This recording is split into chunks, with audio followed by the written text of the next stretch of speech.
like a legend. Start with a deo stick and finish strong with the Axe Fine Fragrance Collection. Scents inspired by luxury perfumes with up to 72-hour deo protection. Layer like a legend with Axe.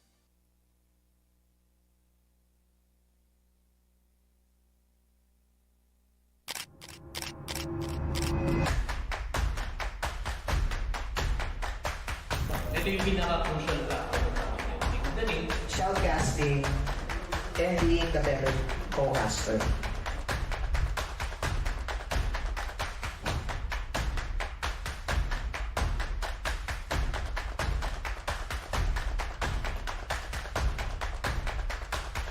Doon natatapos ang Campus Roadshow. Viva! May estudyanteng magaling! Salamat, Game Changers of iAcademy. Husay! PCC! Dragons of University of Asia and the Pacific. Animo!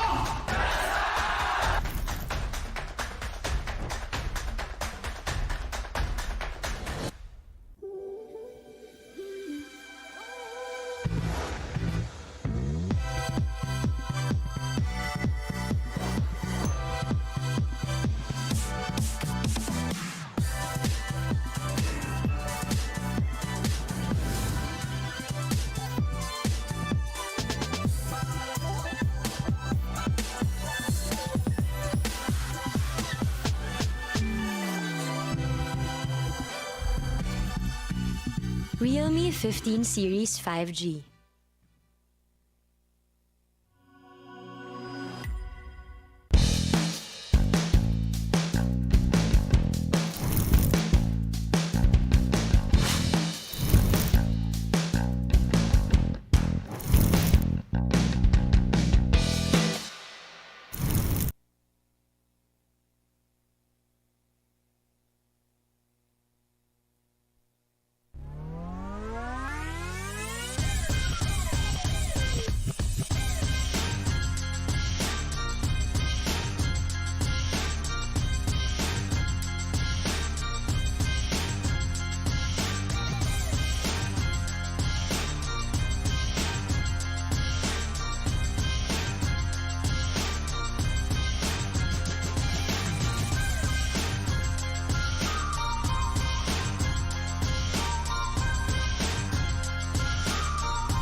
New Axe Fine Fragrance Collection. Smell finer than perfumes.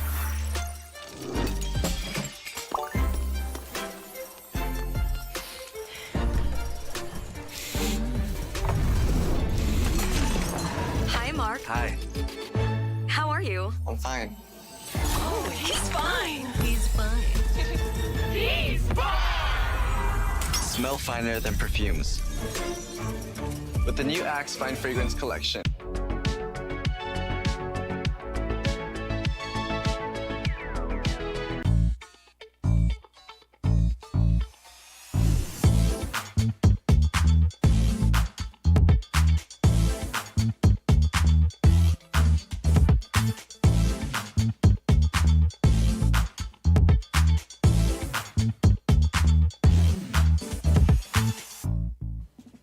Students, prepare for class.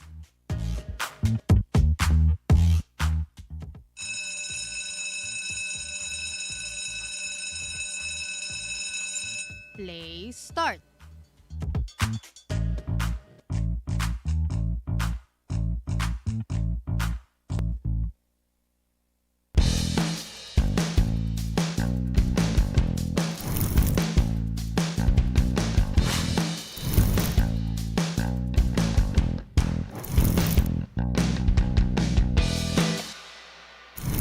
Axe. Layer like a legend. Start with a Dio stick and finish strong with Axe Fine Fragrance Collection. Scents inspired by luxury perfumes with up to 72-hour Dio protection. Layer like a legend with Axe.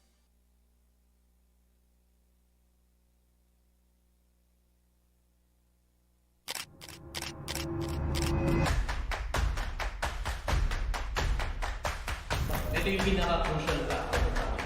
Magaling. Shoutcasting and being the better co-caster.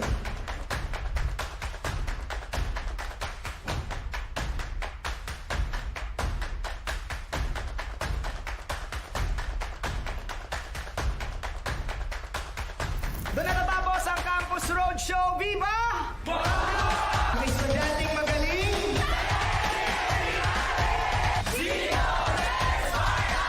Salamat, Game Changers of iAcademy.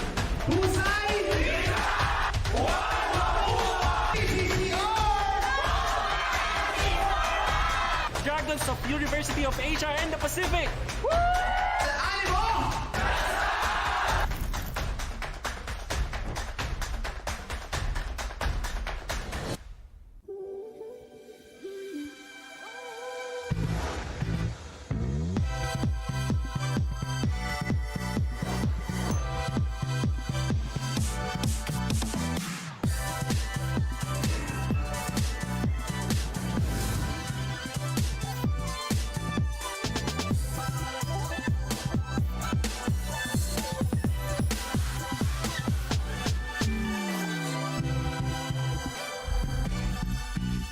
Realme 15 Series 5G.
New Axe Fine Fragrance Collection. Smell finer than perfumes.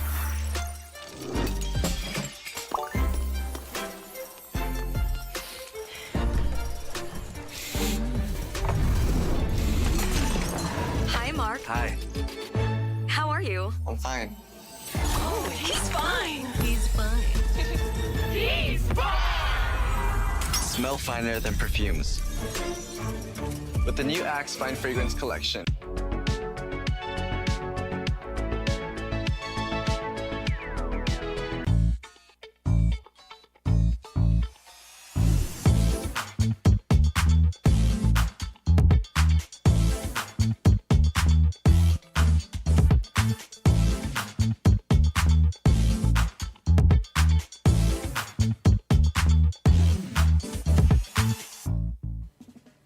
Students, prepare for class.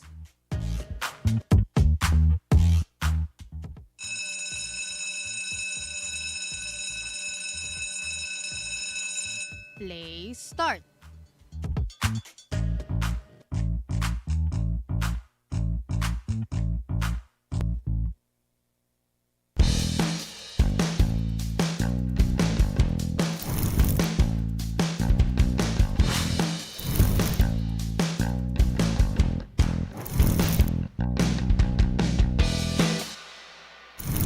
Axe. Layer like a legend. Start with a Dio stick and finish strong with the Axe Fine Fragrance Collection. Scents inspired by luxury perfumes with up to 72-hour Dio protection. Layer like a legend with Axe.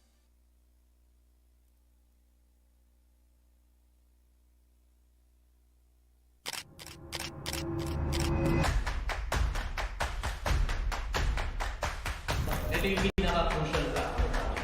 Magaling. Shoutcasting and being the better co-caster.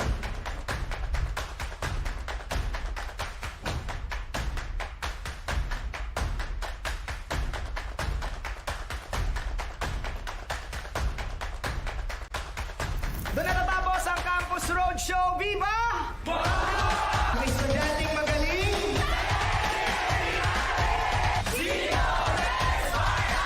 Salamat, Game Changers of Academy. Husay! PCC Dragons of University of Asia and the Pacific. Animo!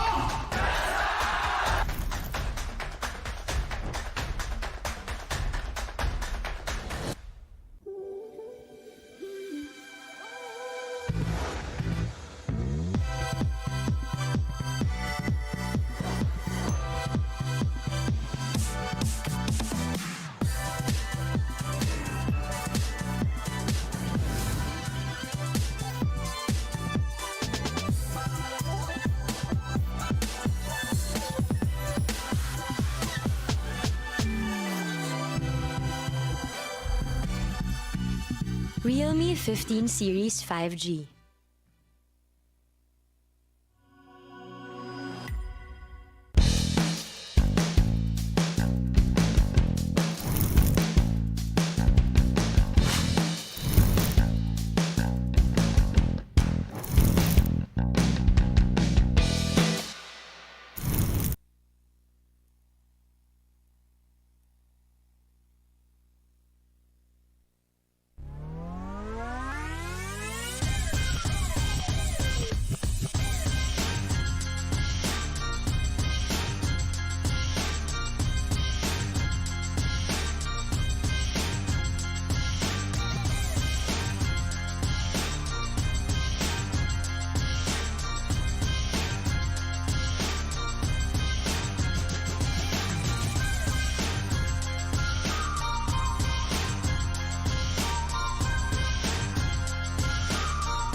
New Axe Fine Fragrance Collection. Smell finer than perfumes.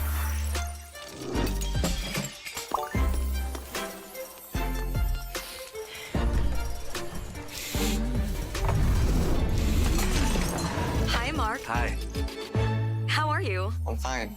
Oh, he's fine. He's fine. He's fine! smell finer than perfumes. With the new Axe Fine Fragrance Collection.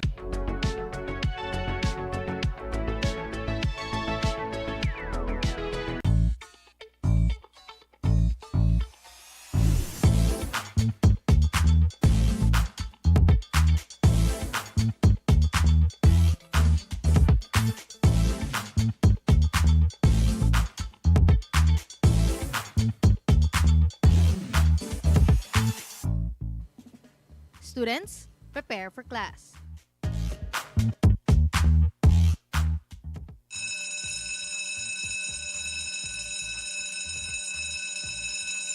Play start.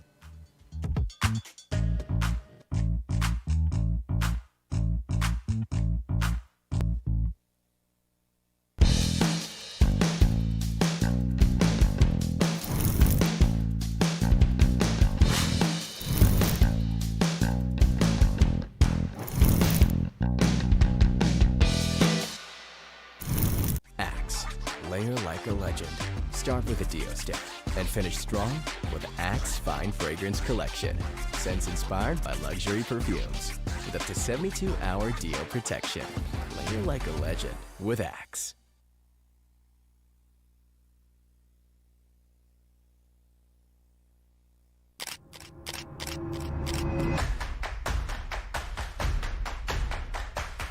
Ito yung pinaka-crucial factor natin. Madali. Shoutcasting and being the better co-caster.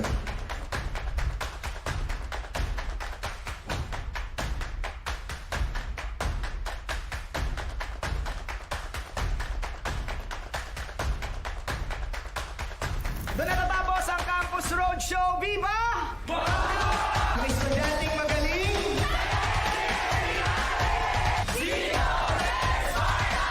Salamat, game changers of iAcademy.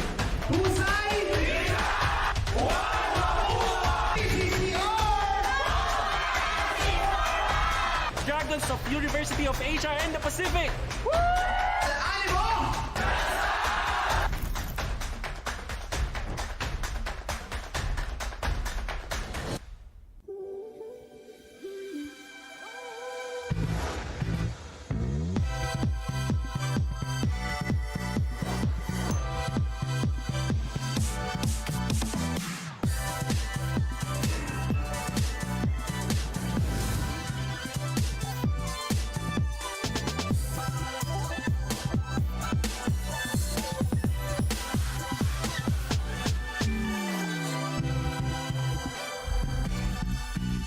Realme 15 Series 5G.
Axe Fine Fragrance Collection. Smell finer than perfumes.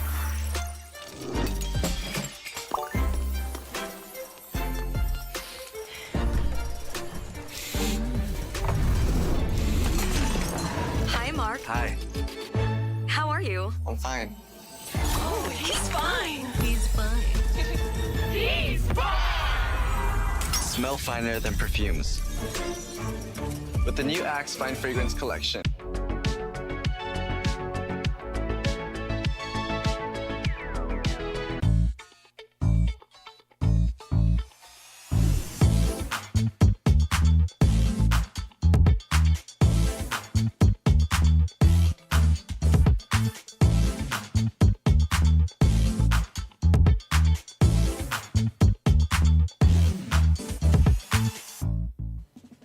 Students, prepare for class.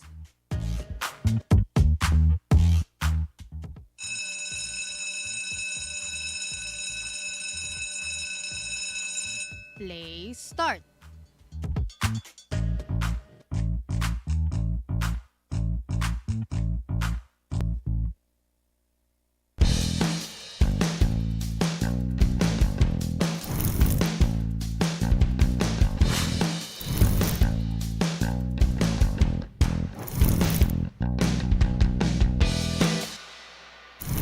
Axe.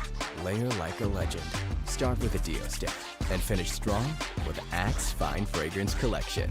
Scents inspired by luxury perfumes with up to 72-hour Dio protection. Layer like a legend with Axe.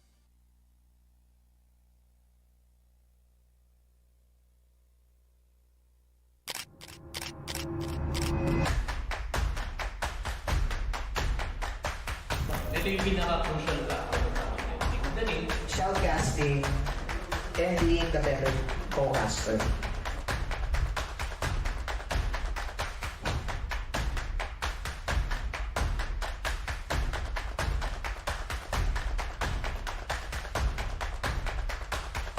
Doon na natapos ang Campus Roadshow. Viva! Mga estudyanteng magaling! Salamat, Game Changers of iAcademy. Husay! PCC Dragons of University of Asia and the Pacific. Animo!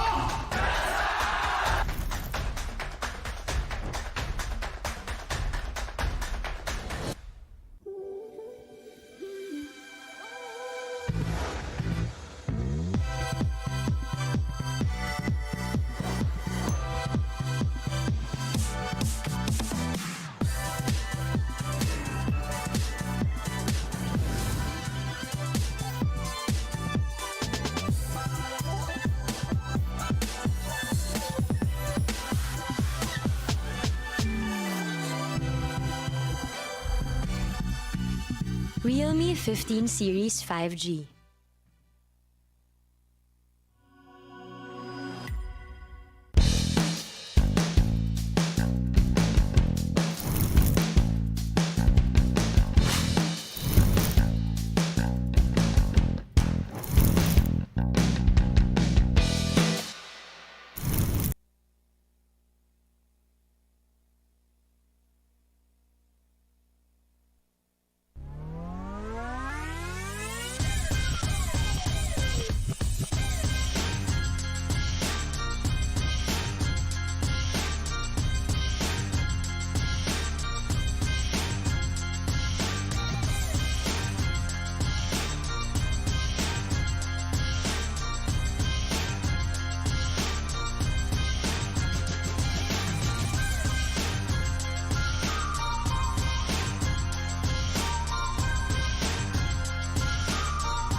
new Axe Fine Fragrance Collection. Smell finer than perfumes.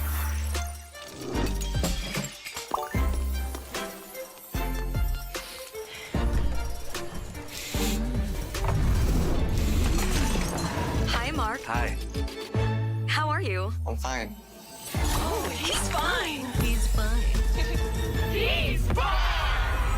Smell finer than perfumes. With the new Axe Fine Fragrance Collection.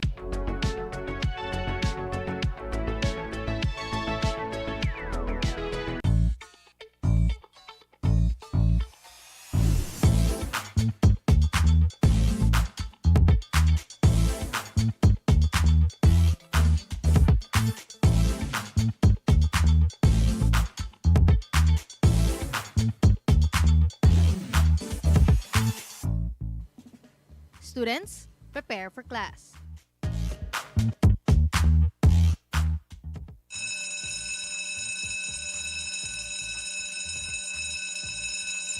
Play start.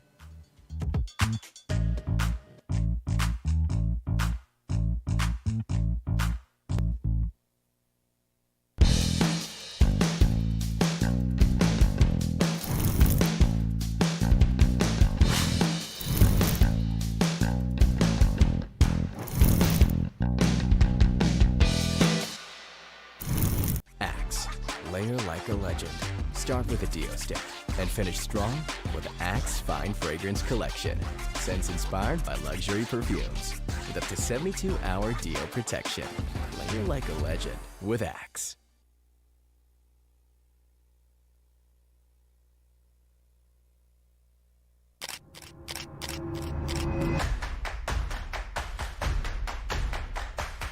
Ito yung pinaka-crucial factor sa akin. Magaling. Shoutcasting and being the better co-caster.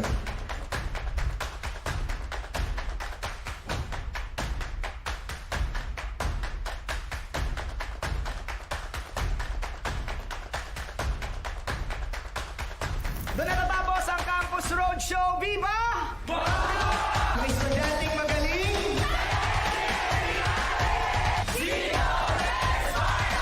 Salamat, Game Changers of I Academy. Husay! PCC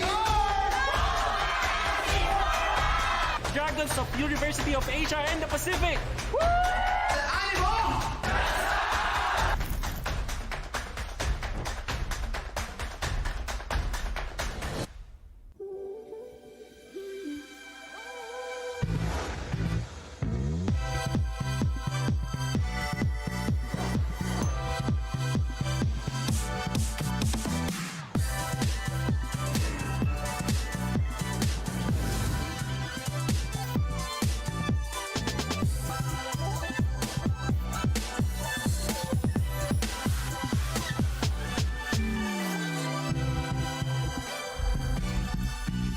Realme 15 Series 5G.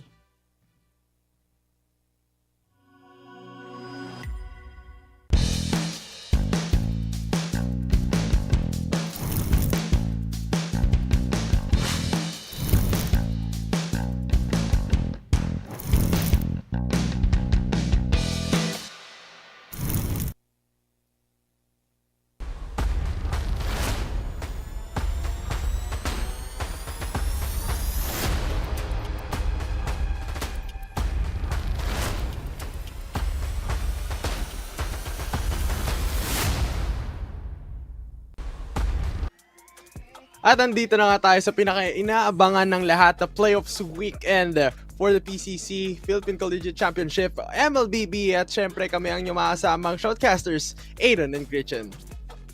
Ito na nga, dahil ito din yung unang araw para sa ating playoffs and we're going to witness 2 matches na alam kong best of 5 series.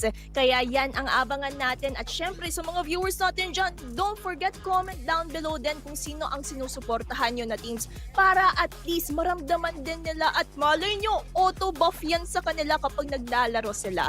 Pero syempre Aaron, sa ating tournament na yun, diba, dahil nagkaroon tayo ng mga group stages matches, and now finally we're entering the playoff scene. Kamusta naman ang iyong pakiramdam na finally meron tayong teams na mawi-witness natin ma-eliminate at magkakaroon tayo ng somehow next stages para sa ating mga kupunan? Siyempre, I'm excited to those teams na makakapasok at siyempre, a great effort pa rin sa mga malalaglag dito sa ating play-ons. Pero napakaganda pa rin na experience to for them na nakapasok nga sila dito sa ating top 6. But before that, siyempre, pakita muna natin etong ating playoffs bracket para mabigyan rin natin magandang picture etong ating mga viewers na nanonood dito sa ating broadcast. First on the list towards this elimination round na masasabi nating play-ins, DXRV Esports up against Pylon Mittsu, LGX Dynasty, Ateneo, and up against the side of Ateneo Esports. At syempre, kung sino mag-a-advance dyan, makakatapat rin naman nila ang NU Bulldogs and as well as UCLX Apex Esports. And for our eliminations part 2 na masasaksihan natin in just within the day as well, we have LGS Dynasty versus Ateneo Esports. That kung sino man sa kanila ang mananalo sa ating best of 5 series, sila naman ang makakatapat sa ating next stage kung saan naghihintay lang dito ang UCLM Apex Esports na best of 5 series din, no?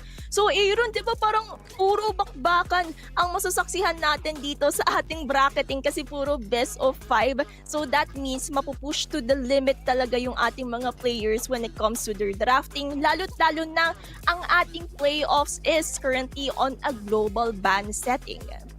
Yep, tama ka dyan. Meaning to say, talagang andito yung challenge for their team and as well as their hero pools kung paano nga rin talaga na dito yung mga lineups nila.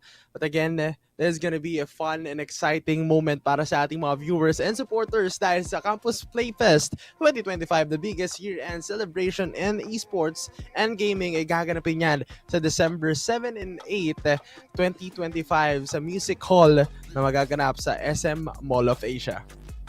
At take note, kasi nakita din ng ating mga viewers yung ating bracketing. Yung ating Campus Playfest dito din gaganapin on-site yung lower bracket finals and grand finals. So make sure kung available kayo on December 7 or 8, punta na kayo kasi balita ko madami din tayo mga activities, freebies, and I'm pretty sure mag-e-enjoy ang ating mga viewers dito. Pero syempre, bago ang lahat-lahat na yan, pasalamatan din natin ng ating mga sponsors. First, we have Discover the Game Changer Plan by Converge and elevate your gaming experience like never before. With its true fiber power, you'll be able to dominate every game effortlessly. Hashtag the Game Changer, hashtag Converge Fiber X. We also have Realme because level up your game and creativity with the Realme 15 Pro 5G. Powered by the Snapdragon 7 Gen 4 for peak performance gaming, a massive 7,000 mAh battery with 80W Super VOOC, and then 14HZ Quad Curve Plus AMOLED display for ultra smooth visuals. Capture every victory with its triple 50MP AI camera and 4K 60fps recording, then edit effortlessly with AI Edit Gen AI. The Realme 15 Pro 5G built for gamers, creators, and go-getters.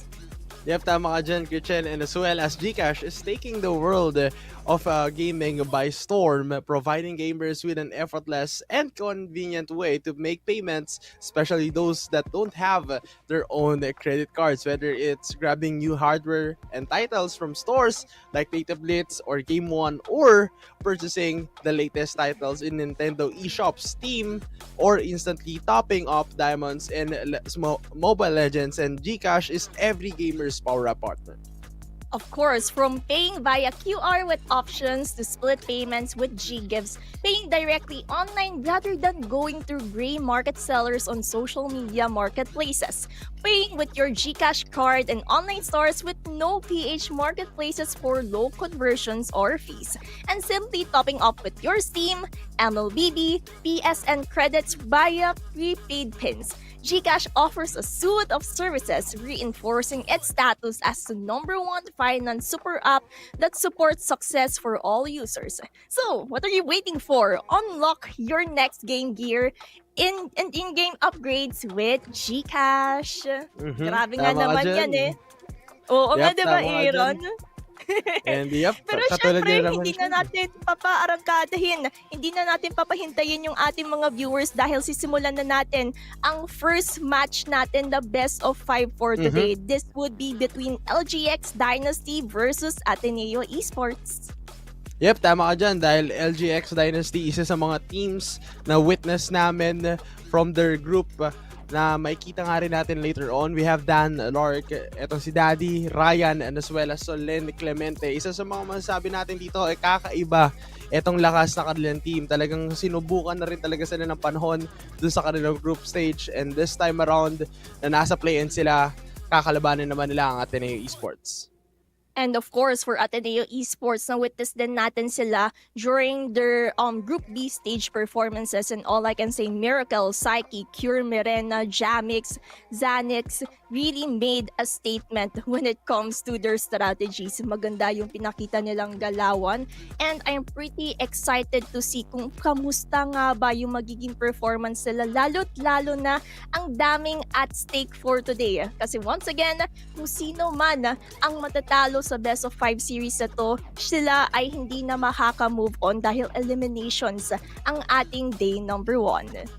Yep, tama ka dyan. As you mentioned, this is gonna be a good situation para dito sa mga teams natin na yung kanilang pangarap ay may extend together with the spot papunta dito sa kanilang top 4. And seeing the sum of the teams rin talaga na makikita rin natin for this series, it's gonna be a 1-0 game na agad due to technicality win by the side of Ateneo Esports. So parang sila na ngayon ang magli-lead dito sa ating serye with a 1-point series win. And seeing this one advantage para dito sa side ng Ateneo Esports, LGX Esports naman or LGX Dynasty, kailangan naman nila ngayon i-crawl up yung kanilang pagkatalo at mabawi nila going towards a reverse sweep. And because of that, madami tayong ma-expect na maybe surprises kasi I feel like both of the teams mag-all out sila dito kasi parang all or nothing eh. It's either you move on or you get eliminated in this point of the tournament. So it's really pressuring for these teams, and I'm excited kung paano nga ba sila makaka-keep on with the pressure, paano nga din nila bubulating ang isa't isa with the strategies. Kasi naalala ko yung nag-cast ako last week lang, ang daming surprises sa drafting phase pa lang and how they execute their drafting sa mismong land of Donna. Kaya all I can say, this would be absolute cinema kahit hindi pa natin na-witness yung mga matches. Ganun na yung expectation level natin starting off this first match. Yep, tama ka dyan, Gretchen. And I'm so excited. Shoutout rin pala sa mga viewers natin na nanonood dito sa ating live. Shout kay Lovely Ortiz, kay Ricky Lacson, sa lahat ng mga supporters natin. Salamat sa mga nagsusuporta simula day number 1 na nakapasok itong mga teams na sinusuportahan nyo until now. Talagang napakaganda. At syempre, ulitin ko lang din sa mga bagong pasok dito sa ating live stream, gaganapin ang ating playoffs or yung mismong grand finals natin sa paparating na December 7 and 8. And this time around, kita-kits tayo nyan sa ating draft. Pero syempre, again, i-invite ko kayo. Punta kayo sa Campus Playfest na gaganapin sa SM Mall of Asia Music Hall. Pero Gretchen, let's talk about the draft. Titignan natin ngayon kung pare-parehas pa rin ba yung magiging sistema nila in terms of the prioritization of heroes from their last week group stage and from now na nandito ngayon tayo sa playoffs. I feel like we're going to see the same pattern, one of which would be Yuzong. Kasi when it comes to a Yuzong bang, parang yung expectation ng LGX Dynasty is they're going to utilize an Eve. Kasi parang ganun yung pattern that we have observed from the past few weeks. So let's see if it's still applicable for their side. Unless Ateneo Esports mababasa kung ano man yung plano, blueprint na meron na yon ang LGX Dynasty. And since this map is a dangerous grass, maybe yung expectation ko is Hilda talaga yung mag-shine dito, lalo na magagamit niya yung kanyang passive. Yeah, tama ka dyan. Na-witness rin naman natin yan sa mga ibang mga teams, and as well as the Grok na napaka-high priorities prioritize rin dito sa ating mga games. And seeing the bans right now, most likely XP lanes ngayon ang tina-target from the side of LGX and the team of Ateneo Esports. So far, the Yuzong as well as the Lapu-Lapu, at dadagdag pa dito yung Kalea one of the roamers rin na napaka-effective and efficient together with the combination play kung sakaling may mga burst na pwedeng i-combi dito or combo katulad ng Lunox na napaka-benta ngayon from last week and from Group A and Group B. Oo nga eh. And I feel like both of the teams, both LGX and Ateneo, parang nililimit nila yung growth potential or threat level na meron yung EXP lanes natin. Kasi if we're going to notice, Yuzong palang malakas na siya kapag nag-power spike na siya towards the level 4. Meron na siyang Black Dragon form to disrupt kung paano ba pumosisyon yung ating mga kalaban when it comes to the turtle taking. And for the banning, Zushin ang nakita natin sa side ng LGX, while Ateneo Esports, will they ban CC? Nandoon na si CC, pero YSS is still open along with the other prominent junglers such as the Lancelot kung ayaw nila matake. Pero ang daming open kasi with this last ban, and that will be actually the Orlot na baban out for the side of Ateneo Esports. So LGX, they can get on the Baksha, YSS, Lancelot, etc. Depende na lang siguro kung ano yung plano nila for this game. Na-witness nga natin yan from that performance way back dun sa kanilang mga laban, and for sure this time around they will set the tone mula dito sa side ng LGX Dynasty. We all know Ateneo Esports, nakakuha agad sila ng unang panalo from that side ng LGX Dynasty, pero this time around katulad nga na mention mo, it's the Hilda mula dito sa team ng LGX Dynasty. So maganda din talaga yung Hilda kasi actually flexible hero pa tong Hilda na to kasi it can either be a roamer or an EXP. Depende na lang yung tweaking nila, depende sa picking ng Ateneo Esports. And kinagandahan dito, dangerous grass to, so makakapitalize talaga nila yung isang Hilda pick. However, for the side of Ateneo Esports, a lot is still open just like what we've mentioned na Baksha. Gimmick na nila. Narinig ata tayo, Aaron eh. Baksha and Kimi, somehow the duo that we've witnessed para at least nandoon na yung damage coming in from a mid lane as well as the hit and run potential na paikot-ikot lang itong si Baksha to either take down yung mga creeps easily and to rotate as fast as he can. Yep, tama ka dyan. Na-mention nga natin itong mga kind of heroes ito for sure. They do have the capability pa rin naman ng mga pumili dito ng mga Fredrin and as well as some heroes na maging effective. But this time around, they will go towards the Sicilian pick. So, it's a scaling late game hero na mapapansin natin ngayon na gusto nilang ma-secure. Yes, nandun agad yung early tank damage or yung mismong physical na kayang ibigay nila just because they do have the Lancelot. But again, Phobius ngayon. This is the first time ngayon na masasabi kong ngayon ko lang ulit makikita ang Phobius. Lalong-lalo na nung Group A, hindi ko siya nakita from some teams. But this time around, na nasa play-in style or playoffs, ginagamit na ngayon from Ateneo Esports. Siyempre, kakapitalize agad nila yung Phobius lalo na meron tayong Lancelot for the side of LGX Dynasty. Yan kasi yung parang favorite ulam, favorite kakainin nito ni Phobius when it comes to the dash type of heroes para at least unlimited talon din ang gagawin niya when it comes to poking out LGX Dynasty. And when it comes to Sicilian pick, actually, kung first time mo si Phobius, ako first time ko si Sicilian. And all I can say is, for this certain patch, mas pinaganda yung early game potential ni Sicilian dahil yung kanyang mana right now, instead na mauubos siya towards your third hit sa first skill, it's somehow manageable na dahil hindi na gaanong kumakain ng mana itong Sicilian. So, all I can say, I'm pretty excited on how this Sicilian would scale up towards the early to the late game itself. Yeah, tama ka dyan. And exactly katulad yun na mention mo. So meaning to say, nandun agad yung possibilities na makakita agad tayo ng early game engagement towards the Sicilian kasi napakaganda pa rin naman ang capability ng Sicilian. They do have the crowd control setup na pwedeng mag-initiate agad ng magandang fight. But this time around, seeing the bans right here, Gatot Kacha and as well as the X-Ward from Ateneo Esports and as well as the Matilda and Ruby ngayon ay binana from LGX Dynasty. So I'm expecting a huge pa rin na pagkaroon tayo dito ng magandang double fighter setup from Ateneo Esports if ever they do want that kind of sustain and as well as a long team fight gameplay and expecting so far towards this game. Posible pa rin naman na maging roam itong isang backsha at maging flexible pa rin naman, but I do think na mukhang aharit na nga ang magiging goal nila. Oo nga yan. Parang sinecure na agad nila yung Harit para at least nandoon na yung damage potential that they can bring in a certain team fight. And with the Sicilian pick, I feel like naging confident sila sa pag-pick out ng Harit. Kasi alam nilang mga scaling heroes ito. Mararamdaman natin yung damage output towards kapag nagka-itemization na siya.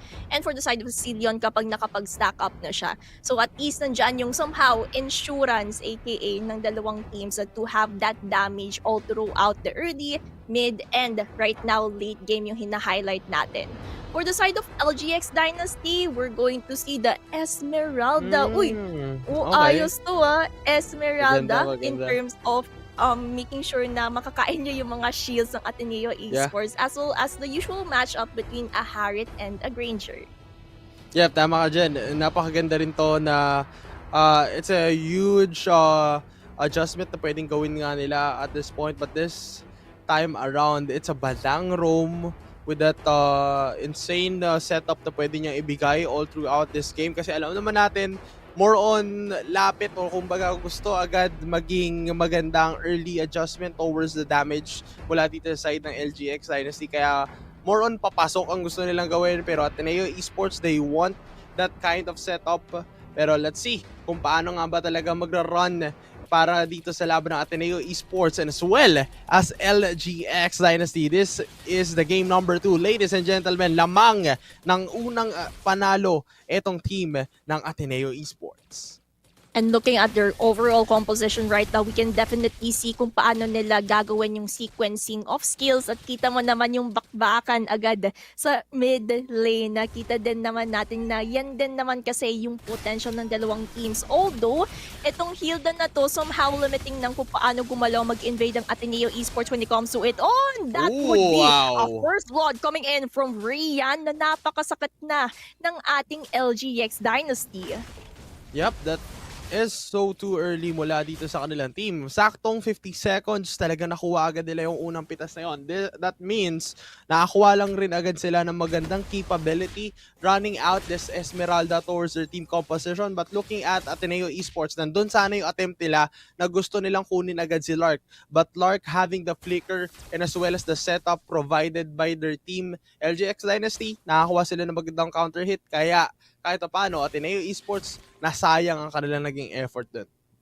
Pero tingnan na lang natin kasi paparating na yung unang pagong natin sa laban na ito in just 20 seconds. Kasi sometimes if you're going to notice yung mga teamfight initiations that happen in turtle pits, doon nagkakaroon tayo ng somehow hints kung sino ang mas magkakaroon ng snowball potential, sino ang mas makakalaman, or equalize pa rin ba yung dalawang teams sa mga ginagawa nilang initiations. Pero looking at it right now, itong si Daddy just dashing things out para at least magamit niya itong Lancelot in terms of pushing back kung paano pumosisyon ang Ateneo Esports. Oh no, napakadelikado pa rin naman. Andun yung traction pole sa tama. Clemente ngayon, nanganganib ang kanyang buhay, pero yung flicker ay gagamitin mula dito kay Jamie. But this time around, Miracle and as well as Psyche. Titignan nga natin, retribution battle mula dito sa dalawang junglers. 1/4 HP pa lang din naman, pero yung flicker ay ginamit na at mukhang secure Miranda ang siya pang makukuha mula dito sa kanilang team. And there goes a free turtle take as well mula dito sa team ng LGX Dynasty. They have the turtle. They also have a team fight. And Rian on a rampage Wow. right now with those 2 kills in the span of 2 minutes. Maganda yung ginagawa niya when it comes to winning micro skills sa EXP lane. And that means mas sila din ang makakalamang when it comes to the capabilities of an Esmeralda pushing out the members of Ateneo Esports. Although medyo makukulong lang dito traction pulse sa gamit para i-push down ng yung mga kupada ng ating mga idols, and that would be Lark securing another kill coming in from Jamix in the process. Yep, tama ka dyan. And considering na rin yung pinaka-effort dito ng kanilang team, Yes, nandun agad yung stun na kumukonekta from Cure, Mirena, and as well as the damage that they can provide as a team. Ang kulang nga lang din mula dito sa team ng Ateneo Esports is the sustainability. Hindi pa rin naman kaya tangkihin dito ni Jamie yung mismong setup and as well as the damage taken by the side of LGX Dynasty, and this shows na itong si Solen Clemente napakaagang engagement agad bilang isang Sicilian na nakakapitalize nila on their team. At saka yung Sicilian na to, take note kahit late game pa natin maramdaman yung damage potential niya, ay I can say nakakapag-stack up siya well in terms of hitting on those scripts, on those supports sa mga teamfight initiations and the heroes that Sicilian hits. Malaking bagay yan para at least maramdaman nila itong si Solen in every teamfight, in every objective, pero may makukulong lang doon. Si Dan makaka-flicker out, pero that's a resources waste in terms of the gold lane. Looking at the itemization right now, all I can say is for the side of the gold laners natin, kita naman natin na very confident na si Vanix na mang-cut in terms of that minion capabilities. Pero ito na naman, Aaron! Nako, napakadelikado agad. Jamex, ginamit na rin agad yung mismong retry mula dito kay Psyche. Nakuha naman this time around mula sa team ng Ateneo Esports. But again, with a phantom execution and Tone Rose, nakatakas muli mula dito sa kanilang naging sakuna. Pero nandito naman ito si Vanix with the Summon Force, Chrono Vision, Synchro Vision, and as well as the Chrono Dashes na ginagawa nila. And this time, they will secure the objective and as well as the 2 kills mula dito kay Lark and kay Ryan. That's a great initiative coming in for Ateneo Esports. At least na-equalize nila kung anumang kalamangan ang meron na yon sa side ng LGX Dynasty. With that, pwedeng-pwede na din sila makahabol when it comes to the gold resources, kasi if we're going to notice, 1K ang gold difference na meron sila. So that means habang mas nananalo ang LGX Dynasty sa mga objective taking, sa mga teamfight initiations, mas makakapag-snowball ang LGX sa mga ginagawa nila. Pero before that, Ateneo Esports medyo maarangkada na naman when it comes to picking off Dan in the process. Although traction pulse will be gone, nandito naman ang support ni Solen para i-back off lang ang mga members ng Ateneo Esports at wala ang magiging casualties in that succession. Yep, that is a huge mistake mula dito sa side Ateneo Esports. Hindi agad nila na-punish, but this time around, it shows Solen Clemente ngayon ang kanilang magiging target. Pero ang kinagandahan kasi, ito si Daddy nakapag-farm lang din all throughout that time na hindi naging successful yung gank nila towards the bottom lane. And that is good, knowing etong si Dan, walang ni isang na-force na flicker sa kanya just because naka-cooldown pa rin naman ito. But this time around, this might be the fight na gusto nilang ibigay ngayon dahil nandun na naman yung pagtama mula dito kay Psyche and as well as the dashes from Vanix. There goes a -1. Wala agad ito si Lark, yung kanilang roamer, pero 7 seconds in, the turtle will spawn the last objective na kanilang paglalabanan ngayon for this time. Tingnan natin kung sino ang mas magandang position when it comes to taking on, kasi it seems like pantay-pantay ang nagiging nangyari, pero traction pulse as well as damage coming in from Dan. It's something else. Miracle will get on that miracle takeoff. Tumatalon pa sa Torre, pero sa Turtle Psyche ang magwawagi when it comes to the retribution. Pero si Miracle hindi pa tapos. Hinahabol na si Anani, and that is another successful pickup coming in from the side of Ateneo Esports. Pero ito na naman, hindi pa tapos ang laban, 1v1 sa top lane. Pero magbaback off muna ang ating mga kupunan kasi ang dami nangyari sa process na yun. Yeah, it shows na makikita natin ngayon na yung mismong team lineup ng Ateneo Esports is now online. And at this point, that damage taken by or giving by the team of Ateneo Esports, Cure, Mirena, and as well as Vanix, napakaganda agad na masasabi natin the magic damage that they do have, and as well as Miracle boxing out all of the damage dealers, lalong-lalo na itong si Dan and as well as itong si Daddy, talagang hindi niya pinapalagpas. At ngayon, lalagpas nga ba ang magiging resulta mula dito sa ating magiging laban? Pero papasok na naman mula dito si Jamex, and this time around, Miracle with the traction pulse mula dito kay Mirena, ay makukuha na nga agad nila ito si Dan, pero nandun agad yung mismong barrier na itibigay nila. Pero mukhang hindi ngayong kinakaya ng team ng LGX yung kayang ibato. Dahil dito sa ganitong sitwasyon, napakaganda pa mula dito sa ating mga team. Power up your game with quick top-ups on Dias credits or wallet codes when you buy load with GCash. Parang ganito, na-power up bigla ang team ng Ateneo Esports. Sa sobrang power up nila, naramdaman din natin yung power spike ng Ateneo Esports when it comes to their aggression right now. Kasi kita naman natin, LGX, although lumalaban sila, ang ganda ng aggression ng Ateneo Esports to the point na nakakapag-trade off sila in every team fight initiation that they did. They got the top lane, they also got the mid lane turret, which is really beneficial in terms of controlling on how they rotate sa Land of Dawn. Pero it seems like they're going to go and hit sa mid lane. Lahat ng mga members ay nandoon to the rescue when it comes to securing their positions. Pero ito na naman, ang hit and run. Naku, mukhang dalawa agad ang nabundol at nakuha ang buhay mula din sa kanilang kupunan. Make it 3. Naurayan, Solen Clemente, as well as their gold lane na si Dan. Wala na ngayon mula din sa listahan. LGX Dynasty needs to go in. Dahil itong Ateneo Esports, mukhang libre ngayon na makasesecure itong unang Lord natin sa ating laban. 9 minutes and 35 seconds. This time around, let's see what will be the next move mula dito sa team ng Ateneo Esports. Maganda yung ginawa nila in that last team fight initiation because in that team fight, they were able to get the Lord easily at na-push off din na wala sa pwestuhan ng LGX Dynasty. Kaya ang gagawin na ng LGX Dynasty is focus in terms of defending their base. When it comes to this instant replay, ang ganda talaga ng pagkakakulong ni Jamix dun as well as a follow-up coming in from Psyche that led to 3 casualties down for the side of LGX along with this Lord marching in terms of the top lane, yung minions pa naman sa mid and bottom na hindi magwawagi. Pero it seems like the damage coming in from Ateneo Esports can truly be felt by LGX Dynasty at mukhang atras na lang sila sa mga nangyayari doon.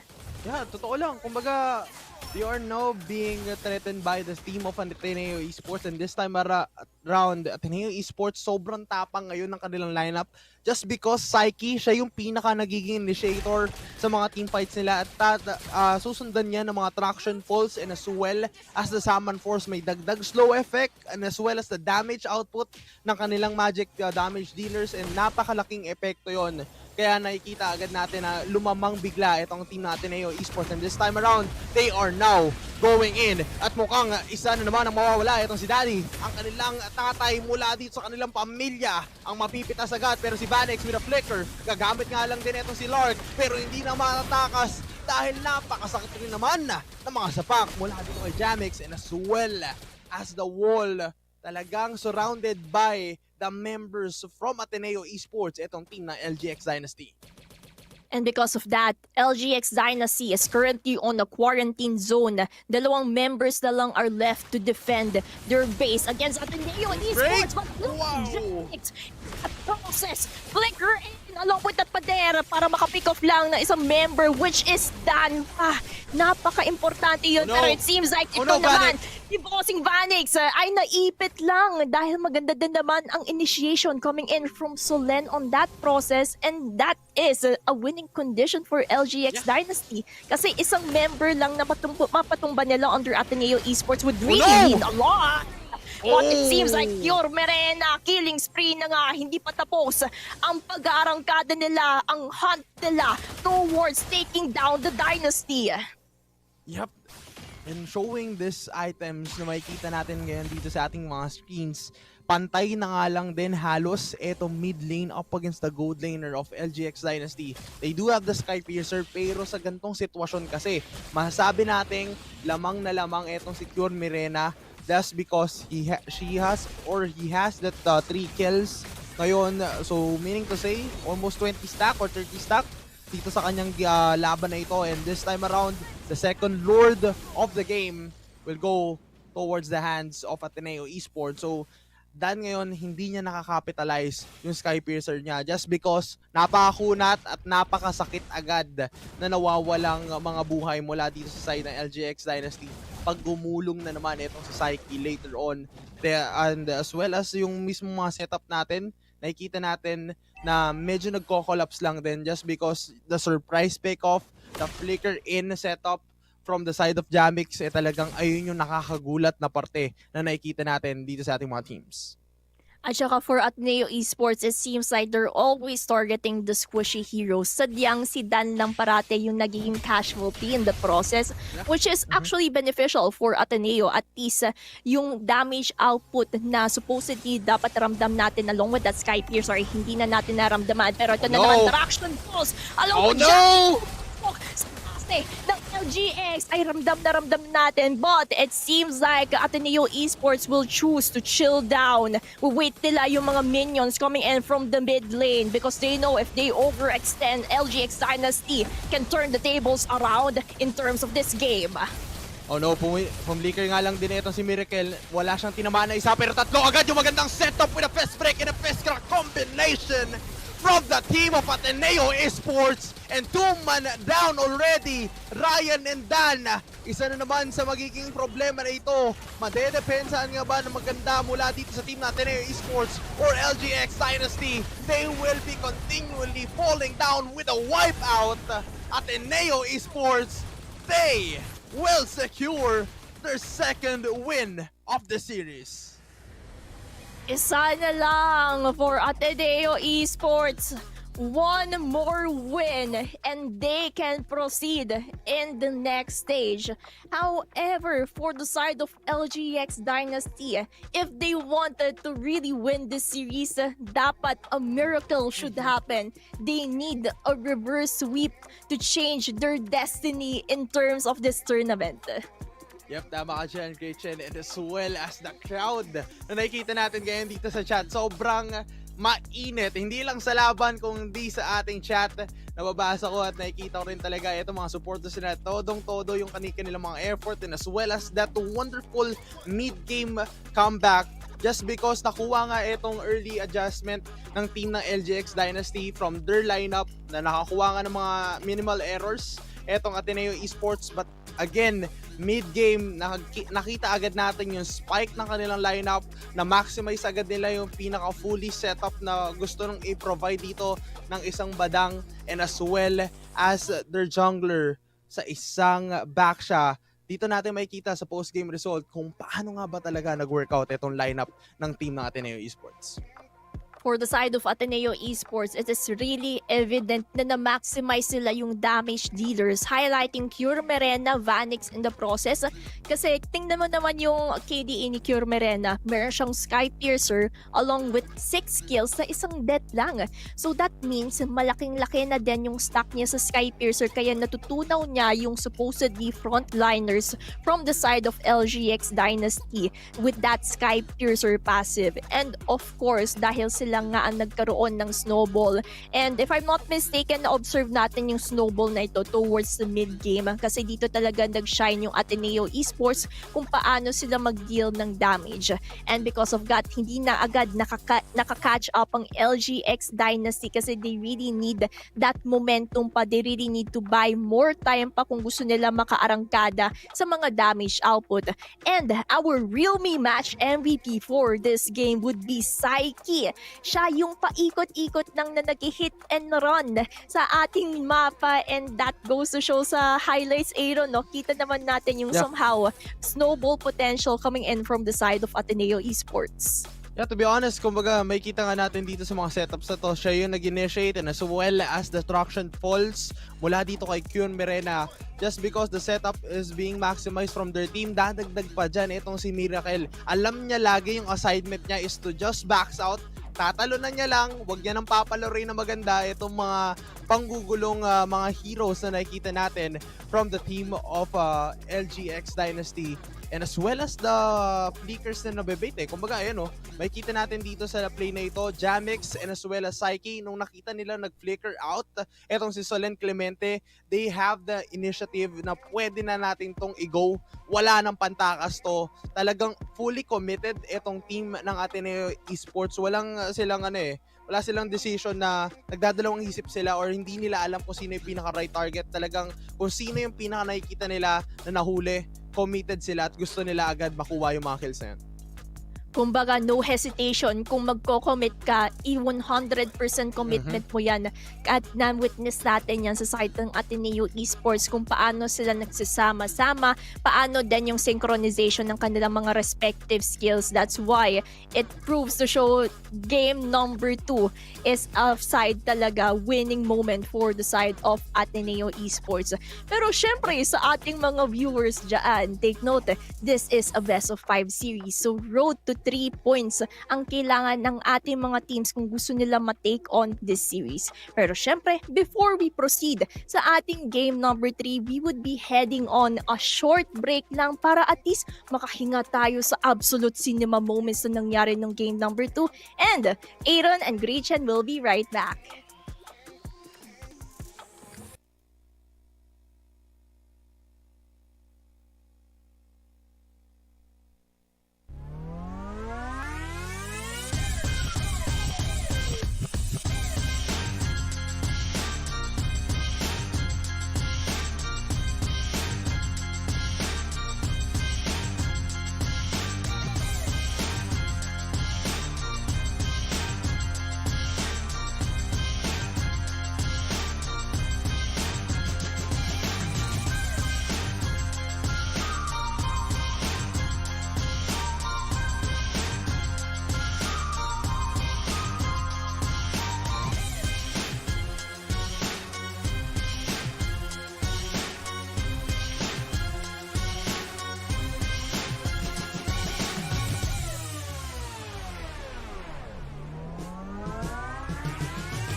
New Axe Fine Fragrance Collection. Smell finer than perfumes.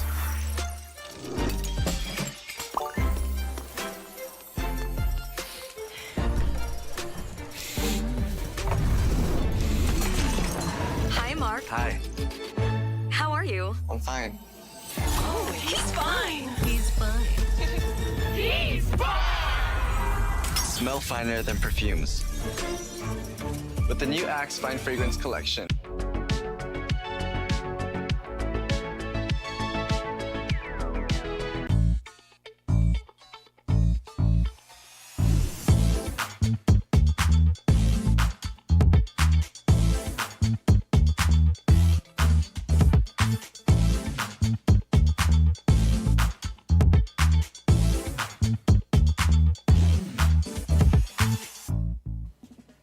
Students, prepare for class.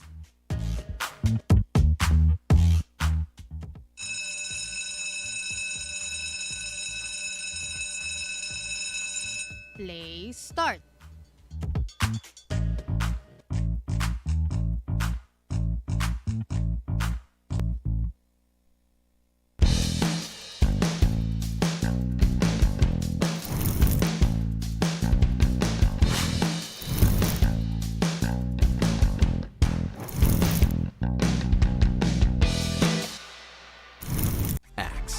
Layer like a legend.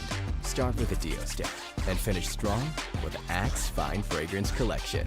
Scents inspired by luxury perfumes with up to 72-hour Dio protection. Layer like a legend with Axe.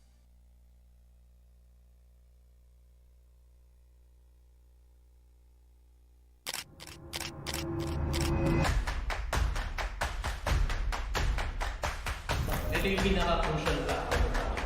Magaling. Shoutcasting and being the better co-caster.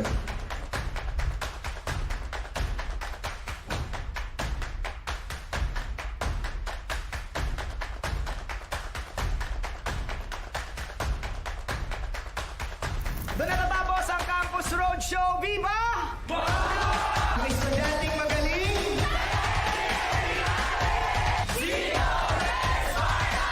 Salamat, Game Changers of Academy. Husay!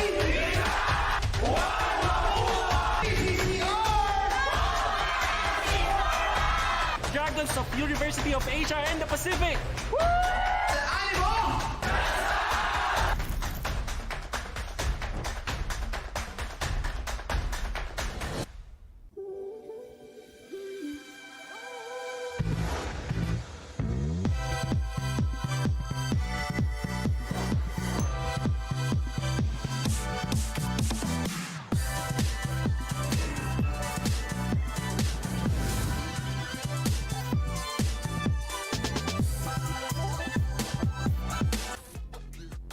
And welcome back to our playoffs first day ng ating serye na yon. Kami ulit ang inyong mga kasama, Aaron and Gretchen, and we're about to enter game number 3 sa ating best of 5 series between LGX Dynasty versus Ateneo Esports.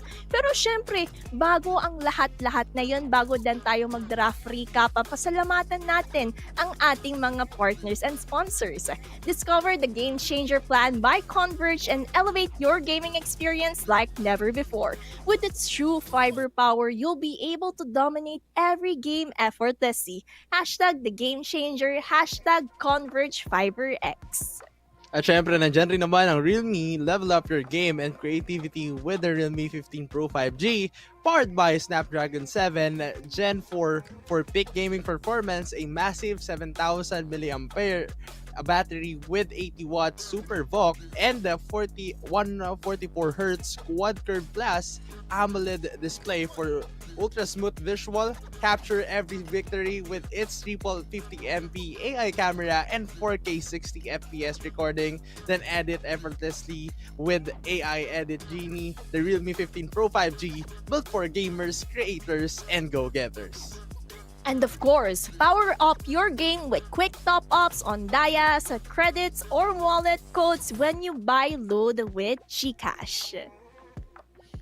Tama ka dyan. At syempre, napagandang experience to dahil nandito rin naman ang Axe Most Perfume Fragrances inspired by luxury perfumes crafted by world-renowned perfumers infused with essential oils, up to 72 hours deo protection so you can buzz odor and smell irresistible.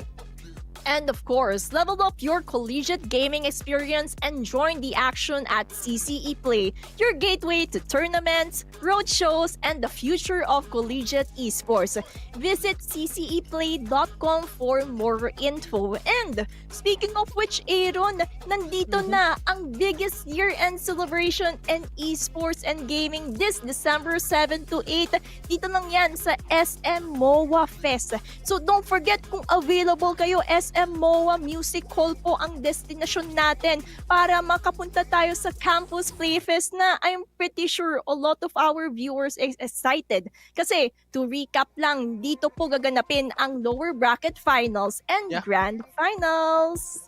Yep, tama ka dyan. Napakaganda rin talaga yan dahil magkakaroon lang tayo ng konting review kung ano nga ba yung nangyaring draft kaninang game number 2. Yes, from the game number 1, wala tayong initial draft dahil nga naka-win by default etong team natin na yung esports. But this time, for the game number 2, they do have from the team of LGX Dynasty, Hilda, Sicilion, Lancelot, Esmeralda, and as well as the Granger. And from Ateneo Esports, Badang, Harriet, Phobius, Kimi, and as well as the Baksha na hindi na nila pwedeng ulitin going towards the game number 3. At dahil naka-global ban tayo, yan yung sinasabi ni Aaron na bawal na ulitin. So we're going to see little tweaks pero same mechanics siguro for game number 3 dahil ibang heroes naman ang matutunghayan natin ng each LGX Dynasty and Ateneo Esports. Pero syempre, hindi na natin papatagalin pa. Simulan na natin ang game number 3. Which destiny will prevail in terms of ascending towards the next stage of our playoffs? Would it be LGX Dynasty na kailangan pa nila mag-reverse sweep or Ateneo Esports na isang puntos na lang makakasenso na sila? Yep, tama ka dyan. One win away to secure the road towards the team of UCLMX Apex Esports para bukas naman yan. Pero surely enough, they still have the reverse sweep potential, yung trap card na pwedeng ilabas mula dito sa team ng LGX Dynasty. Pero again, this is gonna be the last game draft na makikita natin sa mga kakapasok lang dito sa ating broadcast. Again, hindi na natin ma-expect yan na pwedeng ulitin mula dito sa team ng LGX Dynasty and as well as Ateneo Esports. But looking at the bans, Lucian, Lancelot, and as well as the CC and as well as the Arlot na dadagdag ngayon sa listahan na ayaw nilang gamitin. Addition to that, this map is the broken wall. So masabi natin dito, ang dami na naman ng capabilities ng mga heroes na mas mapapagana. And syempre, dahil broken walls nga din, it means yung mga low mobility heroes would really shine in this map scenario dahil pwede na silang lumusot sa supposedly long way. Meron na tayong mga shortcuts na pwede nilang daanan in terms of supporting their respective lanes, side lanes, and yung positioning nga sa turtle taking what I noticed kapag broken walls yung mapa, nag-iiba din kasi a lot is open, madaming open space, madaming possible threats na manggagaling in any direction. Kaya it goes to show na malaking tulong yung mga heroes just like the first pick of LGX Dynasty, Yuzong. So that means kayang-kaya mag-Black Dragon in any direction to have that control in terms of objective taking. Yeah, tama ka dyan. As you mentioned kanina, napakalaki kasi ng potential dito ng Black Dragon as well as the first turtle take na napakaganda ng capability to zone out their opponents and as well as this time around dito pa rin naman natin makikita kung posible ma-expect natin yung mga Gatot Kasha and as well as the Eve from the team of Ateneo Esports kasi napakaganda pa rin naman talaga with the setup that they do have and as well as the taunt and mukhang tumama. Wow! 100% prediction! Walang daya yun guys ha, walang daya. Na-foresee lang ni Aaron agad kasi yan din naman supposedly yung pinakamaganda na first two picks ng Ateneo Esports. Kaya that's the most logical in terms of, picking out an Eve, Gatot Kasha to have that sense of security in every teamfight initiation, objective taking para at least sigurado na sila for that part. For the side naman of LGX Dynasty, if they want to, ito na, yung somehow unorthodox in that direction, kadita na gusto kong makita when it comes to that petrification and the grok na hindi natin na-notice. Ngayon, mananotice na natin kasi kahit broken walls yung mapa, kayang-kaya niyang gumawa ng pader niya para harangan yung mga kailangan harangan sa side ng Ateneo Esports. But this time around, for me, Ateneo Esports has the potential to pick out the XP lane. Esmeralda, Lapu-Lapu, still a good options para makita natin. Kaso nga lang naban na pala dito yung Lapu-Lapu. So, proving it, mukhang possible Isan Shin pa. Open pa rin naman yung Isan Shin dito from Ateneo Esports. Pwede agad nilang kunin to if they do want to maximize the information dun sa first turtle objective natin. Dahil alam naman natin, LGX Dynasty, kaya nilang mang-zone. Pero dadagdag rin kasi yung problema dyan from this Uranus pick. So, all throughout this draft, hindi ko in-expect na pipili sila dito ng Uranus. Pero most probably, magbaban out sila ng mga heroes na kayang pumita sa isang Uranus. Siyempre yung mga kayang tunawin yung mga makukunat na heroes sa side ng Ateneo Esports. And for Ateneo Esports, take note, I believe Uranus, pwede pa nila tong gawin jungler. Kasi yan yung somehow new meta that I've observed right now. Jungling Uranus is somehow coming back. Nagsimula ito for the side of MPL Indonesia, doon ko na-witness yung Uranus na pick na jungler. Malaki kan kasi yung capabilities niya para at least nandun yung tankiness, nandun yung poking mechanisms to have that survivability sa mga sa side ng LGX Dynasty na alam naman natin kadita, diba? Parang lulunod lang siya kahit sa napakadaming ulan, napakadaming river sa Land of Dawn, lalamuyin lang siya para makapitas sa members ng Ateneo Esports. Kaya for the side of Ateneo Esports, they're somehow countering it by having these tanky heroes that can survive that threat. Yeah, tama ka dyan. And as well as the bans right now, we are seeing some gold laners being banned out all throughout this draft. So far, Moskov, Harit, and as well as the Granger, most probably if they want to ban out another gold lane, most probably pwedeng Ruby kasi may opportunity pa rin naman magkaroon dito ng double fighter setup with Ateneo Esports still having the Yi and Shin on their hand, so may possibility na mag-Ruby sila dito. Pero LGX Dynasty, posible nga bang sa kanila naman yung ganong setup or yung kind of lineup na pwede nating makita? Kasi so far, napaka-flexible pa rin naman na masasabi natin. According to the draft, this time around, Ateneo Esports, mukhang dito natin makikita kung pipili na ba sila na kanilang gold lane. And let's see. Kasi feeling ko if they want to flexi-pick this Uranus to an EXP, gold lane yung somehow direction na gagawin nila for their first pick for Ateneo Esports. Para at least kapag nakita na nila yung overall main 5 ng LGX, matitweak nila towards the end ng Ateneo Esports yung mga ganun na picks. And looking at it right now, a lot is open. Now when it comes to the gold laner, pwede nga sila makapick na mga heroes that can survive the Kadita, the Grok, to have that mobility, to have that somehow vision para at least safety net yung gagawin ng ating mga kupunan. Pero for their pick, we're just waiting kung ano nga ba yung magiging first pick nila, yung Bruno, okay, para at least doon yung mobility, yung dash niya, na doon din yung critical niya, maramdaman na din natin yung bola niya kahit level 1, level 2 pa lang yan. And with that, for the side of LGX Dynasty, pipiliin naman nila the Ruby and the X-Borg. So we're witnessing a double fighter setup when it comes to the LGX, para at least nandun na din yung early game advantage at makakakuha sila ng objectives agad-agad. And hindi lang siya basta double kung ba triple fighter You have the X-Borg jungle together with the side lanes na meron kang Ruby and Yuzong. So this time around, first time ko on hand makita kung paano nila mapapagana to. Sobrang taas ng potential in terms of the objective take mula dito sa side ng LGX Dynasty. Pero kung tutusin, makikita rin naman natin from their opposing team, etong Ateneo Esports, kakaiba rin naman talaga ang baon nila. The Uranus jungle together with the Bruno na kanilang napakasakit na damage. So, having this draft so far, Gretchen, ano masasabi mo together with the gold lane na may marksman talaga itong Ateneo Esports? I feel like for drafting wise, I would go for the side of LGX Dynasty given that the triple fighter setup yung kanilang lineup right now.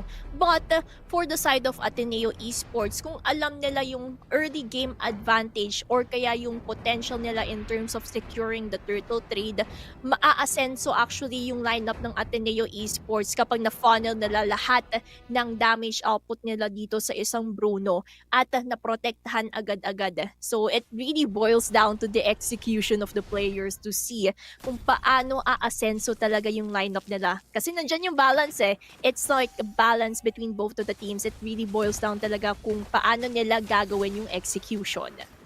Yep, tama ka dyan. And as well as the mastery na rin, yung mismong hero pool na meron ngayon sila. This is a good matchup between the X-Borg and as well as the Uranus. Pero kung mapapansin rin naman natin, our early adjustment na pwede nating makita just because the damage being taken by the side of Clark and as well as Solen Clemente. Napakasakit to be honest na pwede silang tumambay lang din dito sa apoy. At katulad naman dito, first blood take, nakuha agad dito ni Daddy from the team of LGX Dynasty. Oh, it seems like Ateneo Esports medyo madedelay sila sa farming capabilities nila because of that pick-off coming in from Psyche. Maganda din naman yung decision-making na ginawa doon ng LGX Dynasty when it comes to, sige, go na natin yan, isugod na natin yan sa Little Wanderer para at least makabili sila ng oras at magkaroon sila ng somehow level gap. Kahit konti man lang yan, it would really mean a lot when it comes to the upcoming turtle fight that would happen in just 25 seconds. Yep, and napakaganda rin for me, Vanex and as well as Dan, a great adjustment from LGX Dynasty na yes, kaya nilang tapatan yung kahit anumang damage from a Bruno. So knowing a Bruno naman dito sa ating laban, another scaling late game potential na makikita natin. But this time around, mid game potential mula dito sa team natin Ateneo Esports. Possible nga ba na mag-online agad as soon as possible after this turtle advantage na nakikita natin from LGX Dynasty na mukhang si Psyche and the rest of the squad of Ateneo Esports, matatagalan nga lang din ang pagsilip nila just because the Black Dragon form is being used mula dito kay Ryan. And because of that, LGX Dynasty will get on the turtle as well as that pick-off coming in from Jamix. Sinsugod sila, confident sila ipapag-invade ng purple buff and Psyche would slain Rian in the process itself. Pero maganda din naman yung real-world manipulation ni Cure Merena to somehow push off the members of LGX. Dati medyo maipit nga lang doon pero nandoon yung wall, yung poder coming in from Lark to save the day.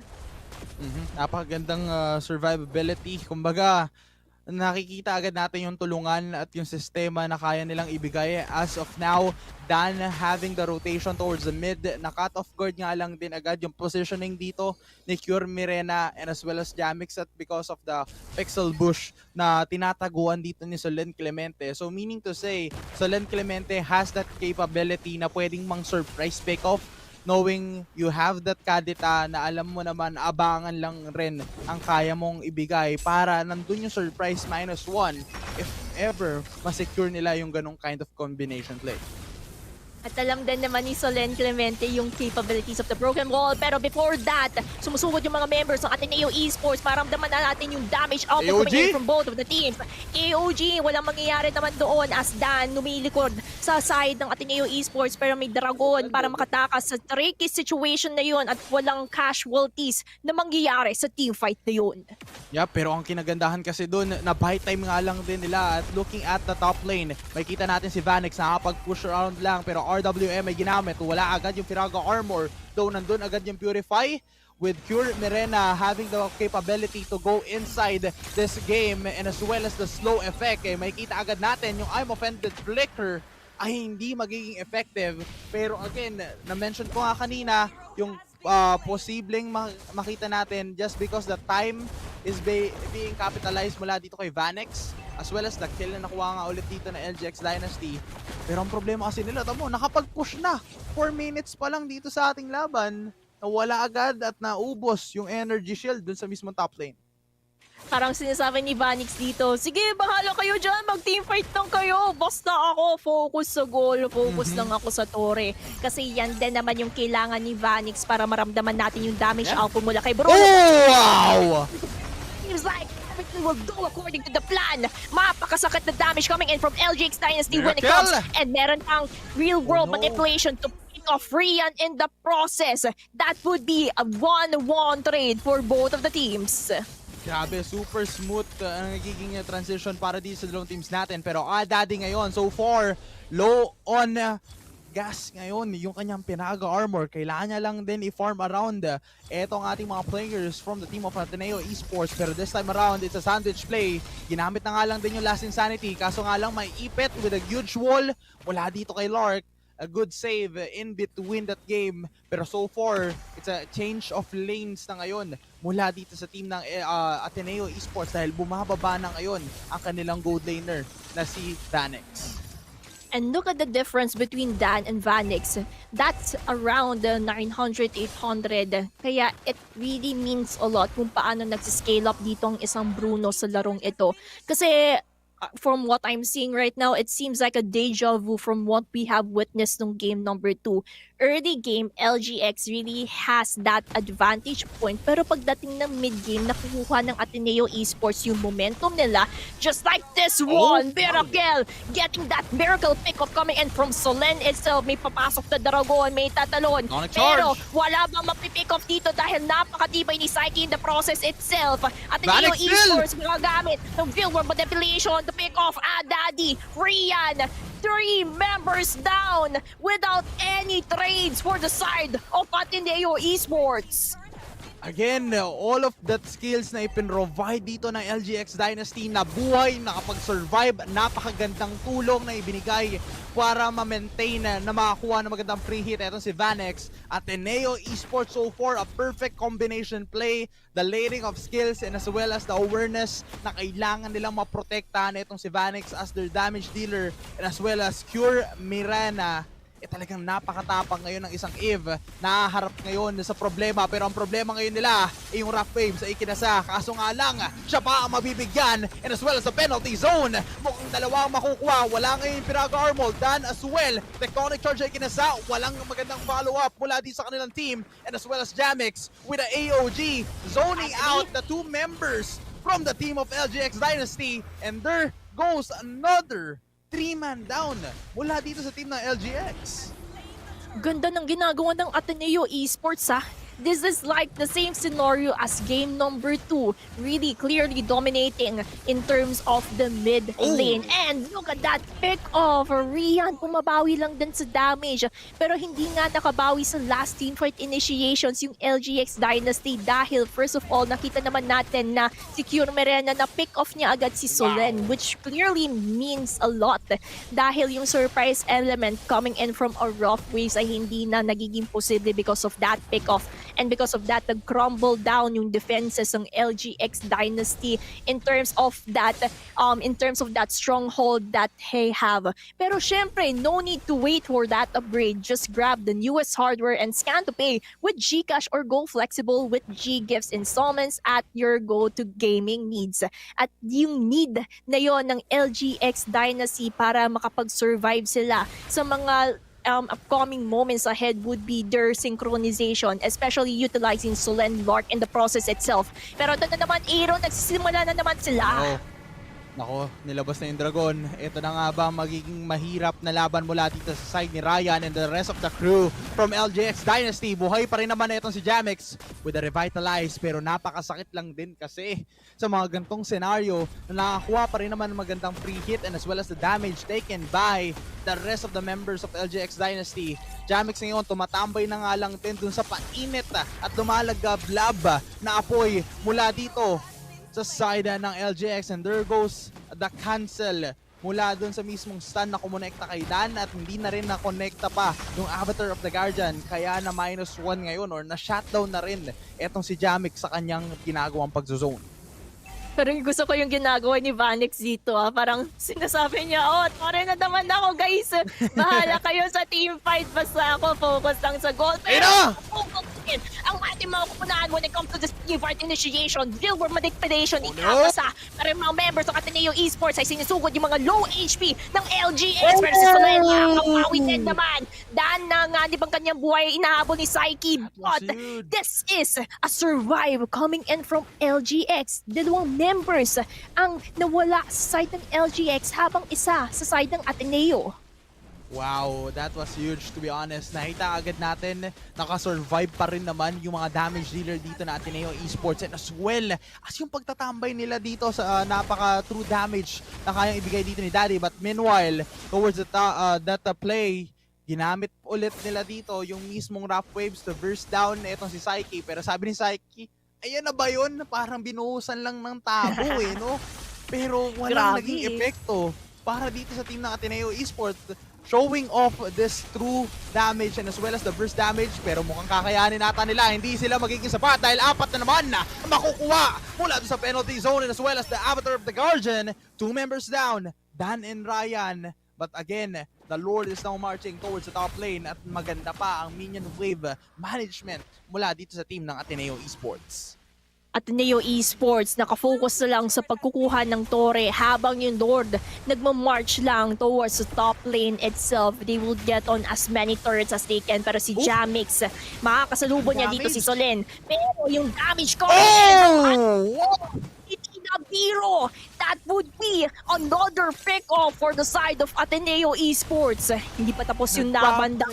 Lord, nag-march dito na naman sa top lane. Pero dahil sa pop-up na yun, it would be enough. A miracle is set upon getting another kill for the side of LGX Dynasty.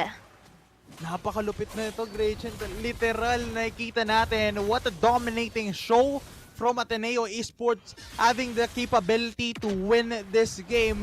Sobrang ganda ng kanilang ipinapakita. Wala ng room ngayon na nilalabasan mula dito sa kanilang mga base, pero nandun agad yung pagpitas mula dito kay Vanex. There goes a kill, and now a back-to-back capability mula dito sa kanilang team. Kaso nga lang si Ryan, nakulong doon sa penalty zone. Talagang kung nakuha nga nila ito si Vanix, kapalit naman ng dalawa mula dito sa team ng LGX. Wala si Lark, wala ang kanilang roamer, and as well as Ryan as their XP lane. Ateneo Esports, dahil wala nga si Vanix, mukhang mahihirapan sila sa pag-push. Kahit 3 members na lang ang natitira sa LGX Dynasty. Medyo nangangapang Ateneo Esports, but they have decided to back off na lang for safety purposes. Kasi prevention is better than cure. If they were able to foresee what is about to happen, then better play it safe. Kasi baka doon pa mas makalamang ang LGX Dynasty sa mga ginagawa nilang pag-buy time. Itemization-wise, somehow nakakahabol na din ng LGX Dynasty, pero ito talagang si Vanix, isang item na lang talaga, oh.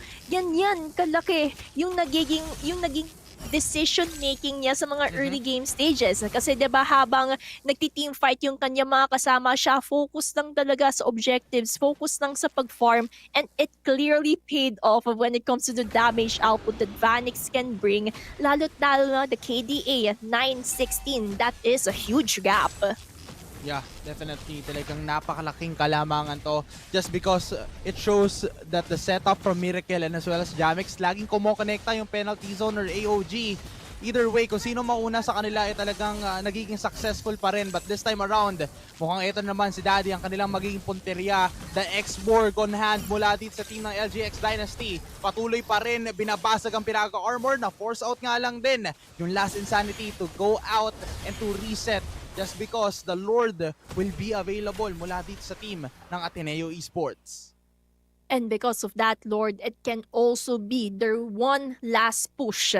Pero sa side naman ng LGX Dynasty, syempre habang may tore, may pag-asa, dapat madepensahan nila ito to their best of their abilities. Lalo't lalo na, they need to utilize Lark in the process as well as Dan Solen sa mga pick-off initiations. And Ryan, penetrate talaga sa backline, but the damage output coming in from Vanix, hindi na talagang biro. Napakasakit na, and that would be 4 versus 5 type of situation. Would this be the end of the dynasty? Oh no, this might be it. Ito na nga kanilang inihintay. Nandun na naman yung tectonic charge na ikinasa. Kaso nga lang hindi magiging enough yan. Nakuha pa rin naman nila si Vanix. There goes a kill. And now a 4 versus 3.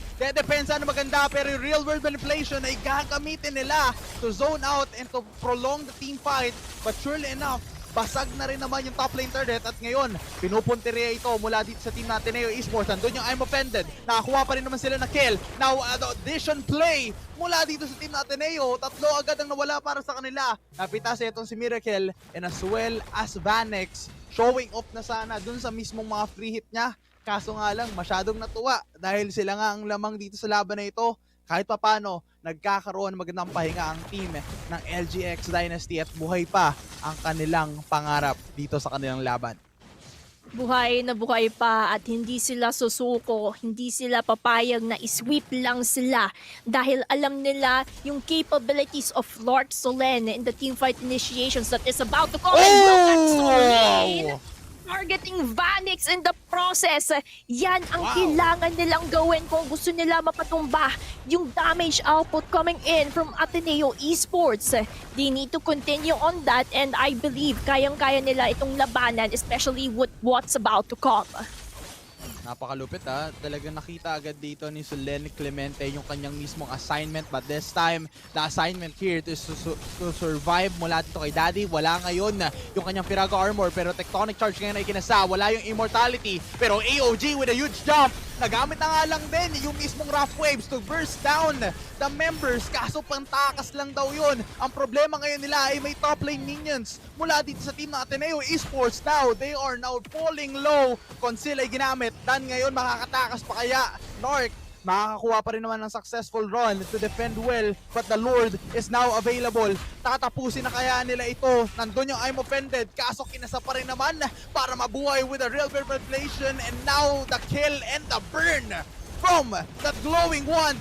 Tatapusin na ang kanilang dynastia at ngayon tapos ang laban with a 3-0 sweep mula sa team ng Ateneo Esports. The Dynasty will end for this series as Ateneo will soar high and advance to the next round. Wow! What a game! Ang ganda na naging palitan, and of course, ang ganda din naman ng pinakitang effort ng LGX Dynasty, especially in those last team fight initiations. They really tried their best, but sadyang na-overpower lang talaga sila ng Ateneo Esports when it comes to those initiations. Yep, tama ka dyan. Talaga nakita natin yung celebration dito ng Ateneo Esports. But again, kudos pa rin sa naging run and effort dito ng ating team ng LGX Dynasty. Hindi pa rin naman naging huli ang kanilang run dahil may susunod pa rin naman silang pag-asa sa next year for another season here at the PCC. Pero syempre, another great chance naman to para dito sa ating winning team, which is Ateneo Esports, na mag-a-advance na ngayon sila sa susunod na round for tomorrow up against the side of UCLM x Apex. And this time, napakaganda to celebrate with their winnings. Pero syempre, napakaganda rin talaga, to be honest, na naging early game adjustment nila just because they do have the marksman on their hand. Kakaiba itong ginalaw ni Vanix and the rest of the crew ng Ateneo Esports, Gretchen. At yung galaw talaga nila ay nag-shine talaga, and it clearly shows how they learned from their previous matches here sa tournament na ito. Napakaganda ng mga tweaks, napakaganda ng adaptability nila, and that really shined in this game. Kita din naman natin yung synchronization nila, yung kung paano din sila mag-sequence ng skills, kasi that really means a lot, yung pag-sequence ng skills para at least ma-stun, makuha nila, makapag-pick off sila ng mga members ng LGX Dynasty. And look at the KDA, it's 22 out of 13. That means ang laki ng difference na nanalo parati sa teamfight initiations ang Ateneo Esports. Kaya napakaganda din yung mga naging palitan sa larong iyon. And of course, our Real Me match MVP for this game. Syempre, si Cure Berena, na alam naman natin yung real world manipulation niya truly made a difference in what we have witnessed ng teamfight na yun. Grabe yung aura dito ni Cure Merena. Again, showing off na kaya niya rin maging aggressive kahit siya pa yung mismong mid laner as the Eve dito sa laban na ito, and showing off the true talent as well as the map presence mula dito sa kanilang mga members. Talagang andun lagi yung real world manipulation para ma-zone out, to dish damage, and as well as to kill dito sa ating mga members ng LGX Dynasty. And kung mapapansin natin, napakalaki rin kasi talaga ng capability nito dahil may konting stun na talagang na ma-maximize ng isang real world manipulation, and as well as the normal hits mula dito kay Vanix. Talagang nandun agad yung plano agad. Kumbaga yung concrete plant mula dito sa side ng ng Ateneo Esports talagang pulido Kumbaga kung ano yung sinimulan nila from the start, patuloy pa rin nila ginagawa yon until the end of this game. Talagang walang pinagbago, sila pa rin naman, at nakita pa rin naman natin yung true talent ng kanilang team, kaya nakuha nila itong 3-0 sweep dito sa ating game. Tsaka yung talento na yan matutunghayan pa natin in the following matches ahead as they are about to fight NU Bulldogs for the side of Ateneo Esports tomorrow. And let's see na lang, kasi yung mga pinakita nila, yung na-witness natin sa highlights na ito, maganda yung natutunan nila sa mga previous performances talaga nila that really made a difference. Kaya na-sweep din nila ang LGX Dynasty. Somehow, maganda yung learnings, parang school lang, natututo tayo sa mga experiences natin. And in just a short while, I believe, Aaron, makakausap natin ang Ateneo Esports in this short interview. Ayan, let's welcome our winning team for this series, Ateneo Esports. Ayan, congratulations po Ateneo Esports. Kamusta ang feeling na nakakuha ng 3-0? Congrats. Masaya po kasi hindi first round exit. 3-0 pa. Yep. Magandang start para sa kanila, Gretchen. Oo nga eh. At saka syempre, yung tanong ko naman sa Ateneo Esports is, ano ba yung mga naging challenges nyo nung Game 2 and 3, lalo na nakatapat nyo yung LGX Dynasty? Nagkaroon ba kayo ng somehow kahirapan sa pagharap sa kanila sa drafting phase or kaya sa mga nangyari na teamfight initiations? Para sa amin po, wala naman talaga. Yung kalaban lang namin yung sarili namin. Wow, grabe. Ganun pala yun. Tama, nilalabanan yung sarili mo sa tournament na ito. Malaking bagay yan. At syempre, meron pa akong isang tanong sa inyo. Kasi bukas naman, makakaharap nyo sa tournament na ito would be NU Bulldogs. Baka may mensahe kayo para sa kanila na gusto iparating in preparation for tomorrow. UCLM, ayan, UCLM, ayan, correction lang, UCLM X Ay, sorry, UCLM pala. Sorry. Kinabahan sila. Ba't kinabahan? Sorry pa. Ano Any message nyo, message to guys? them? Gusto lang namin na magkaroon ng intense sa laban-laban yung UCLM, tsaka sana mabawian namin sila. Ayun. Again, talagang napagandang game na ipinakita sa atin from the team of Ateneo Esports for this first series. Again, baka may gusto kayong pasalamatan, i-shoutout, ayan, kayo, anong gusto nyong sabihin sa mga viewers nyo, sa mga supporters nyo? Siyempre, yung salamat sa Ateneo Cavalry Esports Society for the support.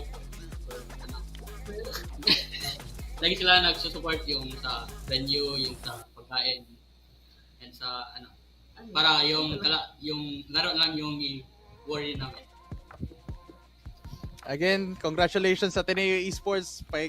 Magpahinga na muna kayo para bukas ready and prepared na kayo para sa inyong susunod na match. Again, congratulations sa kanilang team, and dito nga tayo magkakaroon ng magandang chance rin, Gretchen, para sa serye na ito na nakita agad natin ng early 3-0 for the play-ins. But again, we still have another series na pwede nating makita later on. But looking at the updated bracket, Gretchen, makikita natin na kapag-advance na ang Ateneo Esports up against the team of UCLM x Apex Esports na makakalaban naman nila bukas. Pero later on, andito pa rin naman ang DXRV Esports and Pylon Mittsu. Kung sino ang takatagos sa kanila, lilipad naman para bukas na makakatapat ang NU Bulldogs. At yan yung abangan natin kasi dito natin malalaman yung top 4 teams kasi kung sino man yung umasenso sa next round, meron silang safety net na lower bracket pa. In contrast to today, parang elimination na talaga so all or nothing. Pero before abangan natin yung susunod na series in around 7 p.m. Pero syempre, bago ang lahat-lahat na yun, pasalamatan din natin muna ang ating mga partners. Discover the Game Changer plan by Converge and elevate your gaming experience like never before. With its true fiber power, you'll be able to dominate every game effortlessly. Hashtag the Game Changer, hashtag Converge FiberX. At syempre, nandyan rin naman to level up your game and creativity with the Realme 15 Pro 5G powered by the Snapdragon 7 Gen 4 for peak gaming performance, a massive 7,000 mAh battery with 80-watt super bulk, and 144Hz quad-curve plus AMOLED display for ultra-smooth visuals. Capture every victory with its triple 50MP AI camera and 4K 60fps recording, then edit effortlessly with AI Edit Genie. The Realme 15 Pro 5G, built for gamers, creators, and go-getters. And of course, GCash is taking the gaming world by storm, providing gamers with an effortless and convenient way to make payments, especially those that don't have their own credit cards. Whether it's grabbing new hardware and titles from stores like Data Blitz or Game One, or purchasing the latest gaming titles in Nintendo eShop, Steam, or instantly topping diamonds in Mobile Legends, GCash is every gamer's power-up partner. Yep, sakto yan, Gretchen. From paying via QR with options to split payments with G Gives, paying directly on rather than going through gray market sellers on social media marketplaces, paying with your GCash card in online stores with no PH marketplaces for low conversion or fees, and as well as simply topping up your Steam, MLBB, PSN credits via prepaid beans. GCash offers a suite of services reinforcing its status as the number one finance super app that supports success for all users. Unlock your game, the next game gear, and in-game upgrades with Gcash. And of course, Axe most premium fragrances inspired by luxury perfumes, crafted by world-renowned perfumers, infused with essential oils, up to 72 hours deo protection, so you can boss odor and smell irresistible. At syempre, hindi rin naman magpapulian. You need to level up your collegiate gaming experience and join the action at CCE Play, your gateway to tournaments, roadshows, and the future of Collegiate Esports. Visit cceplay.com for more information. At syempre, meron pa yan dahil nandito naman ang Campus Play Fest, the biggest year-end celebration in esports and gaming na gaganapin sa December 7 to 8, 2025 sa SM MOA Music Hall. At syempre, dapat abangan natin yan dahil dito din gaganapin ang lower bracket finals and grand finals. So, kung available kayo sa date na yan, punta na kayo sa SM MOA Music Hall. Kasi syempre naman, sayang yung opportunity. Madami tayong pa-activities dyan. Meron din tayong mga pa-freebies. At malay nyo, makita nyo si Aaron doon. Makita nyo din ako doon. Gumagala-gala lang dyan, no? Diba? Yep, tama ka dyan, Gretchen. Talaga napakagandang araw to na simulan itong napakagandang 3-0 series. Pero later on, marami pa tayong ma-expect, diba? Oo, madami pa tayong e-expect at matutunghayan natin yung last series of our eliminations sa ating playoffs bracket. So once again, sa ating mga viewers, we're going to witness Pylon Mittsu versus DXRV Esports around towards the evening. Kaya habang naghihintay po tayo, we will go on a short break lang. So make sure kain muna kayo para kapag nanood kayo mamaya, may power na kayo para mag-cheer sa inyong mga teams. So once again, this is Aaron and Gretchen and we will be right back in this break.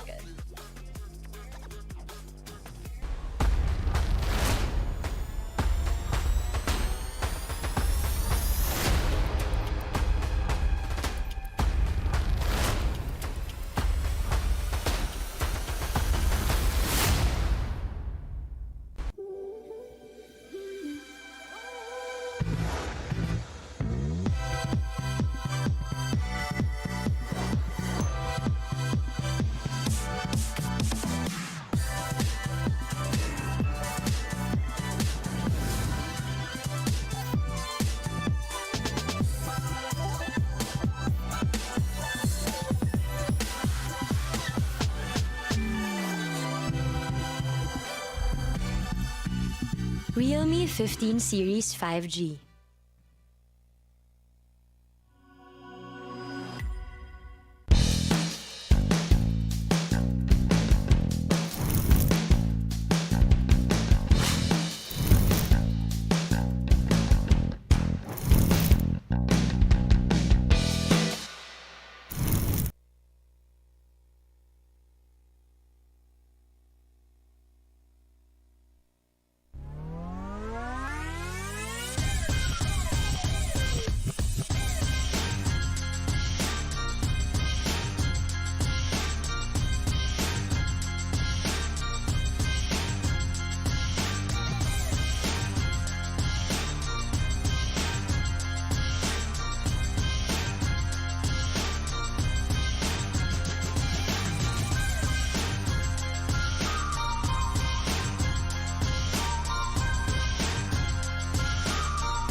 Axe Fine Fragrance Collection. Smell finer than perfumes.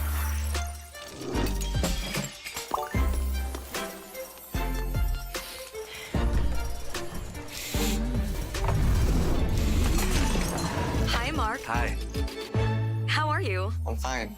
Oh, he's fine. He's fine. He's Smell finer than perfumes. With the new Axe Fine Fragrance Collection.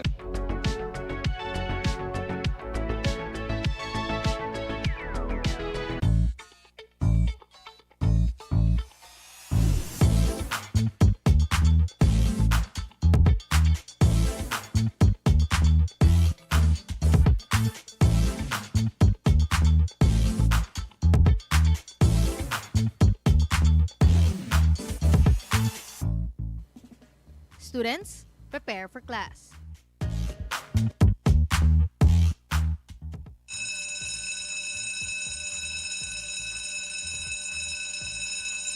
Play start.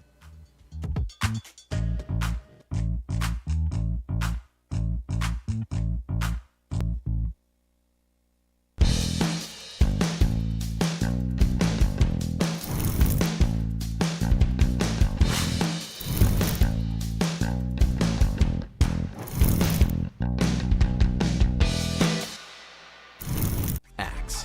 Layer like a legend.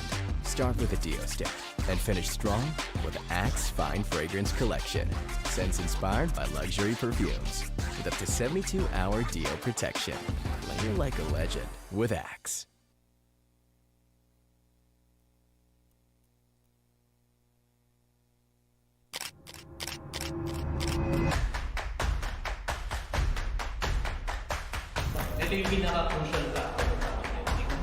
Shoutcasting and being the better co-caster.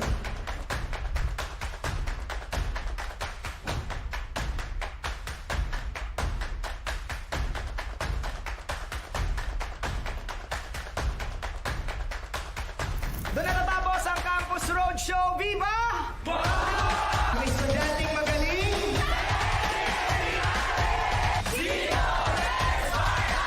Salamat, Game Changers of I Academy. Husay!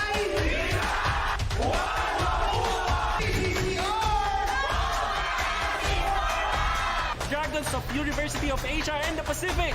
Animo!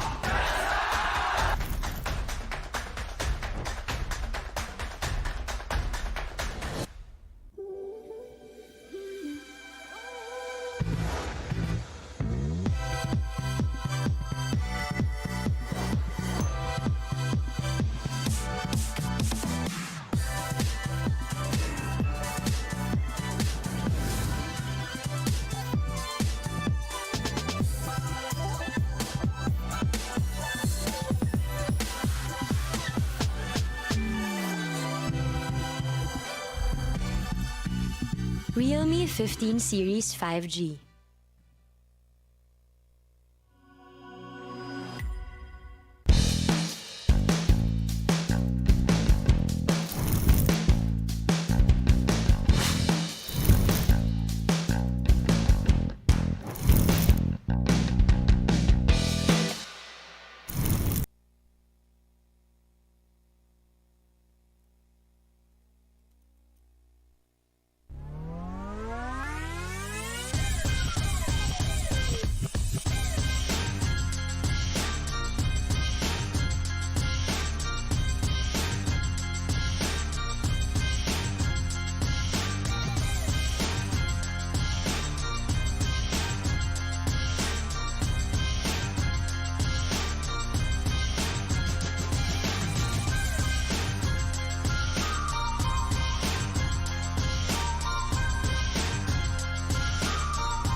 Axe Fine Fragrance Collection. Smell finer than perfumes.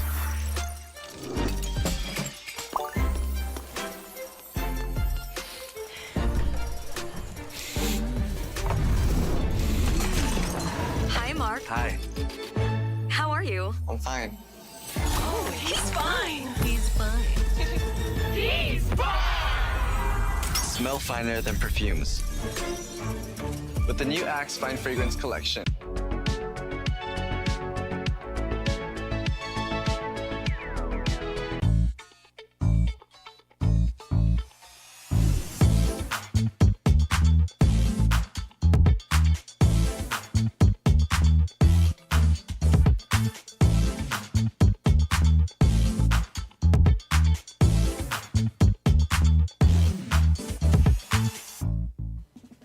Students, prepare for class.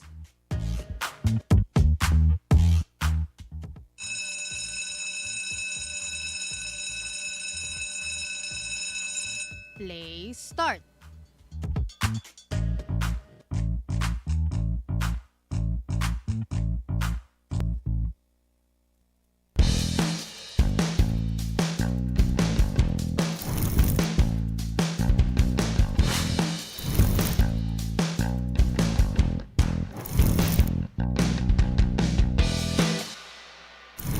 Axe.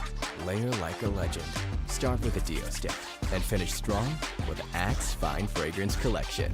Scents inspired by luxury perfumes with up to 72-hour Dio protection. Layer like a legend with Axe.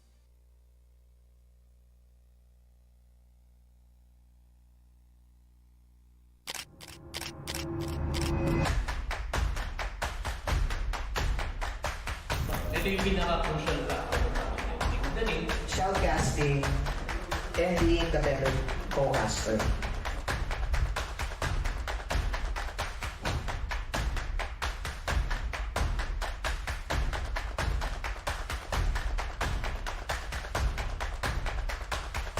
Doon natatapos ang Campus Roadshow. Viva!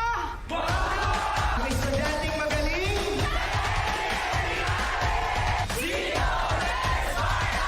Salamat, Game Changers of I Academy. Husay!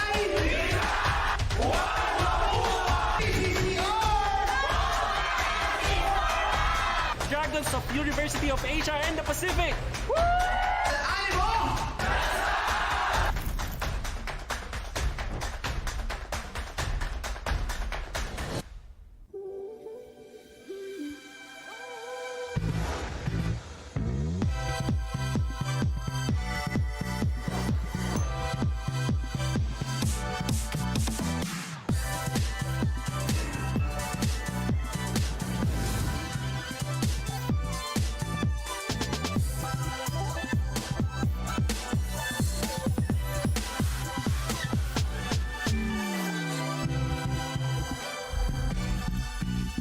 Realme 15 Series 5G.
New Axe Fine Fragrance Collection. Smell finer than perfumes.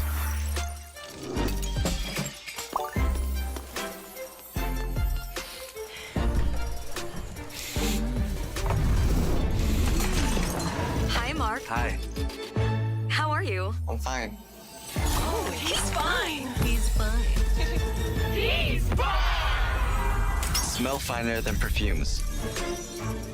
With the new Axe Fine Fragrance Collection.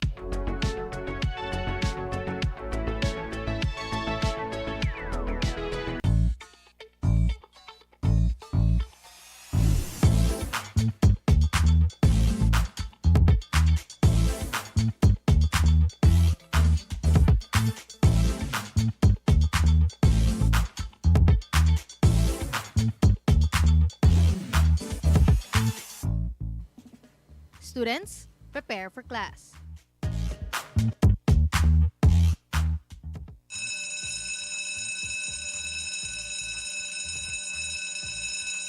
Play start.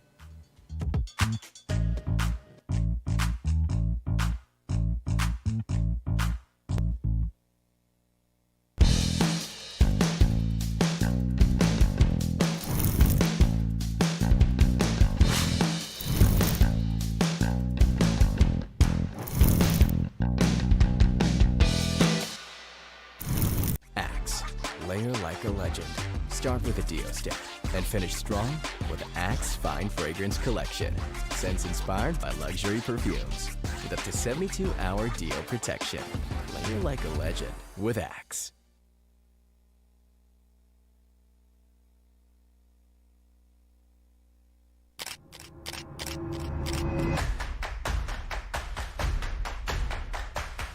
Ito yung pinaka-crucial ka. Shoutcasting and being the better co-caster.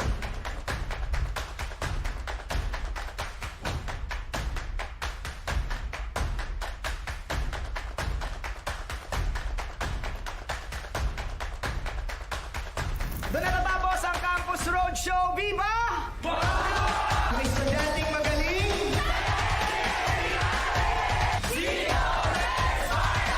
Salamat, Game Changers of High Academy. Husay!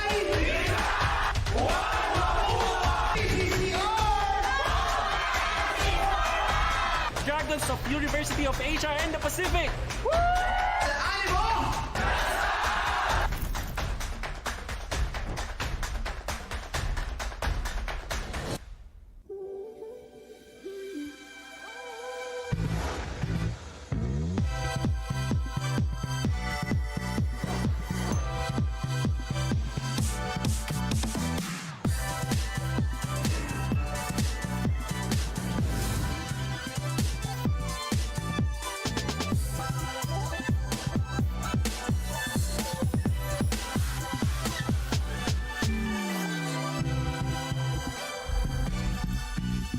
Realme 15 Series 5G.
Axe Fine Fragrance Collection. Smell finer than perfumes.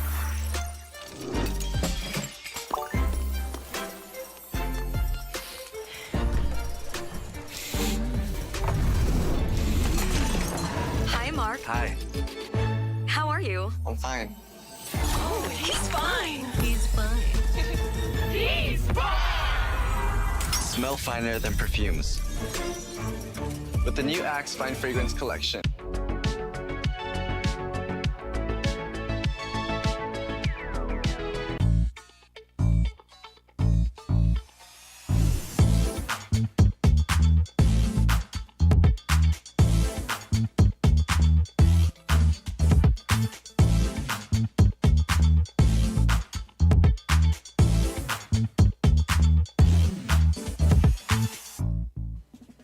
Students, prepare for class.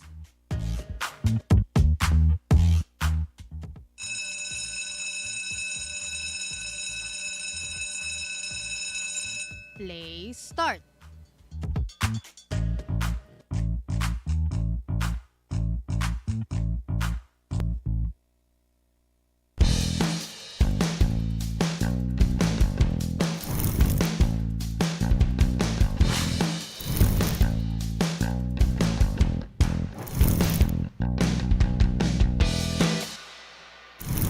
Axe. Layer like a legend. Start with a Dio stick and finish strong with Axe Fine Fragrance Collection. Scents inspired by luxury perfumes with up to 72-hour Dio protection. Layer like a legend with Axe.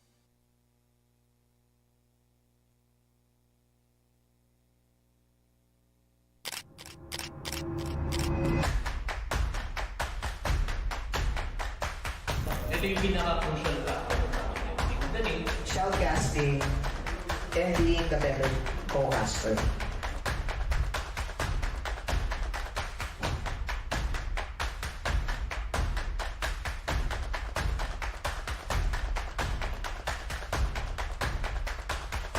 Doon natatapos ang Campus Roadshow. Viva!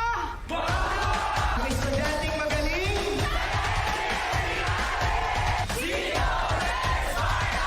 Salamat, Game Changers of Academy. Husay! PCC Dragons of University of Asia and the Pacific. Animo!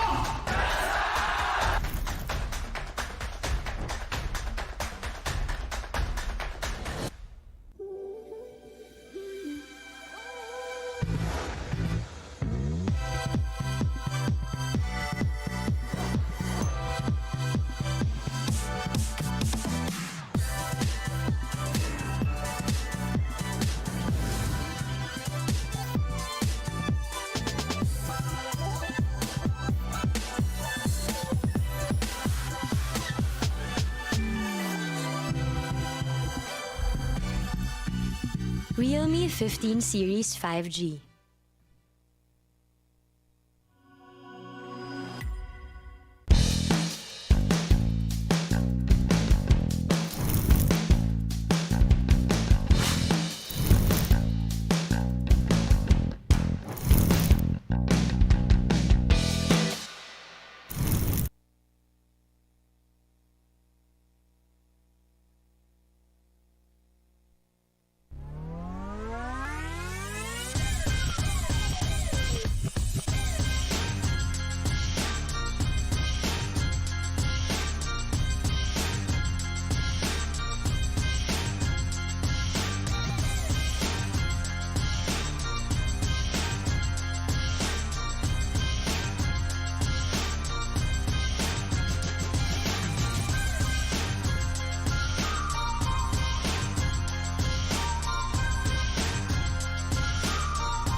Axe Fine Fragrance Collection. Smell finer than perfumes.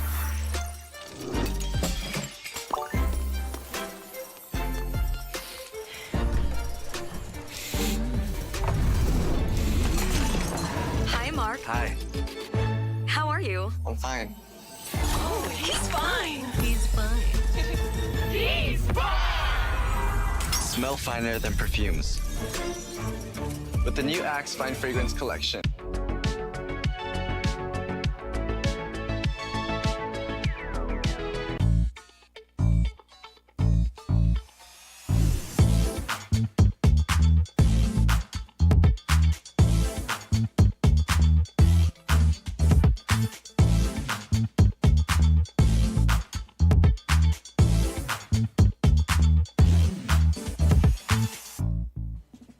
Students, prepare for class.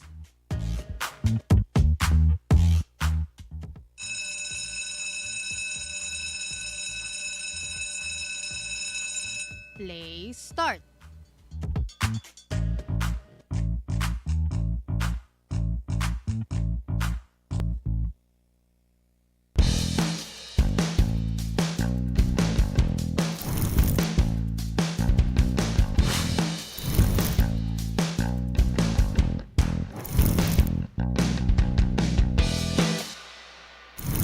Axe.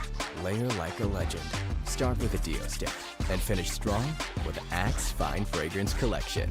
Scents inspired by luxury perfumes with up to 72-hour Dio protection. Layer like a legend with Axe.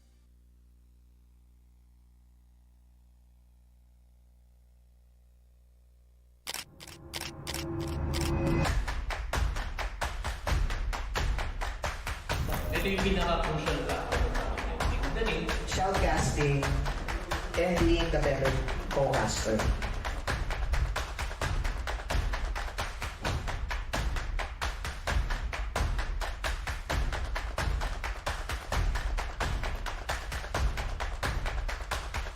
Doon natatapos ang Campus Roadshow. Viva! Mga estudyanteng magaling.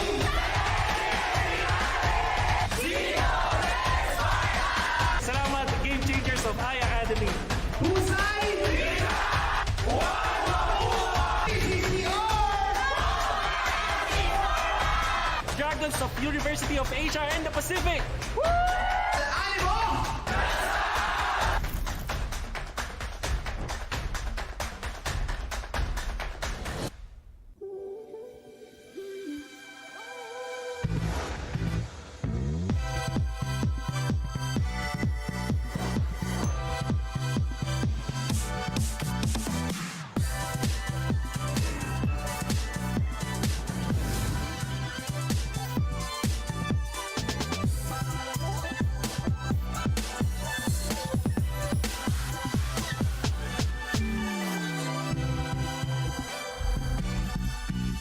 Realme 15 Series 5G.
new Axe Fine Fragrance collection. Smell finer than perfumes.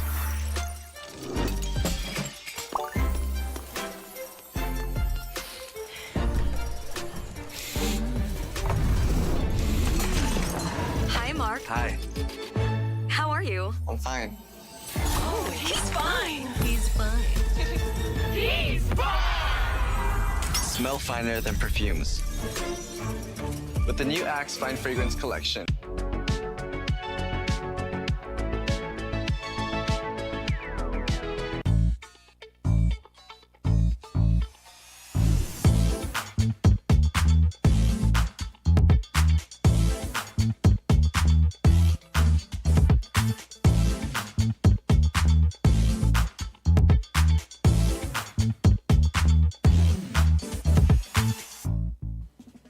Students, prepare for class.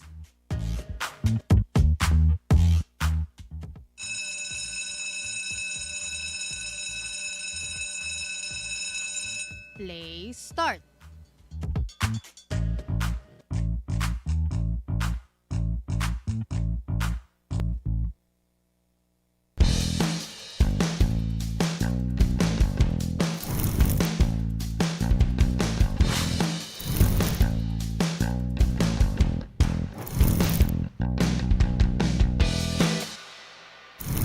Axe.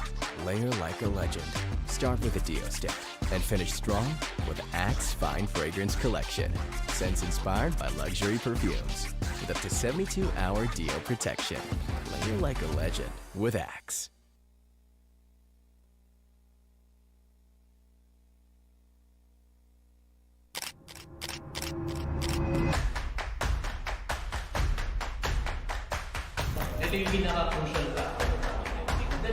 Shoutcasting and being the better co-caster.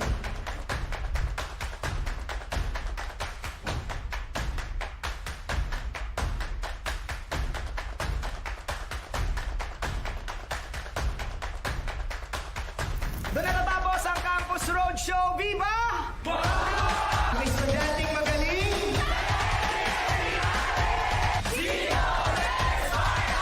Salamat, Game Changers of I Academy.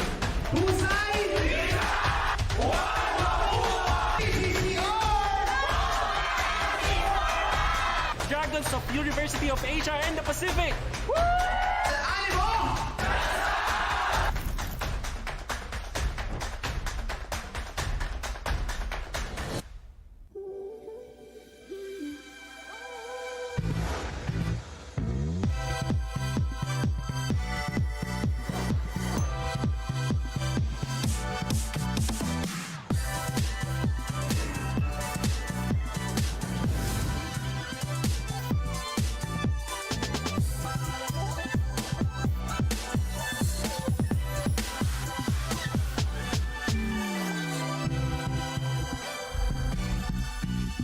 Realme 15 Series 5G.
new Axe Fine Fragrance Collection. Smell finer than perfumes.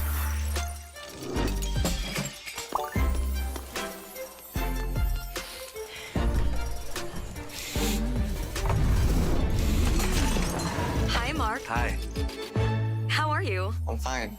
Oh, he's fine. He's fine. He's fine! Smell finer than perfumes.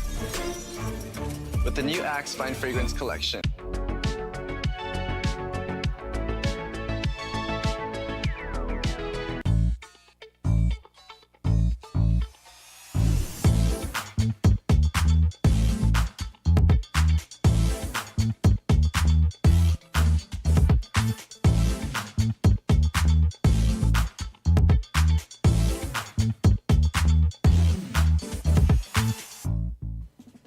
Students, prepare for class.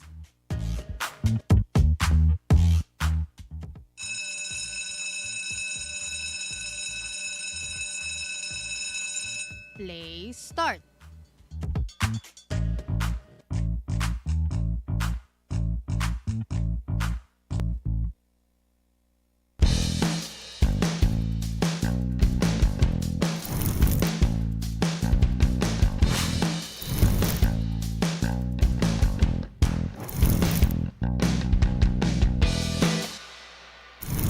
Axe. Layer like a legend. Start with a Dio stick and finish strong with Axe Fine Fragrance Collection.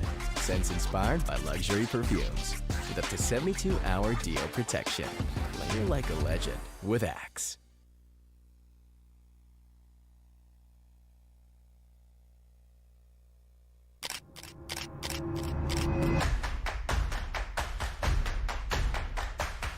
Ito yung pinaka-crucial ka. Shoutcasting and being the better co-caster.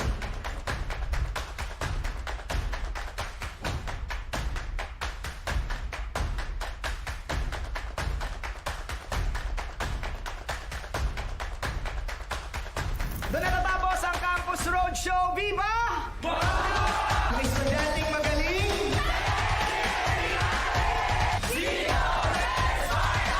Salamat, Game Changers of I Academy. Husay!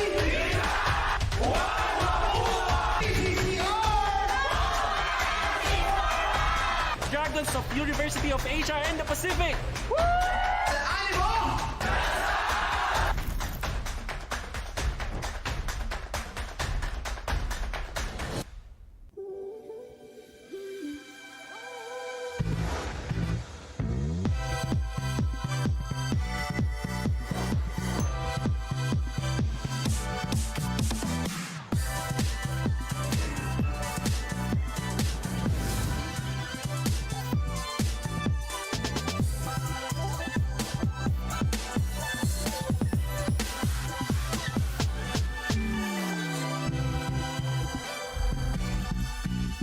Realme 15 Series 5G.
New Axe Fine Fragrance Collection. Smell finer than perfumes.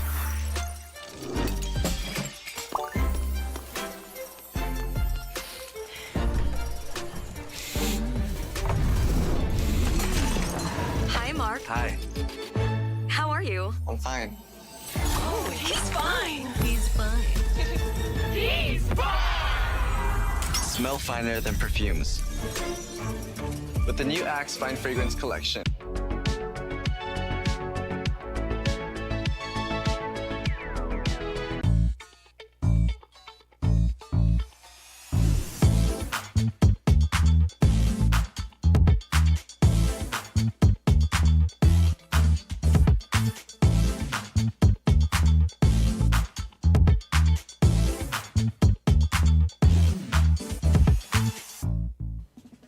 Students, prepare for class.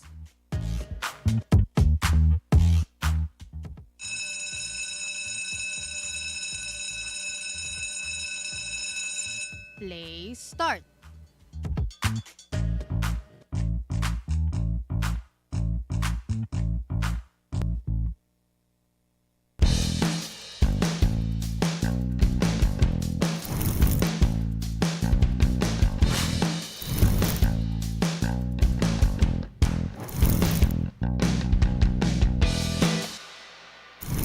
Axe. Layer like a legend. Start with a Dio stick and finish strong with Axe Fine Fragrance Collection. Scents inspired by luxury perfumes with up to 72-hour Dio protection. Layer like a legend with Axe.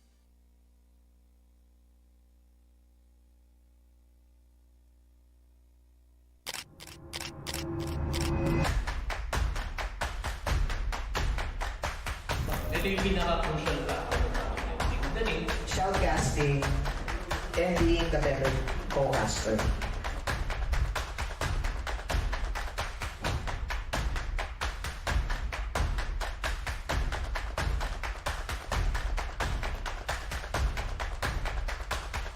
Doon na natapos ang Campus Roadshow. Viva! Mga estudyanteng magaling.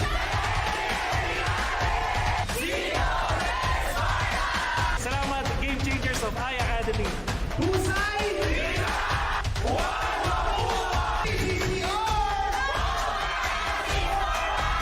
Dragons of University of Asia and the Pacific.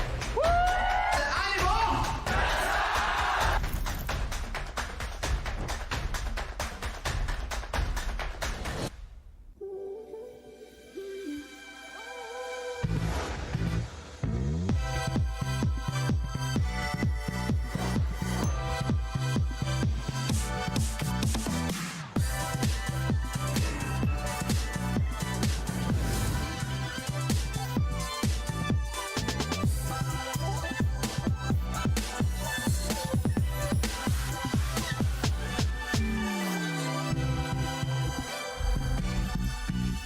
Realme 15 Series 5G.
Axe Fine Fragrance Collection. Smell finer than perfumes.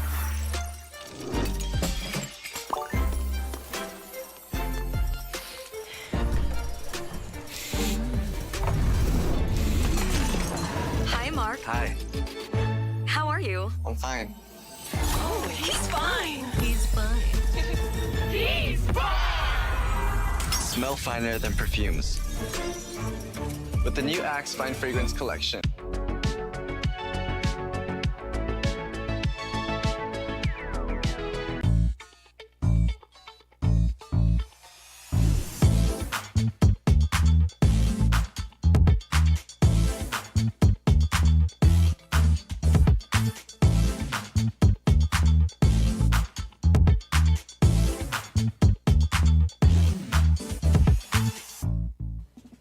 Students, prepare for class.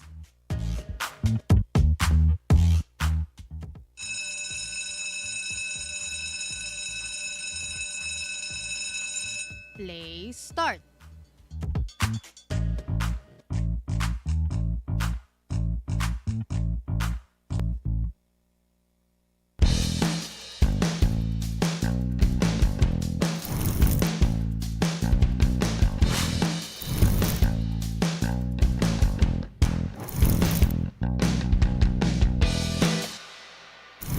Axe. Layer like a legend. Start with a Dio stick and finish strong with Axe Fine Fragrance Collection. Scents inspired by luxury perfumes with up to 72-hour Dio protection. Layer like a legend with Axe.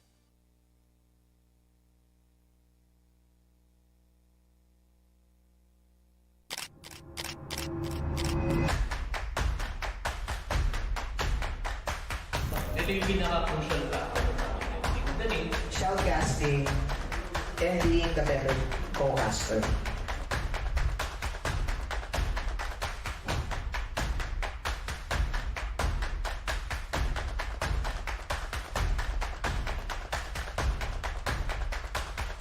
Doon na natapos ang Campus Roadshow. Viva! May estudyanteng magaling.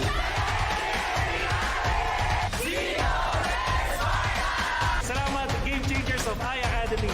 Husay! PCC Dragons of University of Asia and the Pacific. Animo!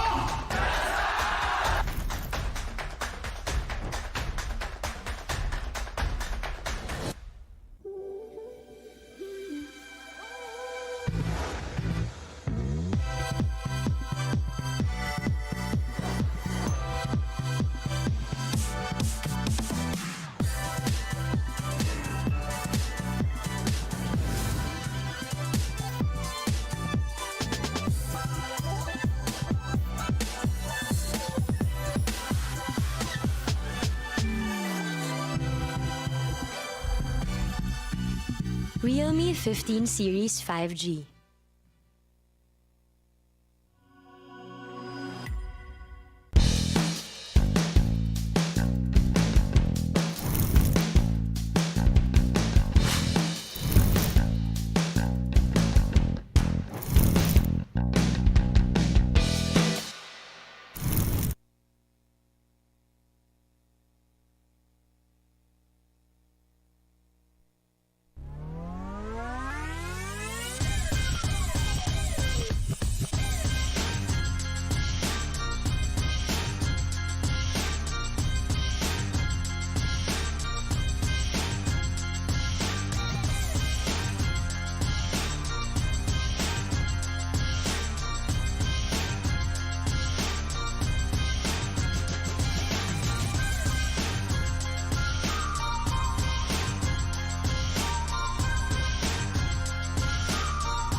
new Axe Fine Fragrance Collection. Smell finer than perfumes.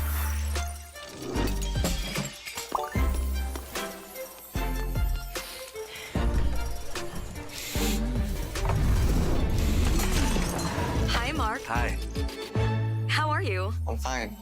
Oh, he's fine. He's fine.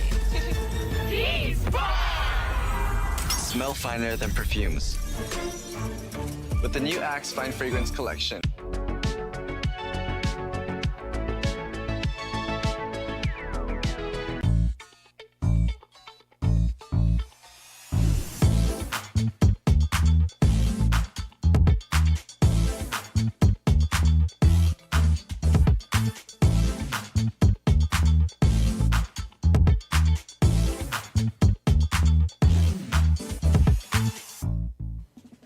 Students, prepare for class.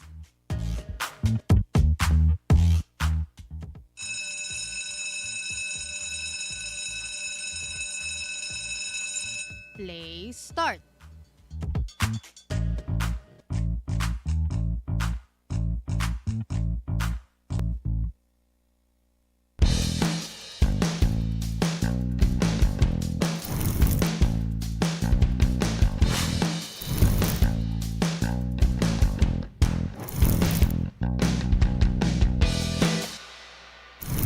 Axe. Layer like a legend. Start with a Dio stick and finish strong with Axe Fine Fragrance Collection. Scents inspired by luxury perfumes with up to 72-hour Dio protection. Layer like a legend with Axe.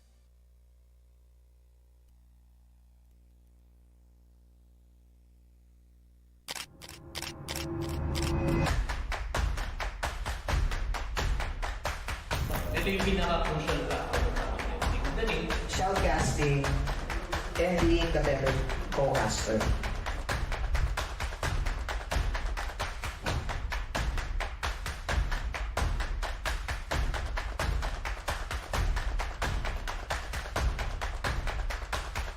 Doon na natapos ang Campus Roadshow. Viva! May estudyanteng magaling.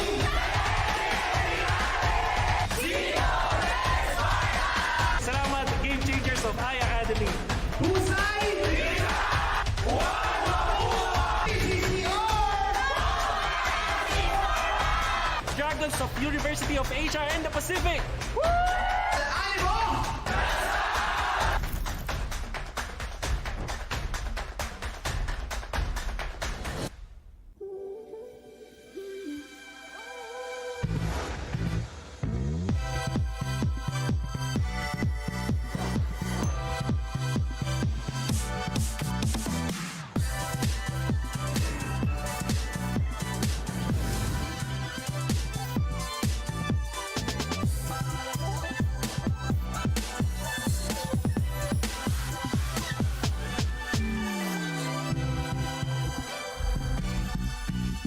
Realme 15 Series 5G.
Axe Fine Fragrance Collection. Smell finer than perfumes.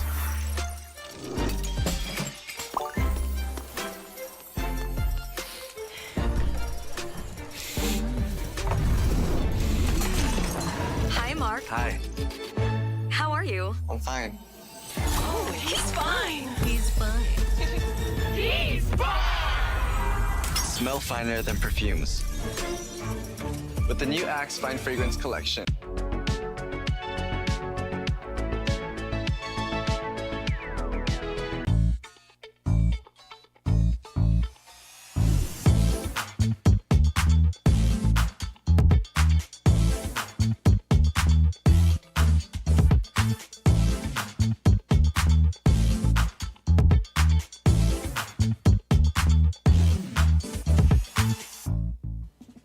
Students, prepare for class.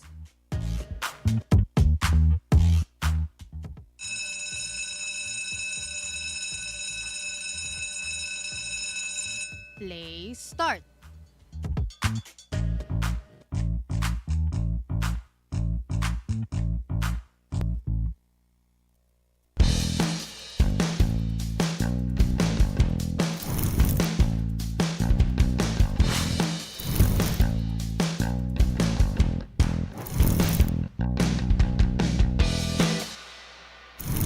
Axe. Layer like a legend. Start with a Dio stick and finish strong with Axe Fine Fragrance Collection. Scents inspired by luxury perfumes with up to 72-hour Dio protection. Layer like a legend with Axe.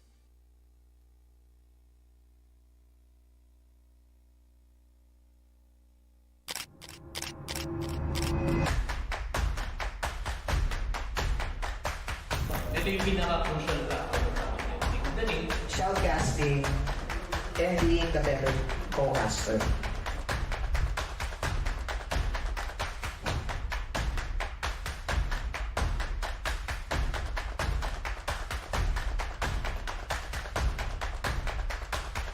Doon na natapos ang Campus Roadshow. Viva! May estudyanteng magaling. Salamat, Game Changers of iAcademy. Husay! PCC Dragons of University of HR and the Pacific. Animo!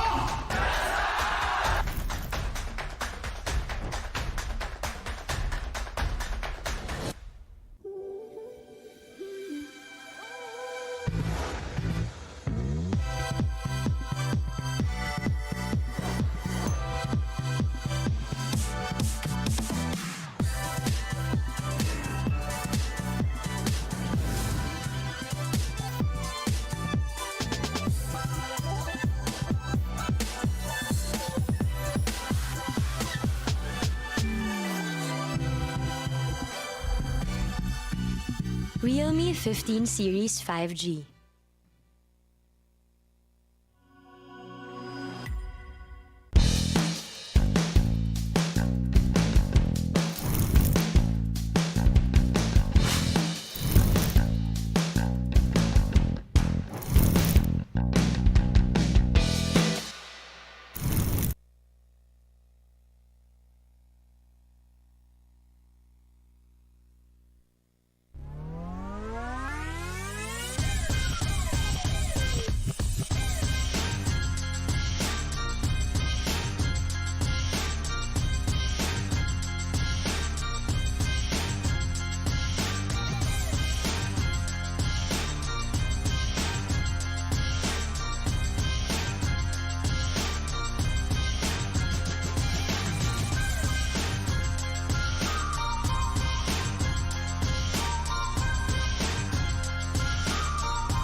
new Axe Fine Fragrance Collection. Smell finer than perfumes.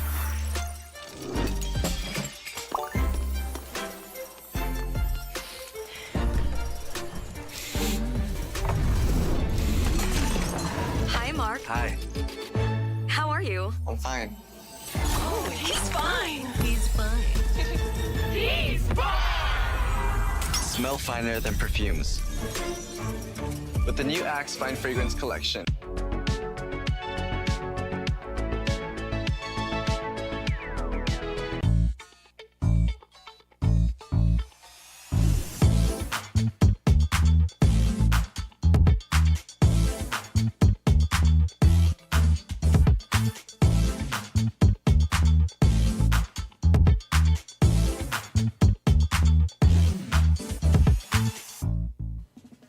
Students, prepare for class.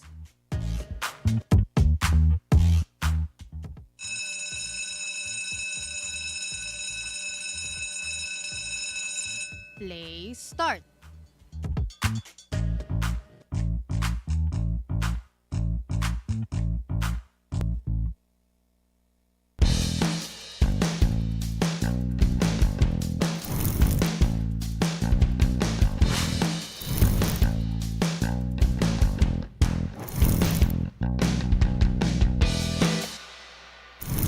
Axe. Layer like a legend. Start with a Dio stick and finish strong with Axe Fine Fragrance Collection. Scents inspired by luxury perfumes with up to 72-hour Dio protection. Layer like a legend with Axe.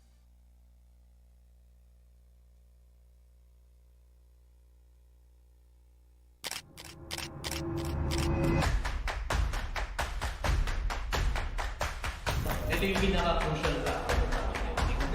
Shoutcasting and being the better co-caster.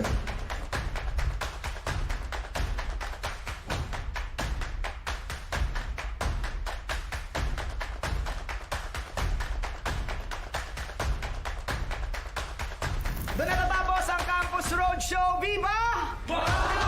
May estudyanteng magaling.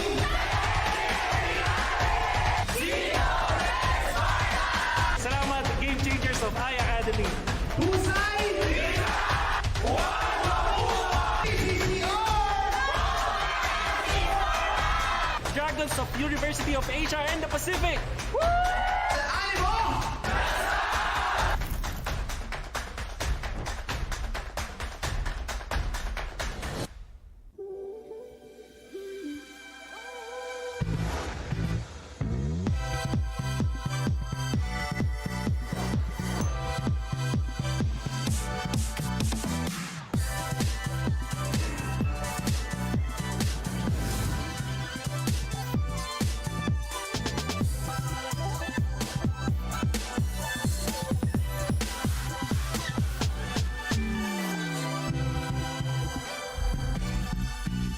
Realme 15 Series 5G.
new Axe Fine Fragrance Collection. Smell finer than perfumes.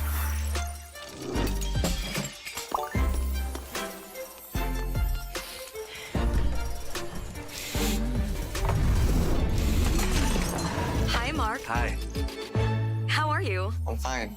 Oh, he's fine. He's fine. He's fine! Smell finer than perfumes. With the new Axe Fine Fragrance Collection.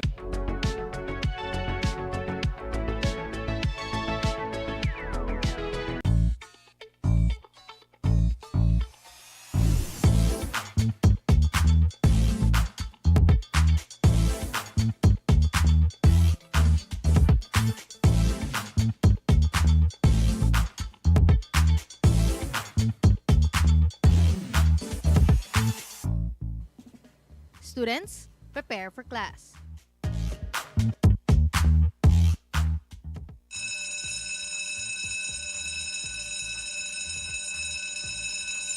Play start.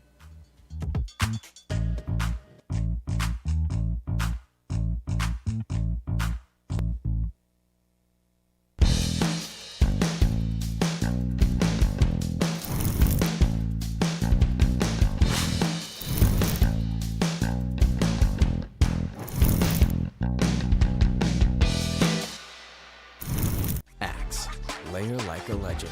Start with a Dio stick and finish strong with Axe Fine Fragrance Collection.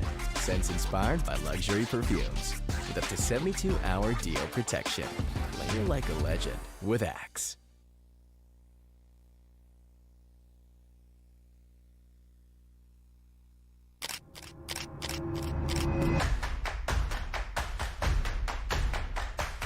Ito yung pinaka-crucial ka.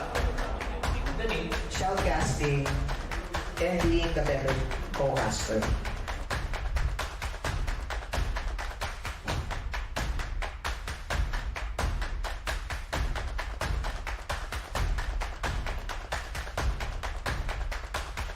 Doon na natapos ang Campus Roadshow. Viva! May estudyanteng magaling.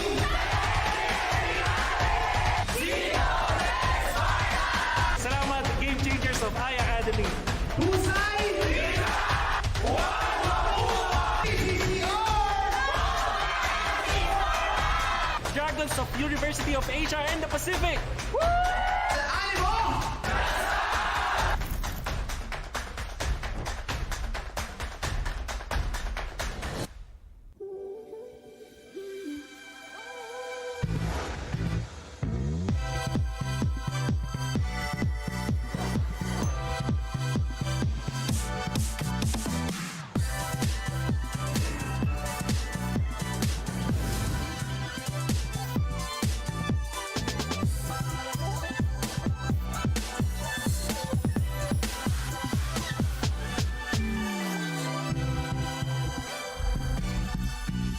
Realme 15 Series 5G.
new Axe Fine Fragrance Collection. Smell finer than perfumes.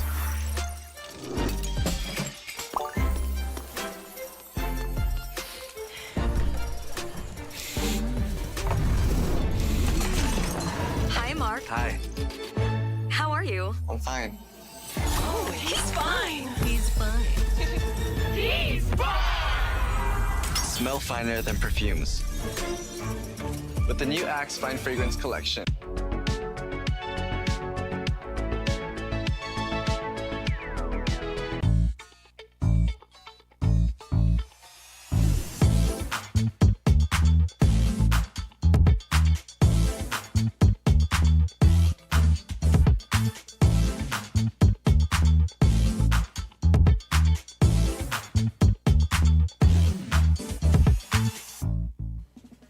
Students, prepare for class.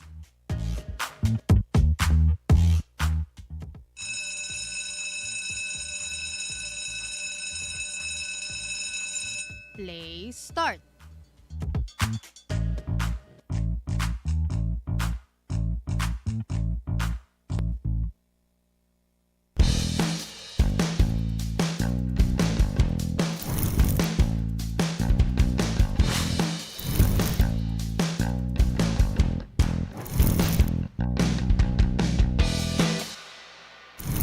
Axe.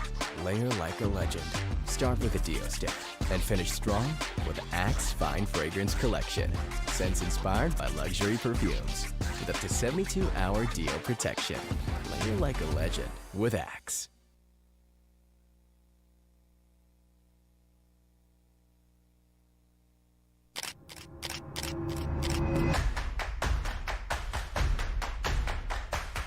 Ito yung pinaka-crucial factor. Shoutcasting and being the better co-caster.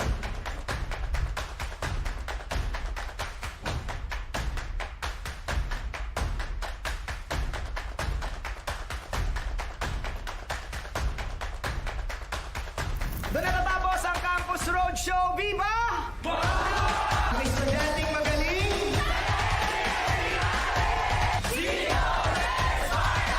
Salamat, Game Changers of iAcademy. Husay! PCC Dragons of University of Asia and the Pacific. Animo!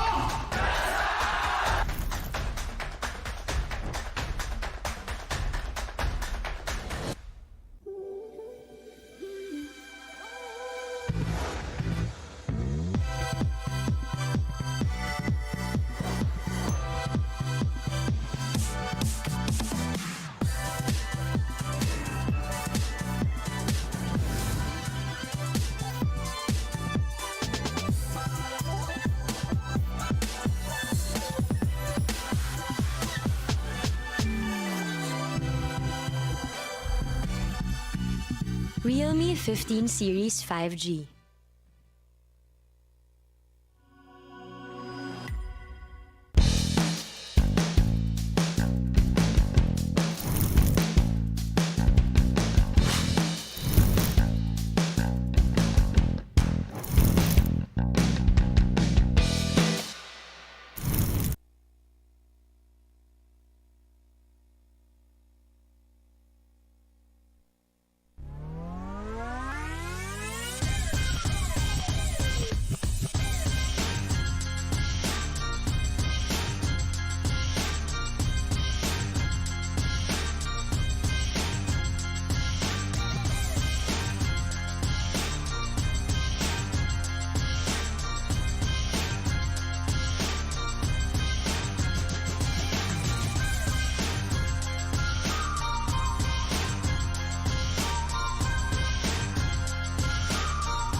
new Axe Fine Fragrance Collection. Smell finer than perfumes.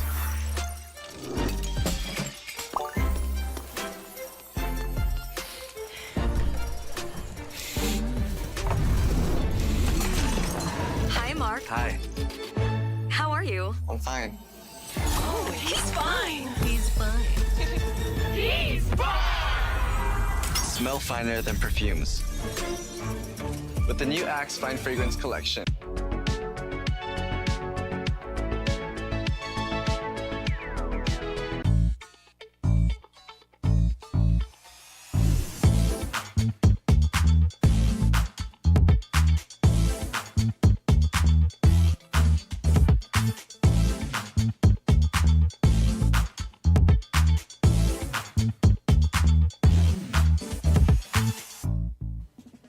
Students, prepare for class.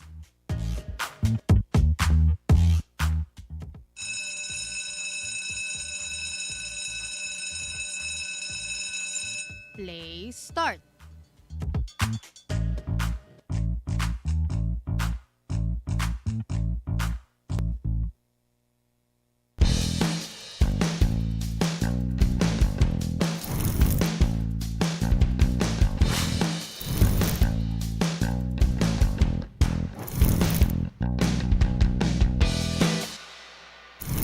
Axe.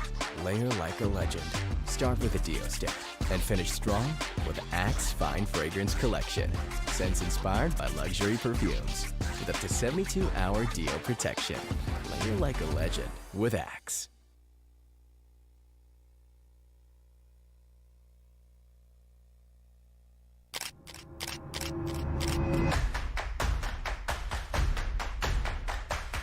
Ito yung pinaka-crucial factor sa akin. Shoutcasting and being the better co-caster.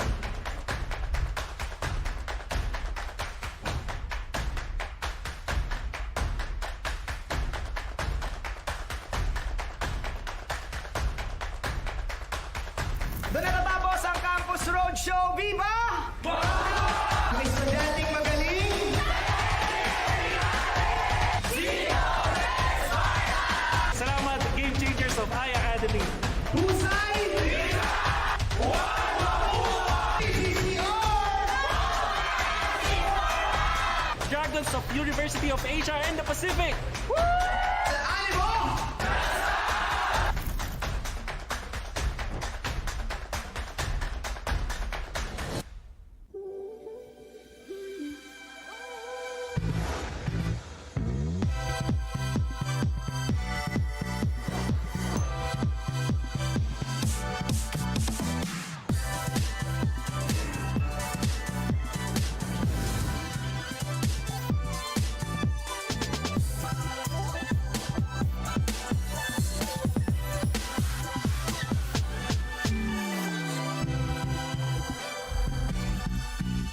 Realme 15 Series 5G.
New Axe Fine Fragrance Collection. Smell finer than perfumes.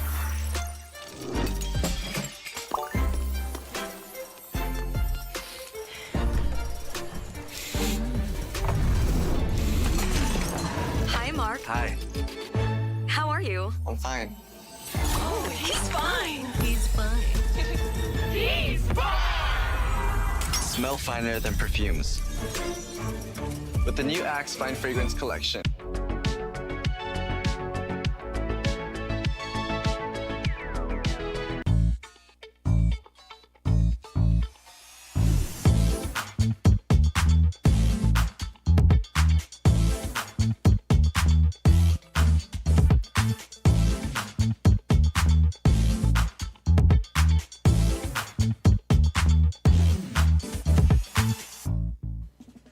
Students, prepare for class.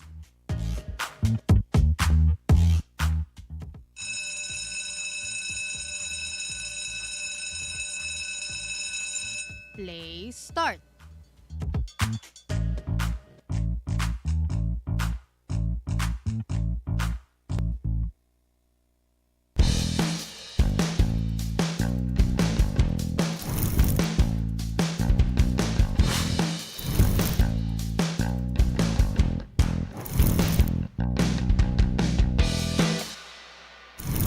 Axe.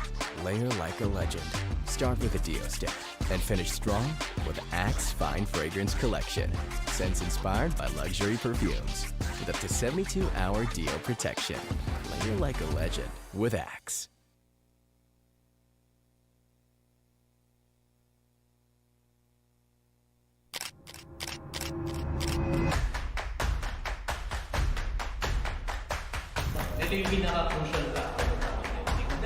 Shoutcasting and being the better co-caster.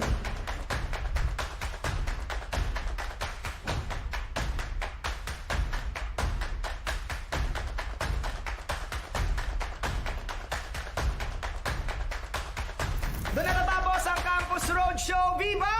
Mga estudyanteng magaling. Salamat, Game Changers of iAcademy. Husay! PCC Dragons of University of Asia and the Pacific. Animo!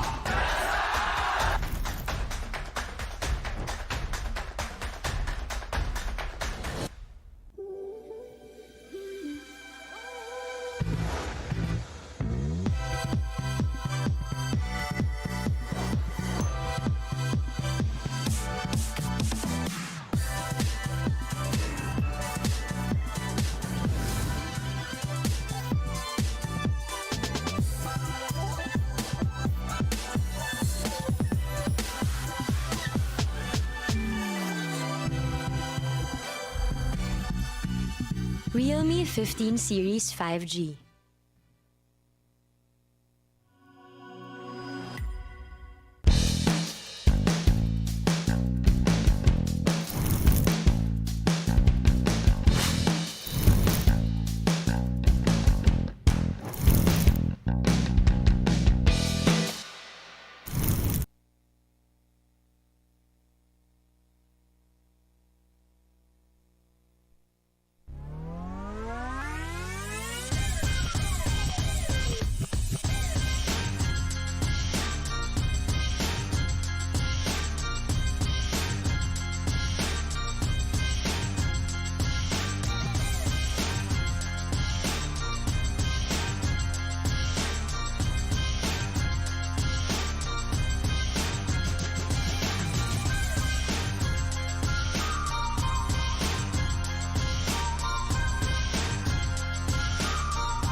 New Axe Fine Fragrance Collection. Smell finer than perfumes.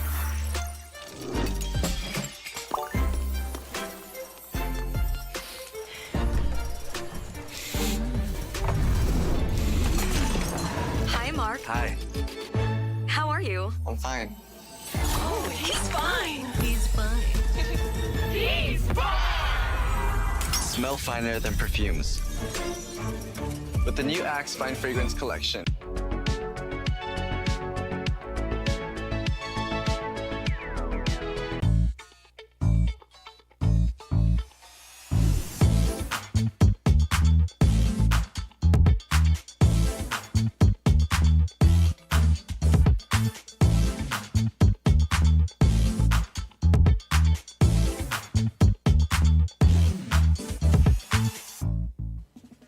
Students, prepare for class.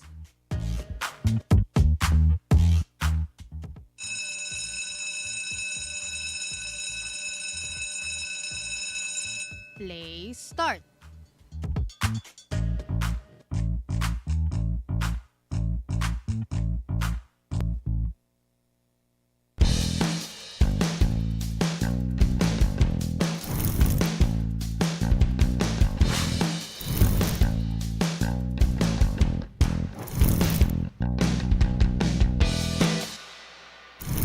Axe. Layer like a legend. Start with a Dio stick and finish strong with Axe Fine Fragrance Collection. Scents inspired by luxury perfumes with up to 72-hour Dio protection. Layer like a legend with Axe.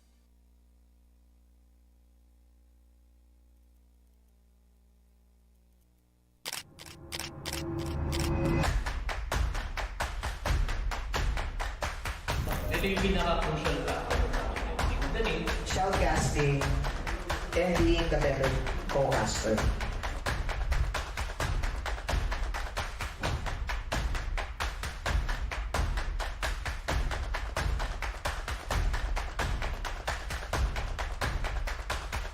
Doon na natapos ang Campus Roadshow. Viva! May estudyanteng magaling.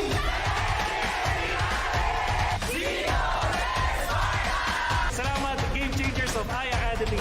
Husay! PCC Dragons of University of Asia and the Pacific. Animo!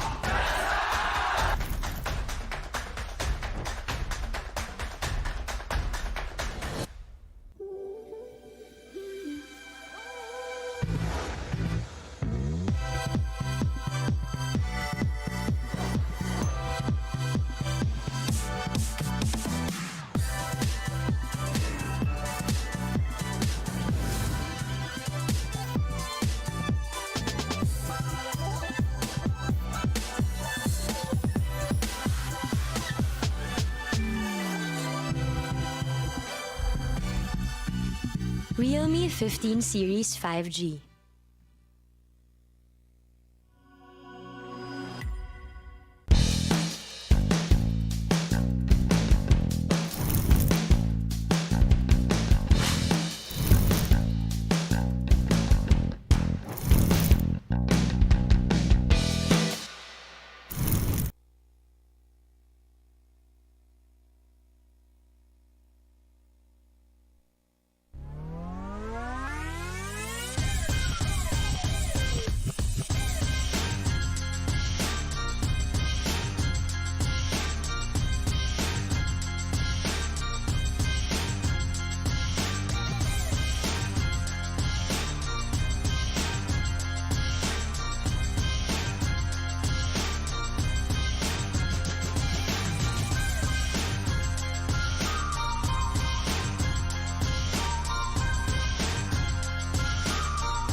Axe Fine Fragrance Collection. Smell finer than perfumes.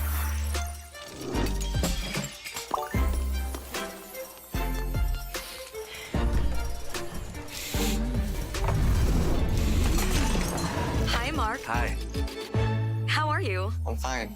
Oh, he's fine. He's fine.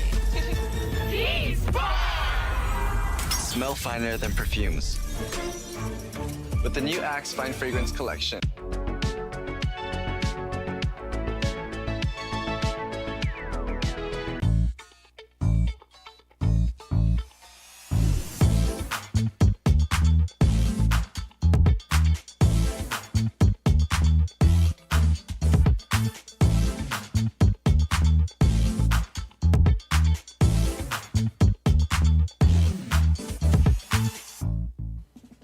Students, prepare for class.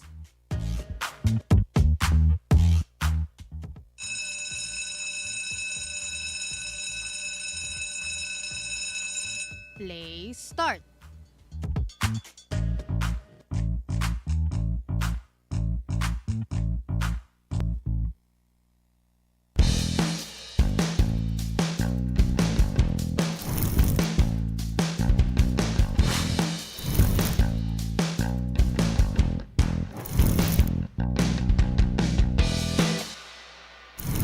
Axe.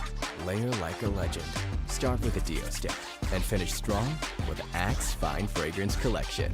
Scents inspired by luxury perfumes with up to 72-hour Dio protection. Layer like a legend with Axe.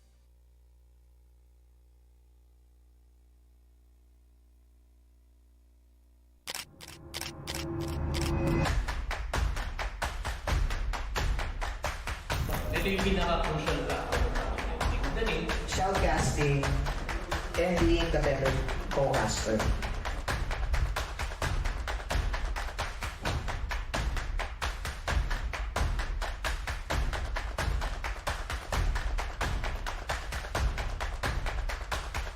Doon na natapos ang Campus Roadshow. Viva! Mga estudyanteng magaling.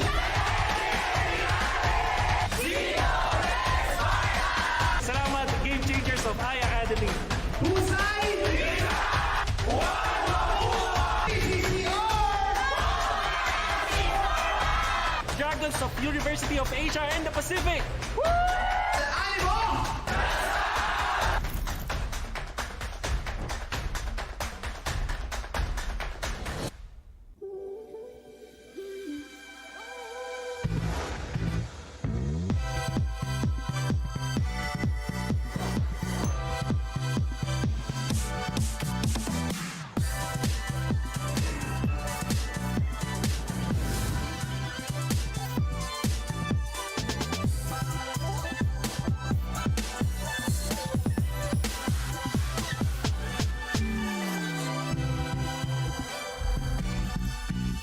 Realme 15 Series 5G.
Axe Fine Fragrance Collection. Smell finer than perfumes.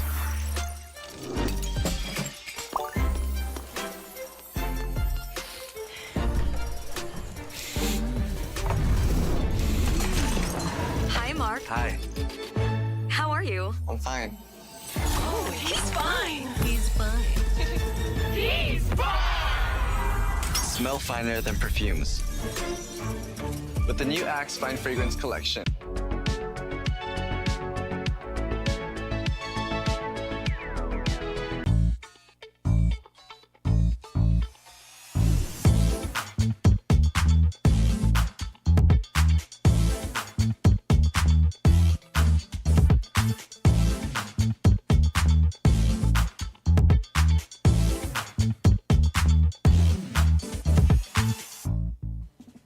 Students, prepare for class.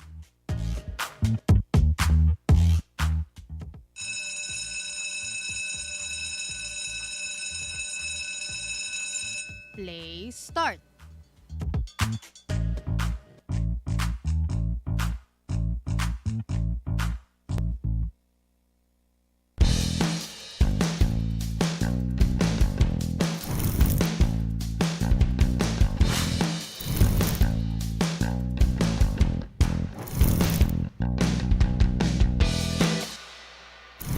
Axe. Layer like a legend. Start with a Dio stick and finish strong with Axe Fine Fragrance Collection. Scents inspired by luxury perfumes with up to 72-hour Dio protection. Layer like a legend with Axe.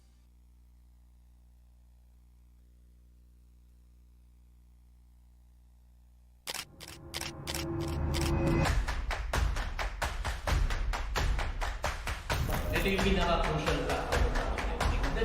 Shoutcasting and being the better co-caster.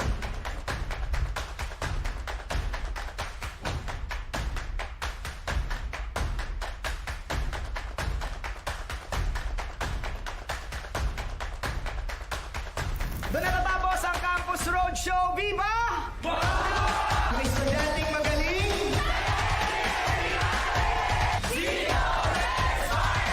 Salamat, Game Changers of High Academy. Husay! PCC Dragons of University of Asia and the Pacific. Animo!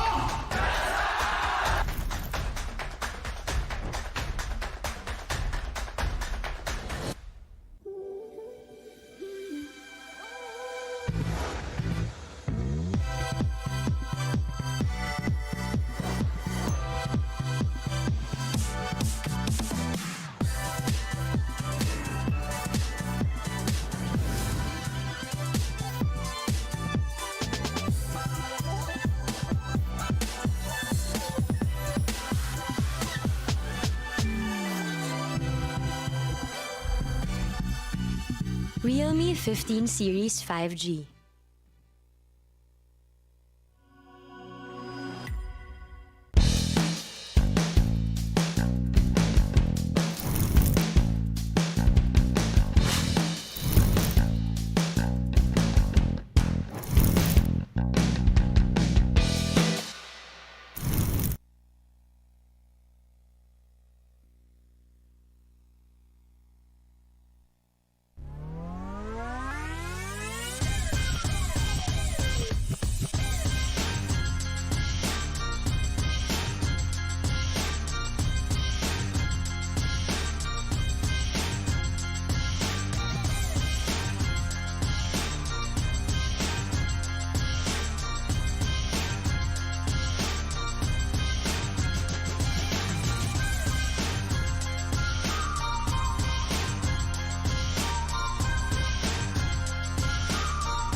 Axe Fine Fragrance Collection. Smell finer than perfumes.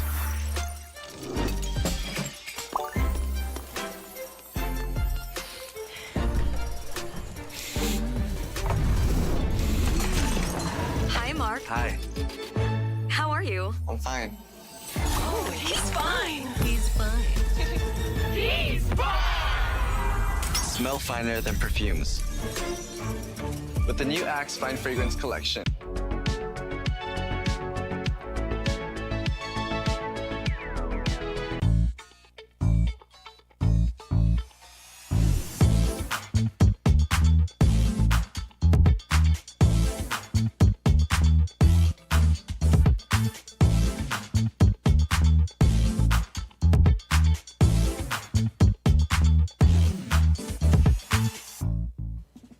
Students, prepare for class.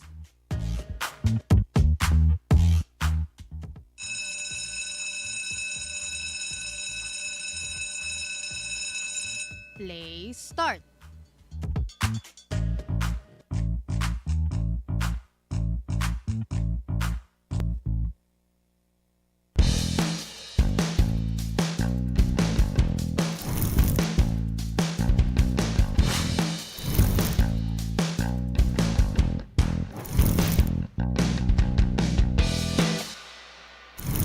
Axe.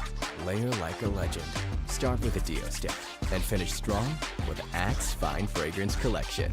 Scents inspired by luxury perfumes with up to 72-hour Dio protection. Layer like a legend with Axe.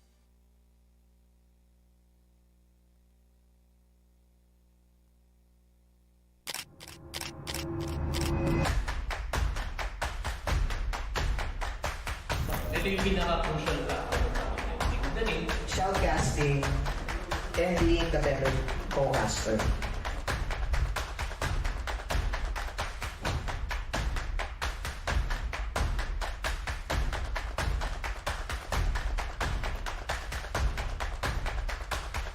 Doon na natapos ang Campus Roadshow. Viva!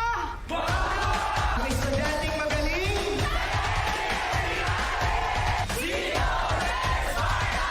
Salamat, Game Changers of Academy.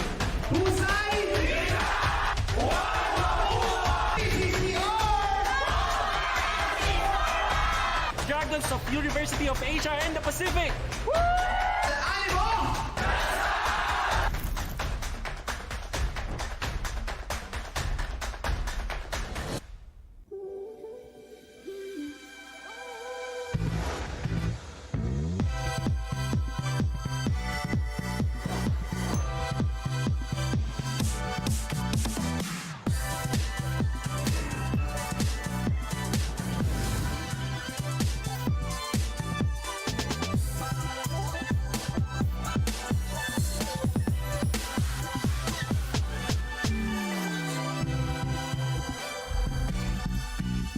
Realme 15 Series 5G.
new Axe Fine Fragrance Collection. Smell finer than perfumes.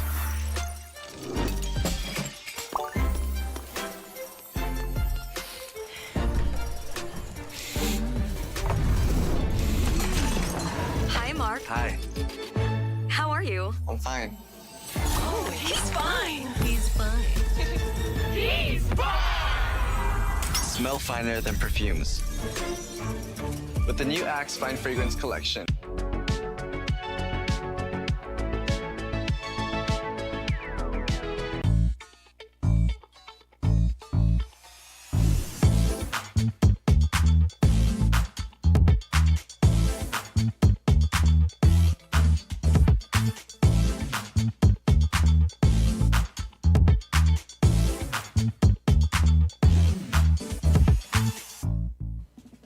Students, prepare for class.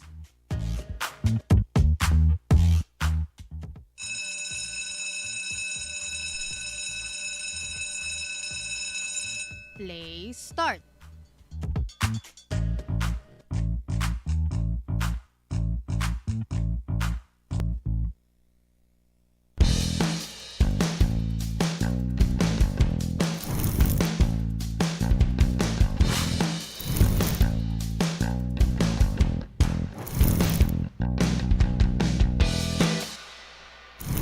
Axe. Layer like a legend. Start with a Dio stick and finish strong with Axe Fine Fragrance Collection.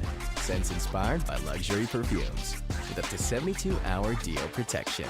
Layer like a legend with Axe.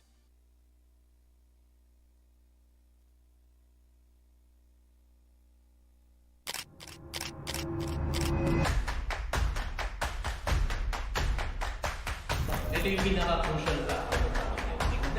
Shoutcasting and being the better co-caster.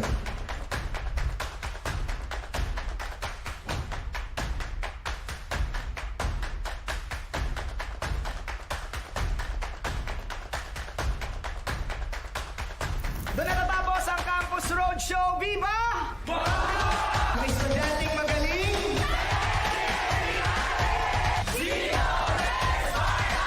Salamat, Game Changers of iAcademy. Husay!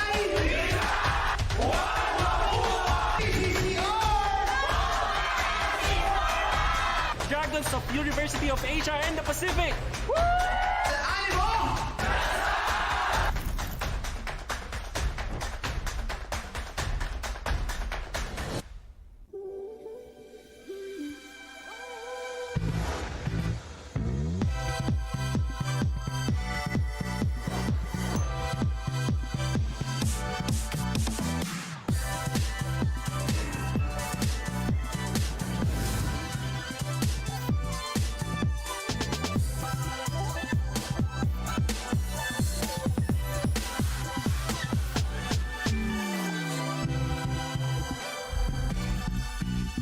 Realme 15 Series 5G.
Axe Fine Fragrance Collection. Smell finer than perfumes.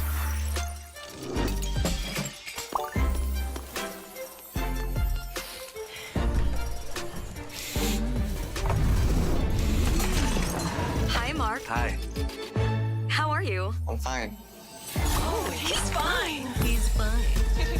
He's Smell finer than perfumes. With the new Axe Fine Fragrance Collection.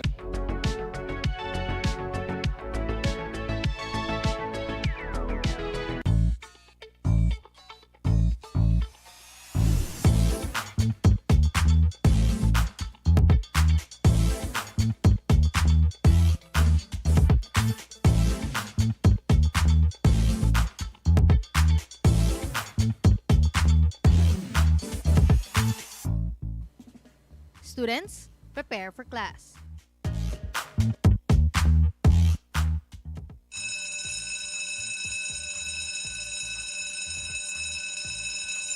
Play start.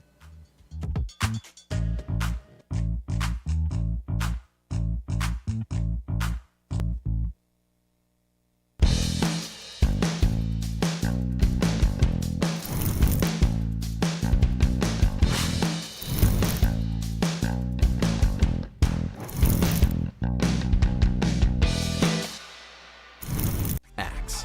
Layer like a legend. Start with a Dio stick and finish strong with Axe Fine Fragrance Collection. Scents inspired by luxury perfumes with up to 72-hour Dio protection. Layer like a legend with Axe.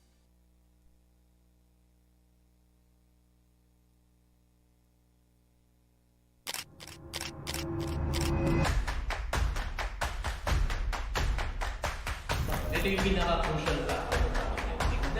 Shoutcasting and being the better co-caster.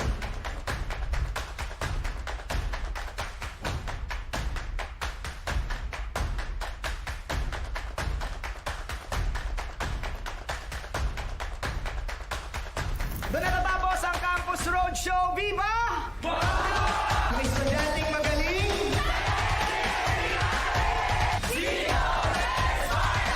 Salamat, Game Changers of iAcademy. Husay!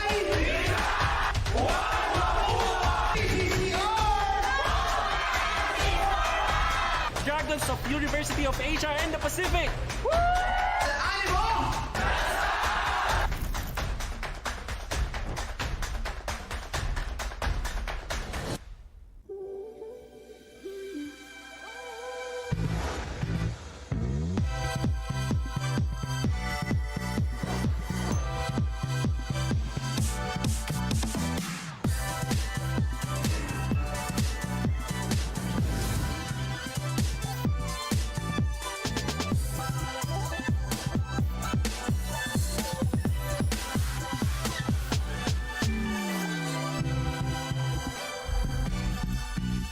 Realme 15 Series 5G.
new Axe Fine Fragrance Collection. Smell finer than perfumes.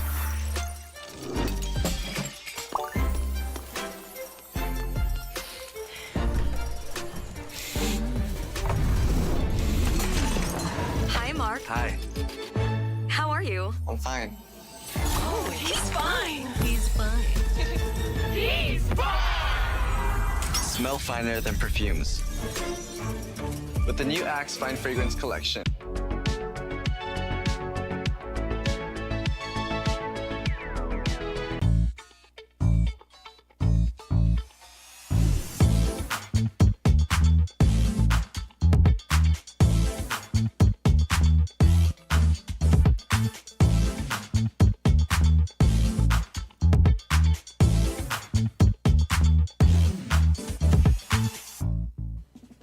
Students, prepare for class.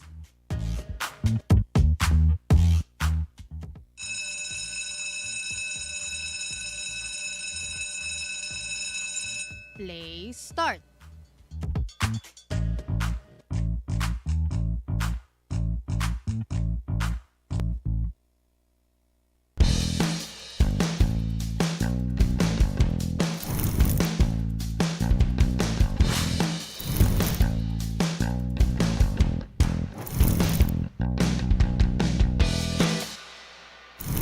Axe.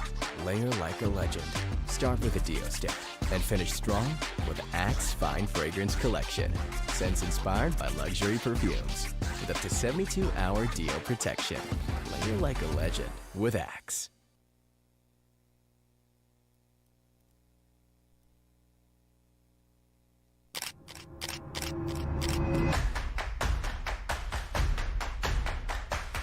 Ito yung pinaka-crucial factor.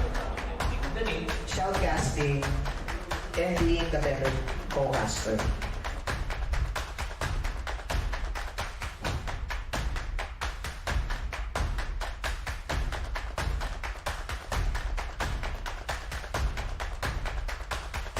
Doon natatapos ang Campus Roadshow. Viva! Mga estudyanteng magaling.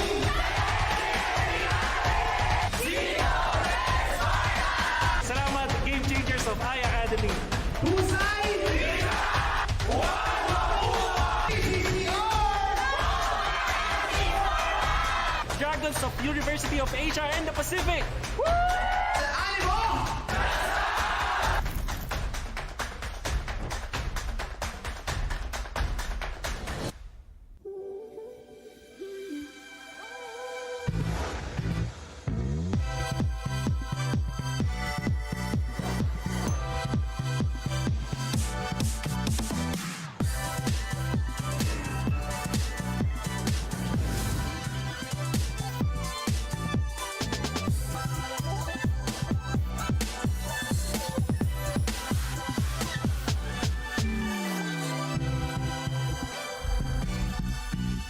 Realme 15 Series 5G.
Good evening, everyone, and welcome back to the first day of our playoffs here at the PCC National League. Kami pa rin ang inyong mga kasama for today, your great chance, together with Aaron, as we are about to witness the last series today between Pylon Esports Mittsu and DXRV Esports. So Aaron, ano nga ba dapat abangan ng ating mga viewers para sa laban na ito? Siyempre, we all know na nakita nga natin kanina yung previous series kanina na naka-advance na nga sila towards the upper bracket semis number 2, which is makakatapat nga ng Ateneo Esports, ng UCLMX, Apex Esports. Pero ngayon, it's time para dito sa team ng DXRV Esports and Pylon Mittsu kung sino nga ba talaga ang makakausad at makapag-move forward para naman bukas up against the team of NU Bulldogs. So napaka-gandang laban at serye na naman ang ating makikita. Naglagan pero may isang mag-move forward. At kung sino man ang mag-move forward, sila ang meron safety net dahil kung mapapansin ng ating viewers, yung upper bracket semis 1 and 2, meron tayong lower bracket. In contrast sa mga laban natin na yun kung saan naglagan na talaga. So kung sino man ang mga tatalo sa matchups natin for tomorrow, sila ang bababa sa lower bracket semis na best of 5 din. Habang yung mga winners, sila ang mag-move forward sa ating lower bracket finals. At syempre, kung may mga win streak tayo na teams, nandiyan ang upper bracket finals and the grand finals na I'm pretty sure madaming nag-aabang sa ating viewers kung sino nga ba sa teams na ito ang makakatungo para sa direction na yun.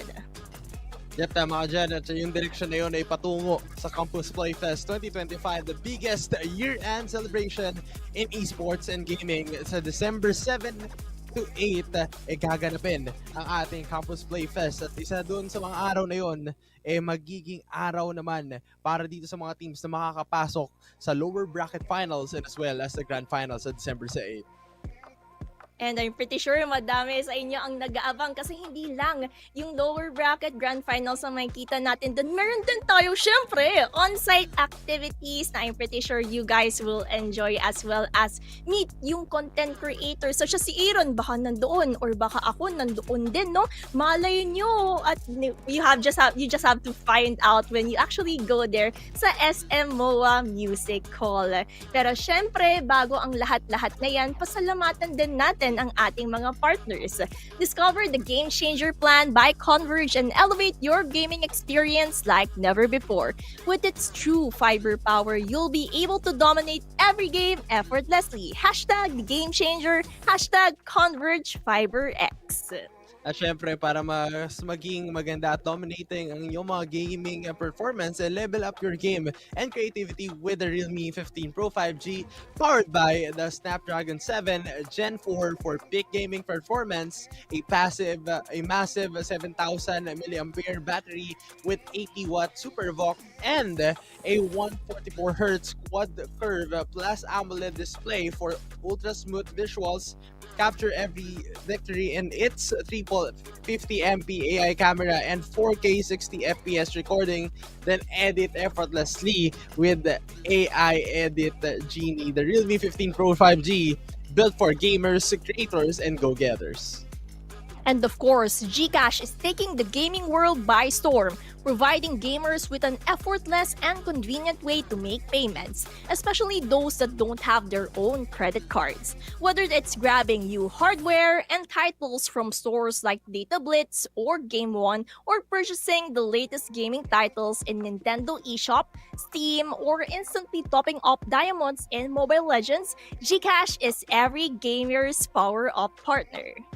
Yep, tama ka dyan, Gretchen. And from paying via QR with options to split payments with G-Gives, paying directly online rather than going through gray market sellers on social media marketplaces, paying with your GCash card in online stores with no PH marketplaces for low conversion or fees, and simply topping up your Steam, PSN credits, and as well as MLBB via prepaid pins. GCash offers a suite of services reinforcing its status as the #1 demand super app that is success for all users to unlock your next game gear and in-game upgrades with GCash. And of course, I'm pretty sure madami na sa inyo ang nag-aabang between our match-up between Pylon Esports Mittsu versus DXRV Esports. Nasaksihan natin yung mga matches nila ever since the group stages, and finally, here they are witnessing their journey in terms of the playoffs. Unahin muna natin ang DXRV Esports kung saan still the same members, Super Odab, Alex, Arizona Brandy, Akashu, and more in terms of representing the team para masaksihan din natin yung talento at galing nila para syempre makabawi din naman para sa nakakakaba na eliminations. Pero parang hindi sila kinakabahan dito, Aaron. Chillax lang no? Chillax lang. Oo, Kumbaga, nakahiga pa yung iba, nagpapahinga habang naghihintay. Pero syempre, ang kanilang mga kalaban, walang iba kundi ang Pylon Mittsu. Nandiyan si Lengad, JC, Taro, Orvin, and Motzi na bubuo at kukompleto sa kanilang lineup na napakatagal na rin na itong kupunan na ito, and as well some of the players talaga napaka-solid. Kung tutuusin, napakatagal na rin sa collegiate scene, and this is now the time to showcase their players ang side ng Pylon Mittsu. At kita naman natin kung paano din sila magpe-prepare in terms of the preparation before the match itself. Kasi take note, sa mga viewers natin dyan, best of 5 po ito. So there's a possibility that we're going to max out the 5 games, or maybe even 4, 3. It depends na lang kung paano nga ba yung bakbakan dito lang sa Land of Dawn. Pero syempre, bago natin simulan yung drafting scene, pasalamatan natin ang ating dalawa pang sponsors. So we have AXA, who has the most premium fragrances inspired by luxury perfumes, crafted by world-renowned perfumers all over the world, infused with essential oils and up to 72 hours deo protection so you can boss odor and smell irresistible.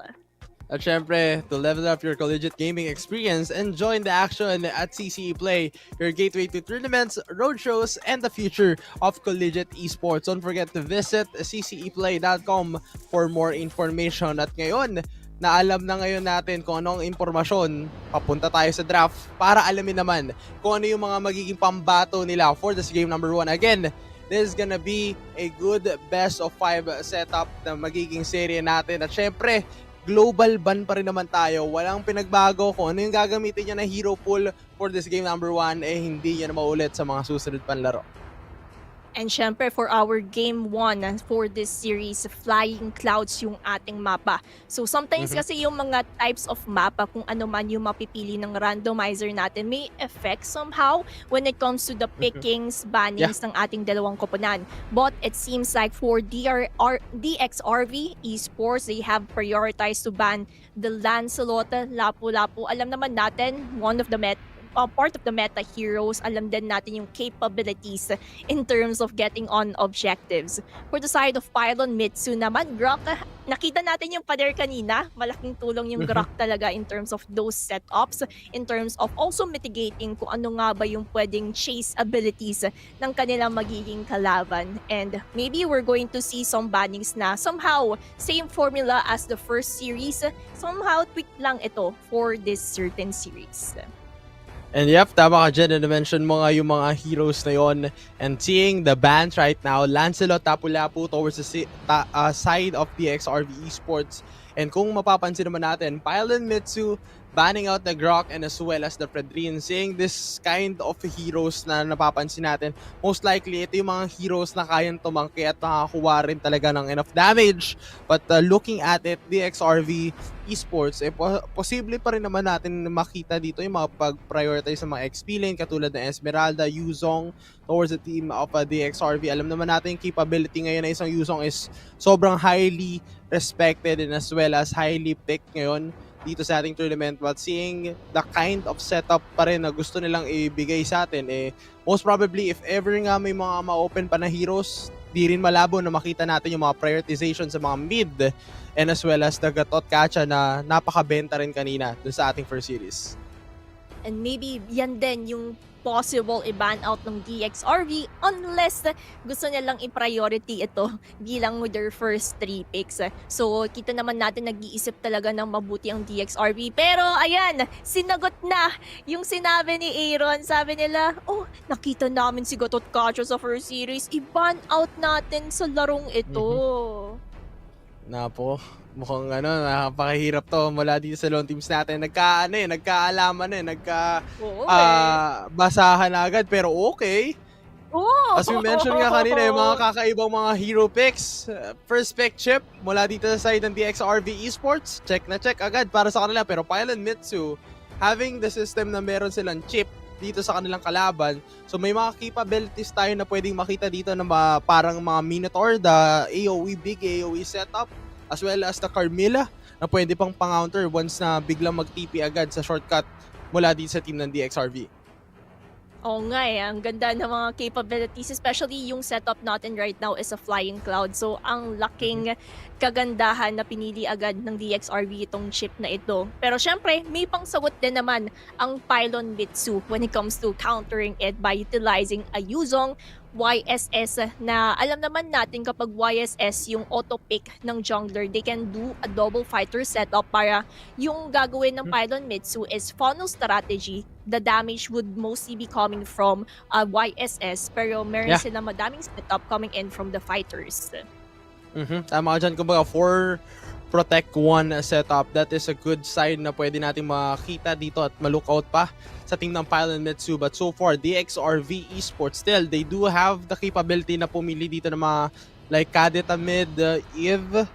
And yun na nga, nakakita tayo ng Eve dito. So one of the heroes pa na pwede nila maging makita is the Baksha. Okay, napakakuna to be honest na nakikita agad natin ang mga pagpasok para di sa team ng DXRV. So having this kind of setups, Pylon Mittsu still, they do have the chance kung sakaling gusto nila ng double fighter. Pili na agad sila dito ng mga CC, Ruby, Gold, possible.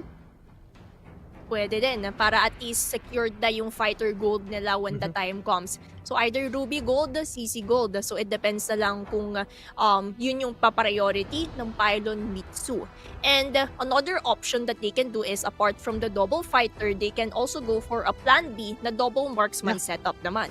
Pero given that ito yung lineup right now ng DXRV, it seems impossible. But they have chosen the path of a double fighter setup. So we can reassure na Ruby Gold yung magiging direction nito unless kasi meron din ako nakitang kakaiba, Ruby Rome, para at least makapag-adjust pa sila accordingly, depende na lang kung ano yung PPD-in ng DXRV. Yep, tama ka dyan. And most probably, I want to witness kung sakaling ang may chance nga ba dito ang side ng DXRV Esports na pumili rin ng isa sa mga heroes kanina na nakita natin, which is the X-Borg. Napaka-useful rin to be honest para dito sa gantong kind of system and setup na pwedeng i-provide ng DXRV. Napaka-useful dito na isang X-Borg. And as well as the Tirisla, it's a good ban na binanout at respeto from the team of Pylon Mittsu. Pero kung tutuusin rin kasi, magbaban pa rin naman sila dito, most probably the Farsa and as well as the Novaria na pwedeng maging effective mula dito sa kanilang lineup, or as well as the Lunox rather. Pwede pa rin naman mula dito sa team ng DXRV. Oo nga actually maganda talaga yung Lunox for the side of Pylon Mittsu kung hindi man ito maban out ng DXRV kasi chip, alam naman natin yung teleportation niya, yung Lunox would be viable in terms of having that escape mechanism, utilizing the brilliance at saka yung burst damage na manggagaling in such an early game setup.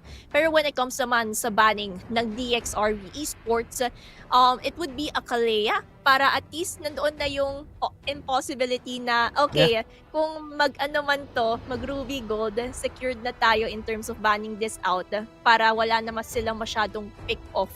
Kasi right now, Pylon Mittsu, ang dami nilang capabilities ng setup. Dami nilang capabilities of that crowd control na baka ma-counter yung chip pick nila na pinprioritize nila. Yep, tama ka dyan. And katulad yun na mention mo, napakaganda rin talaga kasi to be honest, wala pa akong maisip na idea kung ano yung mga pwedeng ibagay pa bukod dun sa mga na-mention ko kanina from the roamer position ng Pylon Mittsu. Pero kung tutuusin, gusto i-negate yung mga process from the Kalea pa lang dun sa mga combination play. Yung mga isang setup, sabay burst agad sa isang hero. So, ayun yung mga iniiwasan nila. So, most probably, a good read mula dito sa team ng DXRV. But so far, ang kailangan lang din talaga nila respetuhin is the mid lane. Mid lane mula dito sa team ng Pylon Mittsu. Possible ba double fighter and double marksman na Kimi mid ang ma-expect natin from Pylon Mittsu. Oo nga magandang possibility yon unless gusto talaga nilang may pang-counter sa mga tanky heroes na meron right now ang DXRV. So they can go for a Kimi or Lunox. Lunox yung naging direction nila para at least nandun yung brilliance pang alis at brilliance na pwede din naman pang hapol. Mas flexible siya in terms of those types of decision making within a team fight. Pero for the side of DXRV Esports, kung Ruby Gold nga ito, ano ba ang pwede nilang gawin? CC Gold ba yung pangtatapat nila? Ibe-bait out nila? Kasi maganda din naman pang bait out yun lalo na we are a global ban.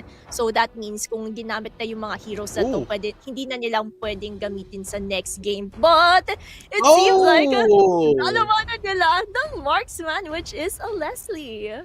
Yeah, tama ka dyan. Kasi napapaisip ako, if ever nga i-force out nila to ng double fighter setup, parang nakukulangan agad ako dun sa damage output na makipagsabayan sila dun sa lineup. But again, they do have the Leslie and as well as the Thomas. Kumbaga, nandun agad yung sustainability and as well as the burst pa lang dun sa early poke natin na makikita later on sa first objective turtle. Pero Leslie kasi sobrang ganda rin to be honest. If ever umabot to na late game, talagang mapapakamot sa mga critical at damage etong team ng Pylon Mittsu. But so far, it's a high-loss pick. Kumbaga, kung may panghabol kayo, may panghabol rin kami pabalik. That is a good call mula di sa side ng Pylon. So, it shows na kahit paano pantay yung nagiging draft natin. But so far, in terms of execution, dito natin makikita kung paano mapapagana etong kanilang kakaibang mga setup for this game. Siyempre, kasi the draft is composed of the 50% of the game while the other 50 is all about the execution ng players kung paano nila ito ililid to victory. So I'm pretty excited to see, lalo na for such a long time, ang tagal kong hindi nakakita ng chip. Kaya excited ako kung paano nga ba mag-work out yung mga combination gameplays nila from the side of DXRV Esports. For the side naman of Pylon Mittsu, it is somehow generally parang standard in terms of what we're seeing right now sa meta. Ang gusto ko na lang gusto ko makita is paano nga ba nilang tatapusin agad-agad ito, lalo na meron tayong Leslie na threat coming in from DXRV. Yep, tama ka dyan, Gretchen, and as well as the damage output from both of these teams. Napakaganda at scaling din, to be honest, nung kanilang mga damage dealer. They do have Taro from the mid lane mula dito sa kanyang Lunox as the damage dealer din ng Pylon Mittsu, and as well as DXRV. The physical damage right there from them is etong si Muri sa kanyang Leslie na napakahirap rin, to be honest, na nasasaktan na agad itong si Motsi na nahihirapan tapatan ang isang Leslie early on to this game. Siyempre kasi tinapat mo ang isang melee hero to a long-range hero, so that definitely means something. Pero the mid lane is really something else. Mapapa-flicker out naman itong si Taro. Si Arvin is struggling. Arizona Brandy would put that flicker in para mapatay ang kupunan ng Pylon Mittsu. Wow! Kakaiba! Mainit agad ang simula dito sa laban natin with a huge flicker. To be honest, para kay Arizona Brandy, naging worth it yon just because hindi rin siya na-pick off. So no trades from the team of Pylon Mittsu, ni isa. Walang napitas o walang naagaw rin dun sa mismong jungle na gustong makuha dito from the team of DXRV Esports. But DXRV Esports so far, magandang panimula to para sa kanilang team. But seeing the turtle 10 seconds in, dito natin malalaman kung paano nga ba magiging mas mapapaganda ito ng dalawang teams na ito. Makikita natin when it comes to prioritization, JZ medyo umamba lang dito sa mid lane. Pero si Arizona ay humahabol with a mirror manipulation, and Akashu will get on another pick of 3. Ang KDA para ang EXP natin, nagba-Black Dragon form lang para makatakas sa aggression na pinakita ni Alex in that process. And because of those initiations, Akashu will easily get on this turtle. Oh no, nandun agad yung mismong sniper, and the Murray, addition to that, huge shortcut mula dun sa top to bottom, and now going back to their TPs. Dito nga natin nakikita agad, napakadaming casualty agad ang nawala. 2 minutes and 40 seconds pa lang dito sa ating laban. It's already a 4-0 and almost a 2k gold lead mula dito sa team ng DXRV. Ang bilis ng rotation ng DXRV, no? So, we really didn't expect na kaka-turtle lang nila. Pero here we are. They are here sa gold lane para mag-support dito kay Murph. Pero when it comes naman sa EXP, we can definitely feel the global presence of DXRV right now. Kasi from top, mid, bottom, nandoon ang kanilang mga kupunan to really support each other. Kaya for the side of Pylon Mittsu, even though naka-double fighter setup sila, nahihirapan sila mag-catch up because of these presence sa Land of Dawn. Yeah, tama ka dyan, Gretchen. And gusto ko lang din i-shoutout lahat ng mga supporters dito ng dalawang teams natin. Nandyan si Melody, Mika, as well as Iska. Nandyan rin naman yung mga iba't ibang supporters pa na laging nakatambay dito sa ating stream. Kay Hergen, kay Leander, as well as Angela, kay Chrysler. Ayan, sa lahat ng mga nanonood dyan sa ating live stream, talagang malupit. Bukod dito sa nagiging scenarios natin as well as the outcome ng ating mga clashes. But looking at the situation right here from Pylon Mittsu, struggling early on pa lang, wala pang 5 minutes, nakakakuha agad etong si Murray ng additional kill. To be honest, it's a 2-0 ngayon sa isang Leslie at sa gantong punto, talagang kakabahan ka na later on. Pero when it comes naman sa teamfight initiation, Arvin will get Arizona in the process. However, ang napakadami nangyayari dito sa bandang gitna ng ating mapa. Murray mapapaarangkada when it comes to Taro and successfully killing Taro in the process. Arvin! Nandito na Arvin!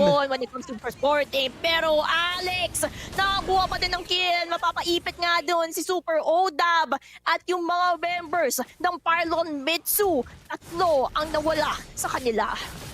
Ay, mukhang mapapasakit talaga sa ulo yung mga gantong scenarios from their team. To be honest, kung mapapansin agad natin na napakalibre lang din ng mga clashes just because they do have the shortcut mula sa isang chip.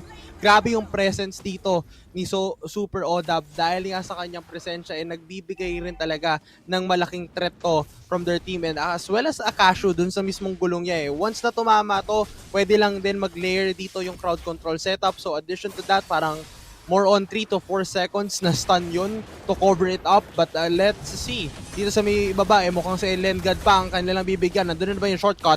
Kaso nga lang hindi i-commit ng kanila mga kampe. Dahil yung magiging trade-off na lang is the mirroring movement. Binasag yung baba. Kapalit ngayon yung itaas na torre ng side ng DXRV.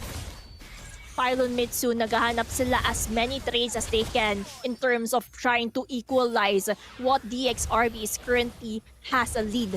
Kasi right now, nandito naman ang DXRV, nag-focus dito sa mid lane turret and that is a successful kill. This means yung control ng mapa ng DXRV is currently widening kasi out of the 3 lanes, mid lane turret yung pinaka-importante when it comes to securing that control. So DXRV has that advantage pero kung gusto makabawi ng Pylon Mittsu, they really need to utilize Motzi here kasi looking at it right now, it seems like tumataba talaga ng husto dito si Murray at alam naman natin yung capabilities ni Leslie when it comes to that damage output kapag nakapag-scaling siya ng maayos, kapag maayos din yung kanyang farming.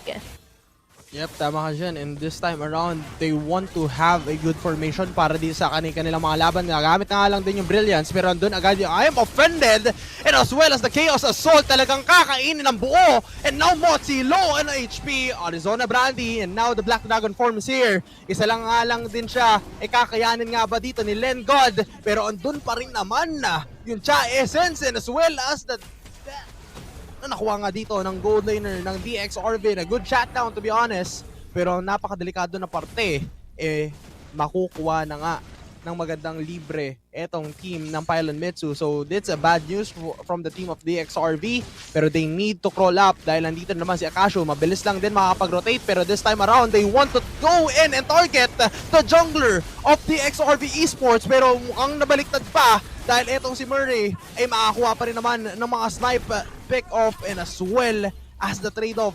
Parang naging patas lang din ang naging laban natin doon, Gretchen. It seems like equalizing things, yan ang motto ng dalawang teams natin. Kasi earlier on, if we're going to look at this instant replay, nasa momentum na yung Pylon Mittsu Pero dahil sa teamfight initiation that happened in this turtle fight, nabawi ulit ng DXRV yung kalamangan nila. And grabe naman yung sacrifice ni Motzi dito para lang makaligtas doon si Taro. Pero nandito na naman ang Dragon along with that glorious pathway para makahuli yung mga members ng DXRV.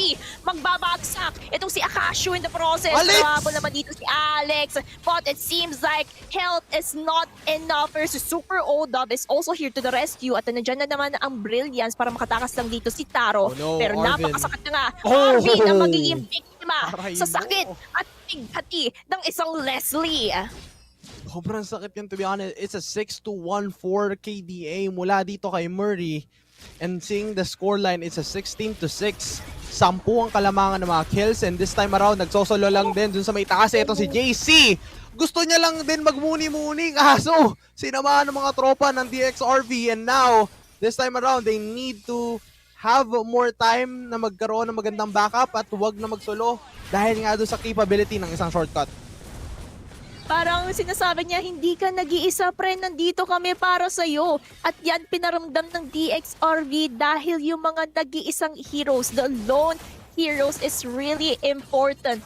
Just like this, level up your shopping game, pay with your GCash Visa card for PlayStation and Nintendo titles and unlock low conversion rates. Just like how these team fights is really converting to something else. Kita naman natin yung conversion when it comes to every team fight. Kapag nakakakuha or nananalo sila ng team fight, nananalo din sila sa objectives. Pero this is something else. As Taro will go on a killing spree. Meron tayong Mountain Shocker coming in from JZ. Alex, fufronta lang para protektahan yung mga members ng DXRV. Pero magbaback off muna dahil isa ang nawala sa side ng DXRV.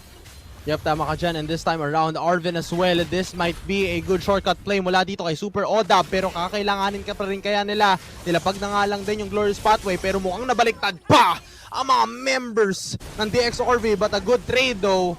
Mula dito kay Akashu. The right shot call there is to bait out the members from Pylon Mittsu. Sabay punta dun sa mismong Lord. And now, securing the first Lord of the game. Yes, defable to mula sa side ng Pylon. Pero napakahirap rin kasi sa mga gantong sitwasyon. 10 minutes in towards this game at yung mismong mga tore nila, mabilis na lang din nalalagas mula dito sa team ng DXRV. Lalo't lalo na naka-farm din na maigi dito si Murray and we know naman the capabilities of a Leslie. Alam natin, Leslie, late game pa yan sasakat pero in this certain game, we can definitely feel the pain, the damage output coming in from a Leslie. At nandito na naman ang teleport kasama ang mga members ng DXRV as habulin nila yung mga members ng Pylon Mittsu. Pylon Mittsu lumalaban nga lang din pero si Alex medyo maiipit nga lang with a Petrify and JZ was able to slay down Alex in the process. Kukunin ng DXRV yung mid lane ng Pylon Mittsu. Yung Lord, lumarampa pa dito sa top lane. Kukuha pa ng isang tore pero nandito din ang mga members ng Pylon Mittsu just in time to defend their base itself. Yep, tama ka dyan. And ngayon, successful na nadepensahan nila at napatumba itong Lord. Pero ang problema nila, kailangan nila maabot. Etong si Murray, yung ni Leslie mismo na nagbibigay ng sakit, kalahati agad, mahigit. Yung buhay doon, na-cancel mula dito sa isang Leslie. Napakasakit, to be honest, na nagkakaroon pa rin naman ng additional passive. But this time agad, the passive here right now from Pylon Mittsu, hahabol. Pero mukhang di rin naman magiging sapat ang paghahabol nila para maiwasan yung sakit. Iwasan na muna natin maghabol. Ayun yung naging call nila dito, is to go in, kuha muna tayo ng mga form kasi once na magkaroon ulit dito ng time, etong si Super O-Dub sa pag-spawn niya, mabilis lang din siya makakatipid dun sa may taas. Kasi kung ikaw yung naghahabol, ikaw lang masasaktan sa dulo, no? Napakasakit nun para sa kanilang side. Naku po, may hugot pa tayo dyan. Pero speaking of hugot, meron din tayong pinaghuhugutan kasi ng mga itemization sa dalawang teams. Kaya ramdam na natin yung damage output. And Murray will still get on that kill. One member down for the side of Pylon Mittsu. Oh no, hindi pa daw tapos yan dahil nandito pa rin naman sila Gretchen. Nandito na nga itong si Taro pero napakasakit kasi dalawang hit lang ng mga bala from the team and from Murray. And this time around, they will go in and to push down the middle lane turret. Ginamit na rin yung real world manipulation. Pero this time around, this might be the end of the story agad para di sa ating game number 1. Kung di nila matedepensahan to, andito pa rin naman si Arvin as well as Motsi frontlining the damage dealers from the team of DXRV with a good defense again and again mula dito sa team ng Pylon Mittsu. Puso lang kung puso tiwala sa sarili. Pero ngayon, ang kailangan nilang tignan ay yung Lord na available na. Basta mahuli lang ng Pylon Mittsu itong Leslie na to, I'm pretty sure it would really crumble down the defenses of DXRV Esports. Pero nahihirapan actually si Lengod na mag-penetrate talaga sa Leslie kasi kita naman natin yung defense mechanisms of DXRV. Hahabol na naman yung mga members ng DXRV para patumbahin yung Pylon Mittsu. Nagkakarampahan na sila dito sa ating top lane. Arizona was able to take on that kill. Fish out coming in from Jay-Z. Naabot nila itong si Murray. Double kill, isang kill. Grabe naman ang palitan as 3-3 ang naging trade para sa ating koponan. Oh no, Taro. One player remaining. Taro na lang. Pylon Mittsu, kakayanin niya kaya? Kailangan niya madepensa to na maganda. Low on HP, ginamit na yung Brilliance, pero nandun pa rin naman na yung long distance damage na kayang ibigay dito ni Arizona Brandy. But this time around, the Lord is now pushing in towards the mid lane. Pero natapos pa rin at kinaya pa rin ng DXRV na maipanalo ang kanilang game number 1. 2 more games for DXRV Esports if they want to continue on this momentum. Ang ganda ng naging palitan nila nung game 1. Kita naman natin na if there's a certain team fight that has to be won, nananalo talaga sila kasi they know that they need it. Lalo-talo na yung important element nila si Leslie. Ramdam na natin agad yung power spike niya in the mid and towards the late game. Kaya medyo natutunaw talaga yung mga crunchy heroes coming in from the side of Pylon Mittsu. Yeah, tama ka dyan. To be honest, nakita nga agad natin yung early aggression towards their team. Nakapitalize agad nila yung first pick chip at dahil dito, nakukuha nila yung mismong space na naprovide from the team of the DXRV. And looking at the stats ngayon, Gretchen, bigyan mo naman ako ng magandang insight kung paano nga ba step-by-step process na ipanalo ito ng team ng DXRV. Kasi for the side of Pylon Mittsu, kita naman natin when it comes to the defense items, wala actually silang masyadong defense items para pang-kontra dito sa isang Murray. Kaya yung damage output ni Leslie, kita natin parang 2 shots lang natutunaw agad yung mga members ng Pylon Mittsu because of this itemization. Kita naman natin for the side of Lengand, Oracle, Radiant Armor pa lang yung kanyang nabibuild. Wala silang counter sa isang Leslie na kung saan isang item na lang ang kailangan niya para maramdaman natin yung damage output niya. So that clearly says a lot when it comes to this Leslie. And of course, yung si Super Odab, the teleportation, the surprise element wouldn't be possible without this chip. And our Realme match MVP, syempre yung isa na sa gusto natin i-highlight, si Arizona Brandy, kung saan yung yung kanyang Eve, wow, 2 kills in just a span of 2 minutes. Parang napakaganda ng ganyang Eve kapag ganyan yung kakampi mo. Ang ganda din ng pagkatbitaw niya, mga real world manipulation na slow down yung mga enemies. Kaya sila Super Odab, Marine, nagagawa din nila yung kanilang trabaho when it comes to picking off the side of Pylon Mittsu. Yeah, kumbaga, sobrang ganda ng mga laban parang nakikita natin yung mga pattern from the series number 1. Yung dalawang teams natin na una naglaban, isa rin sa mga naging user dun is the Eve na kanilang i-prioritize na hero. And this time around, Arizona Brandy as the Eve user, talagang nakikita mo highly protected and as well as picked na rin talaga itong hero na ito. And seeing the capability na na-maximize rin talaga all throughout this game, Arizona Brandy all the way, talagang nakikita mo yung aggression niya, flicker na lang din siya para makakuha ng isa and back-to-back kills from that moment. Nakita nga natin itong team ng DXRV a good, brilliant effort towards the game number 1 pero napakahusay pa rin naman from their team. Pero syempre, marami pa tayong kailangan abangan, Gretchen.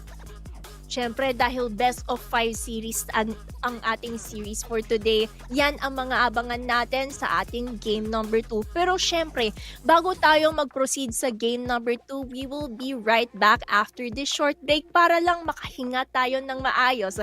So this is your Gretchen and Aaron, and we will be right back after 5 minutes.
Axe Fine Fragrance Collection. Smell finer than perfumes.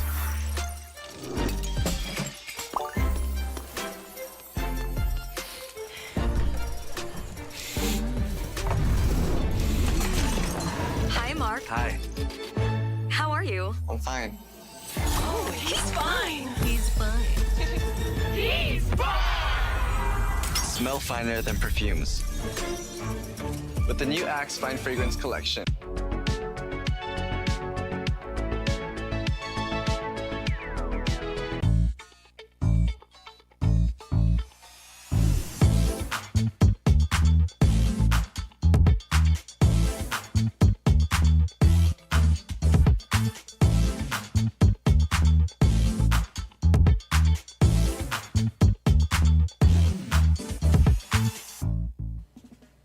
Students, prepare for class.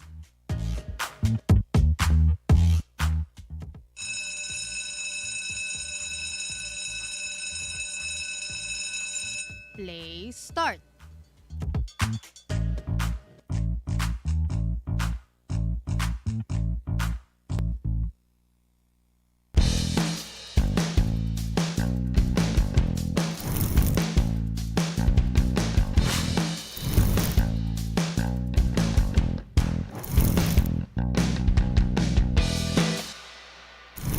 Axe. Layer like a legend. Start with a Dio stick and finish strong with Axe Fine Fragrance Collection. Scents inspired by luxury perfumes with up to 72-hour Dio protection. Layer like a legend with Axe.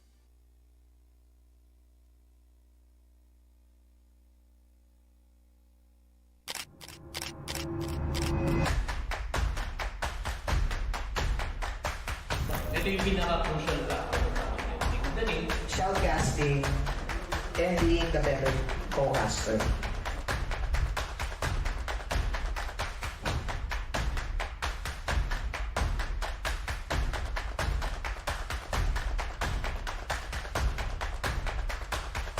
Doon natatapos ang Campus Roadshow. Viva! Mga estudyanteng magaling.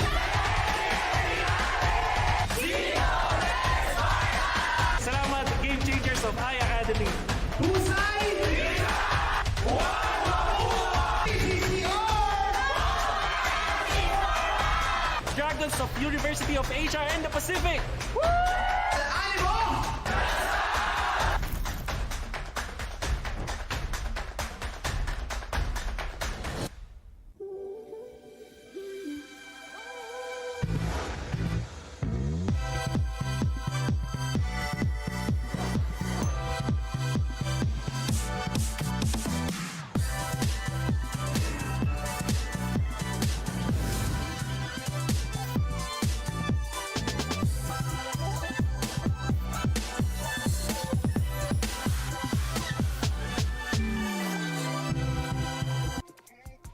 Natapos na nga ang ating game number 1 at muli tayo ay nagbabalik dito lamang yan sa Philippine Collegiate Championship, the playoffs right now for the MLBB. At syempre kami ulit yung makasama, Aaron and Gretchen, para dito sa gabi na ito.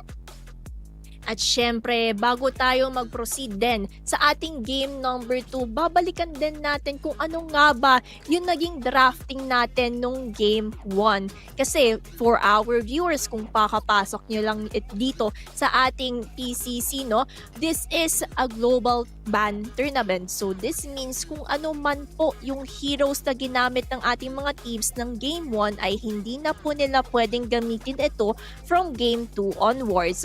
So that means we're going to expect another set of heroes that they can use para kontrahin ng isa't isa towards getting on this best of 5.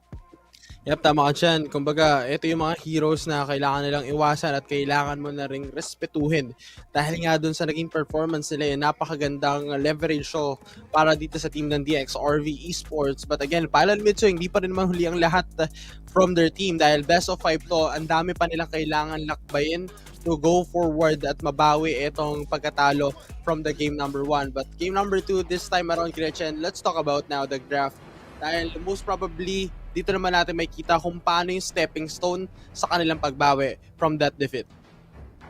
And let's see, kasi it seems like for the banning, kita naman natin it is still the same set of heroes. But I feel like there's a certain tweak lang kung terms of kung ano man yung pa-prioritize sila na banning sa last two. And for our viewers, this game number 2 is actually a flying clouds. So malay natin it is in another effect. It is like another factor kung sino nga ba yung ipa-prioritize sila. Pero for the side of Pylon Mittsu, Ruby naman yung binan out nila. Ayaw nila makagamit ang DXRV ng Ruby.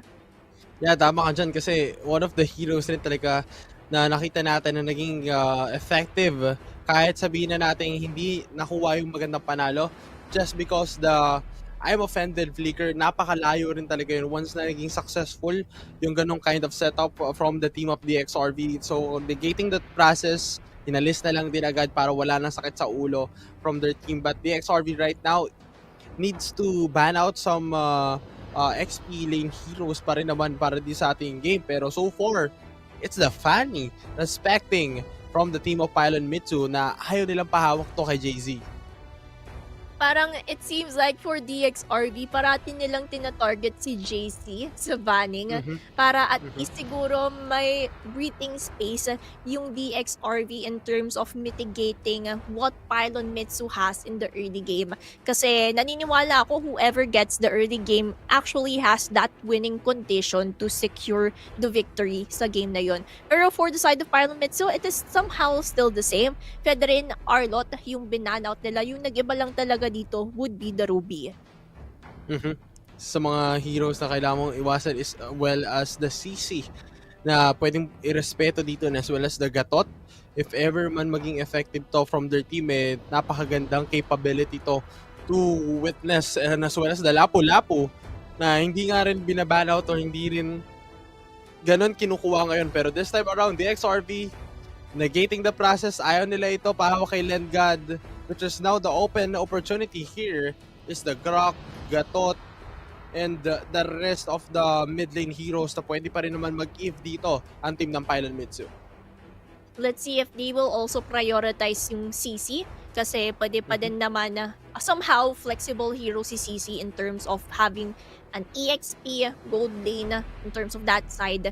Pero let's see kung yan man yung magiging technique or strategy ng Pylon Mittsu when it comes to the drafting. Kasi kung hindi nila kinuha, o yun, Grok yung pipiliin prioritize ng Pylon Mittsu. So sa DXRV, they can actually get the CC and they can also get the Gatot Kasha na open pa naman. Yeah, to be honest, the casual duo, CC Gatot combination na pwede natin ma-expect.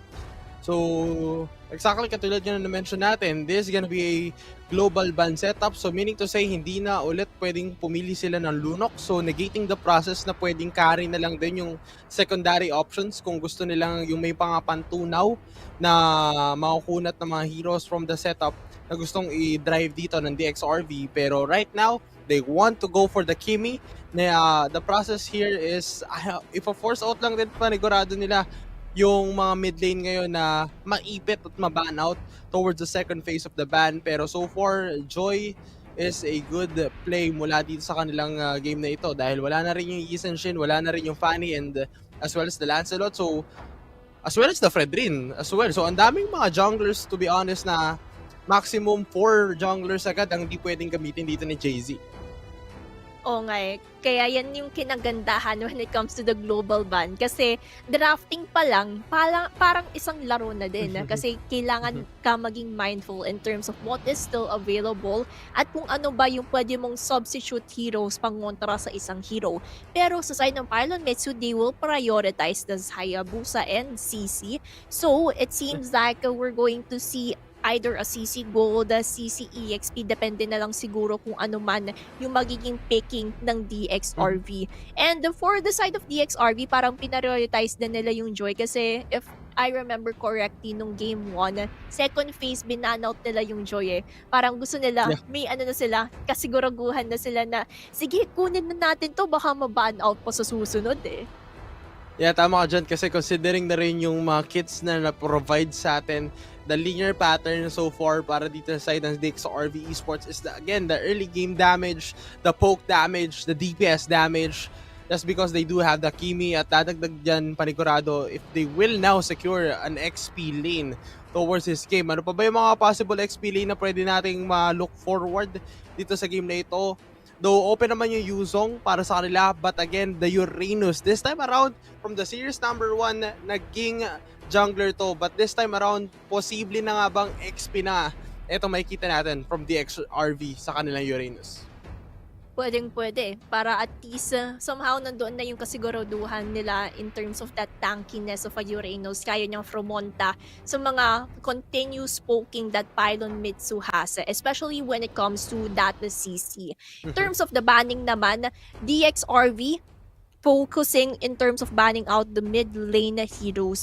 Sino nga ba yung mga heroes na magpapahirap sa isang Kimi? One of which would be Forza, kasi alam naman natin long range siya when it comes to that feathered airstrike. So, better to be safe than sorry, tatanggalin nila agad-agad ito. And for the side of Pylon Mittsu, surprisingly, Matilda yung binan out nila para at least siguro yung mobility that the jungler or maybe even the Kimi can do in terms of supporting yung mga side lanes and objective taking. Tama ko dyan. And as well as the SRV right now, thinking out some of the mid lane heroes pa, pwede pang Novaria kung sakali. Negating the process na umaba rin dito yung kayang maabot. And as well as the Kagura, it's a good ban mula dito sa side ng DXRV, negating the process na makapaglaro ulit si Taro dun sa mga comfort heroes niya, and as well as JZ. Kumbaga, JZ and Taro targeting some heroes mula sa team ng DXRV, and as well as the hero pool ngayon na hindi nila magamit ng paulit-ulit. Pero this time, for me, Gatot, possible pa rin kasi natin ma-expecto from DXRV. Oo nga kasi EXP yung magiging rota nitong Uranus. So Gatot Kacha is still an option for DXRV kung hindi man binanout ito ng Pylon Mittsu. And let's see if they would still go for the direction in terms of banning out the roamers. And sabi nila, X na agad itong Gatot Kacha, wag na natin i-risk, ban out na natin. So DXRV Esports Minotaur, one of the newly buffed heroes na may sustainability and crowd control utilizing the Minoan's Fury. Yeah, tama ko dyan. Sabi dito sa ating comment section, maghaharit na nga ba? Ito ang pwede nating ma-expect para dito sa team ng Pylon Mittsu. Possible pa rin naman na makita natin yung harit at this point from the Pylon Mittsu squad. Pwedeng maging flexible na mapunta sa XP. Etong isang CC, mapapagbigyan kaya yung kanilang team manager or yung kanilang handler na si Mika dito sa ating comment section kung makikita natin itong harit mula dito sa side ng Pylon Mittsu and DXRV, considering they do have some tanky heroes dito. Parang mahihirapan rin, to be honest, ang isang harit unless makakuha agad ng magandang snowball early on pa lang. Snowball kasi minsan nagkakaroon tayo ng dala when it comes to the damage output. But it would be the Lilia and Claude. Lilia, na-miss ko tong hero na to sa mid lane, So, it seems like Kimi Lilia yung maglalaban. Oo, diba? It's been a long time ever since I've seen a Lilia in a tournament. Kaya I'm pretty excited to see kung paano nga ba siya makakatakas sa tricky situation, especially yung black shoes niya would play a vital role para maiwasan yung mga Minoan's Fury, yung panghahabol sa electrifying beats ng isang Joy, and a lot more.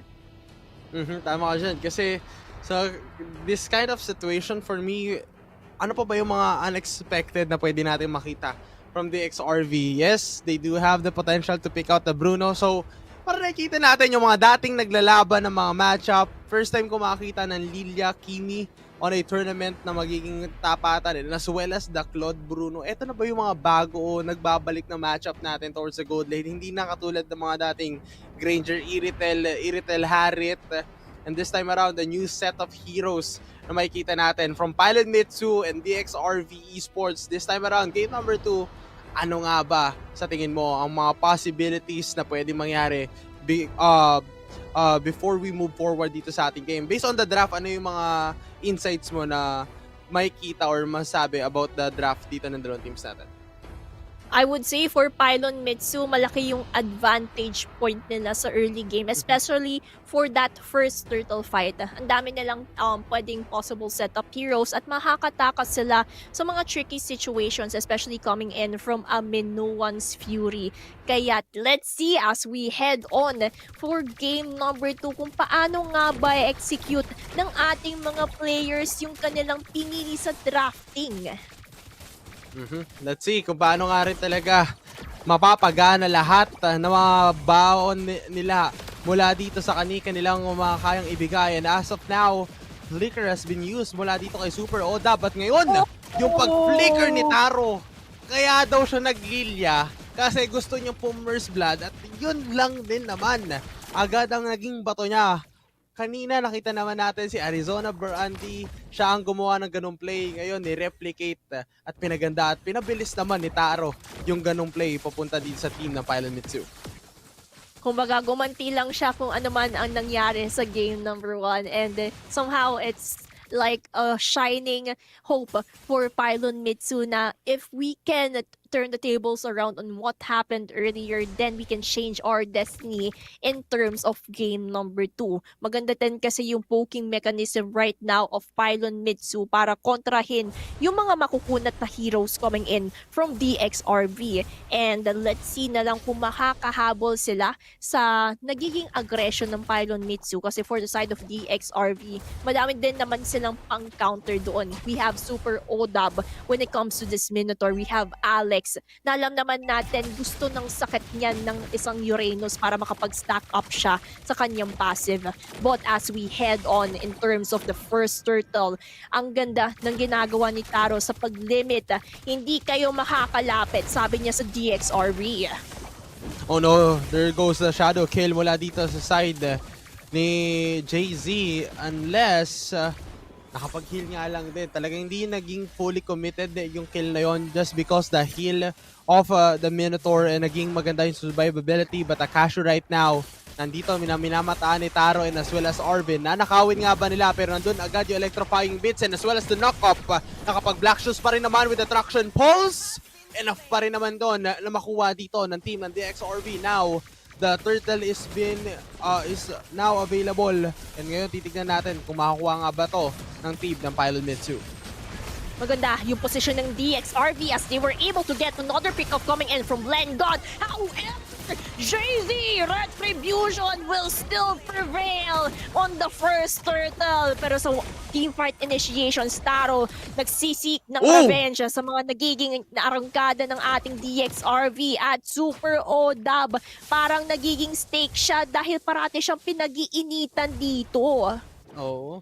Kumbaga, nabubusog na kahit hindi pa kumakain o kumain man. Itong team ng Pylon Mittsu gusto pa ng takeout na ibinibigay ngayon from the team of DXRV Esports and having the process that they do have now the enough damage all throughout this game. Kasi nga, nakikita natin itong nagiging performance ni Taro with this Lilia na naging effective and now the setup from that BMI nakasurvive pa rin naman itong si Motsi.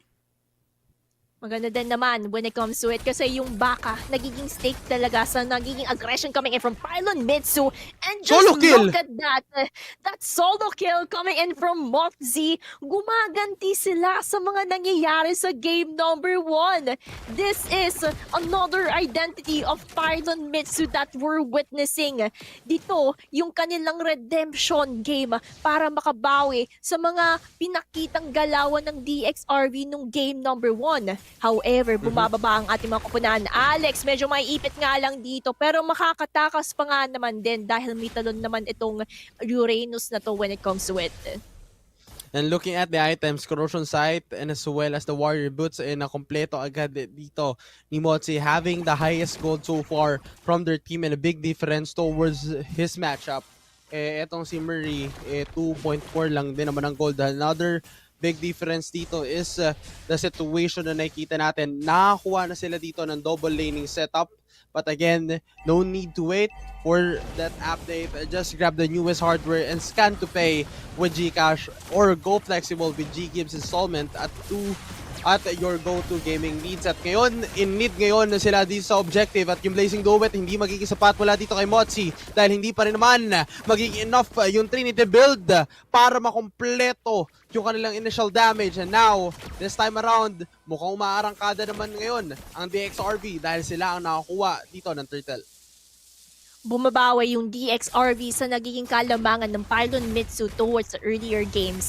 But it seems like Pylon Mittsu hindi din naman magpapatalo agad-agad dahil alam nilang kaya nilang talunin ang DXRV. DXRV somehow gumagante, sinasagot lang yung calling na meron sa ating Land of Dawn. When it comes naman sa rotation, it seems like the Roamers trying to focus on their objectives when it comes to this. Minoan's Fury kinasana, and that would be a successful pick of coming in from Mary. Nandito na nga si Arvin na flicker tonic charge. Pero Blazing Duet ni Modzi, mapapatras siya dahil sa damage output na meron ang DXRV. Super hold up, flicker out lang. Piso ang kanyang buhay para makataas sa situation na yon. Arvin medyo nanganib dahil masakit na nga din si Arizona Brandy. Pero si Alex mapapaatras nga lang din dahil walang minion waves sa top lane. Nakuha agad nila yung mismong conditionals in terms of their winning percentage. And this time around, Pylon Mittsu and DXRV, pantay na ngayon ang kanilang naging goal just because of the third push and as well as the energy shield na nakuha nga nila sa kanilang mga toreng pinupush. And this time around, Murray, napakalalim, pwede na agad pasukin, but the flicker was being baited by the team of Pylon Mittsu. So they do have the side ngayon na simulan na itong laban. Pero yung traction falls, tumama sa dalawa. Pero kakayanin kaya with a Blazing Duet mula dito kay Motsi. Nakakuha na naman sila ng isa. And as well as the curtain call, Lengad with those 2 kills. Dalawa ngayon ang napitas at nawawala mula dito sa team ng DXRV Esports. Lengad, hindi pa tapos. Pinafokusan niya dito si Alex na alam naman natin kakunatan ang magiging labanan dito. Pero Pylon Mittsu nakafocus lang sa pagkuha ng turtle. Pero nakashoe away sa pagkuha at steal ng turtle na yon. Nakakuha pa ng kill mula kay Taro dito at hinahabol pa si Lengad with that double kill na nga. Dalawang members down for the side of Pylon Esports.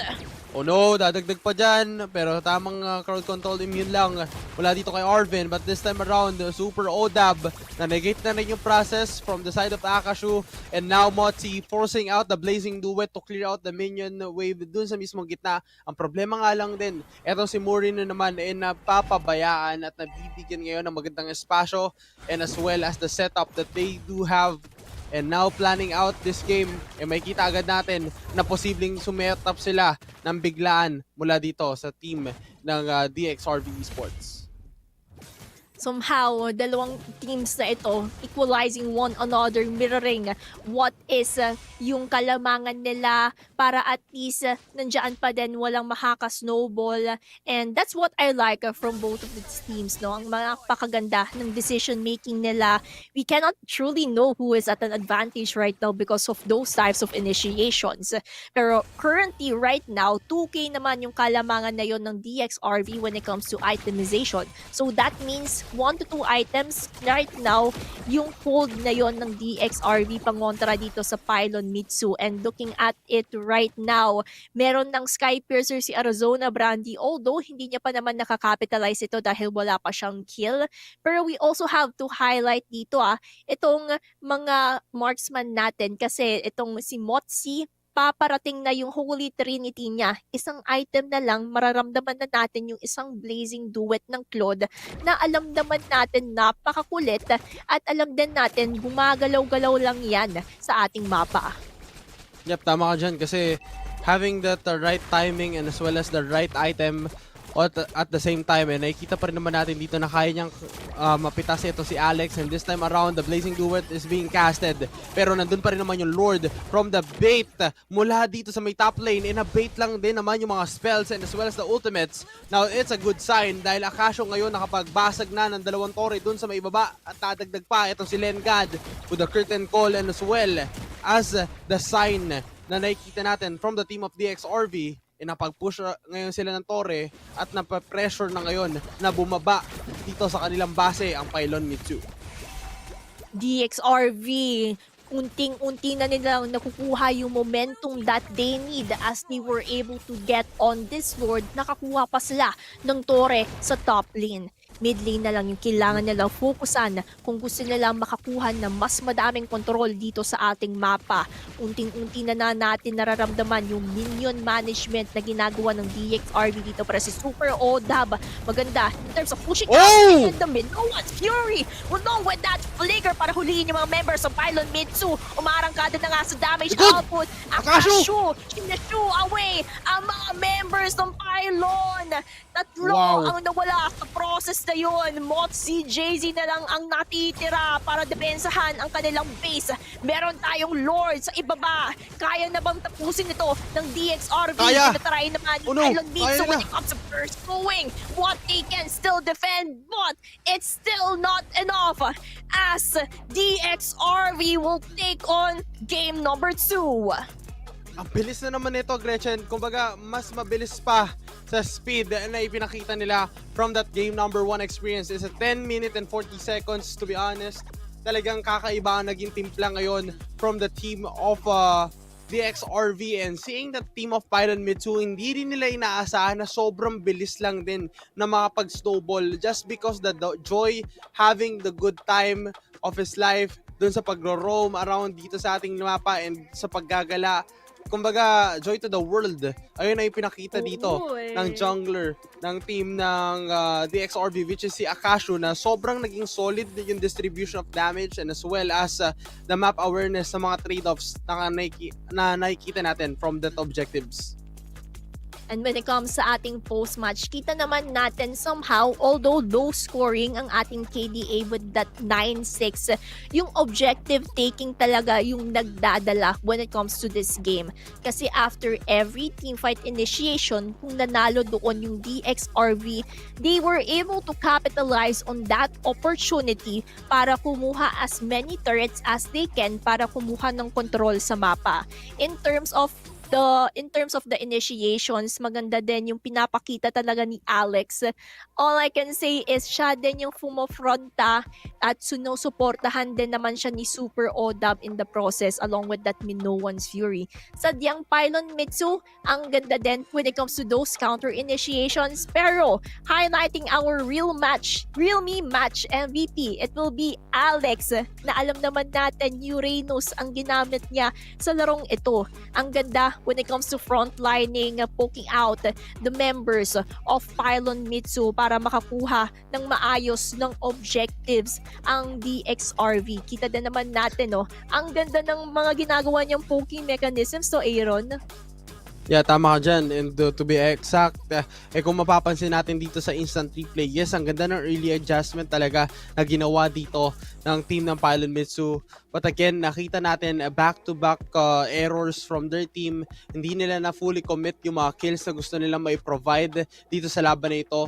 And as well as the objective take na manegate at ma-hold on ito si Akashu sa pagkukuha ng mga buhay ng kanilang mga team. Doon nagkaroon ng magandang snowball effect just because the space provided from that electrifying bits and as well as the AoE damage ay nagiging sapat kung kailangan pumasok ito si Akashu. Laging nandun siya to save the day, and that is a good moment na nakita nga natin from the team of DXRV Esports.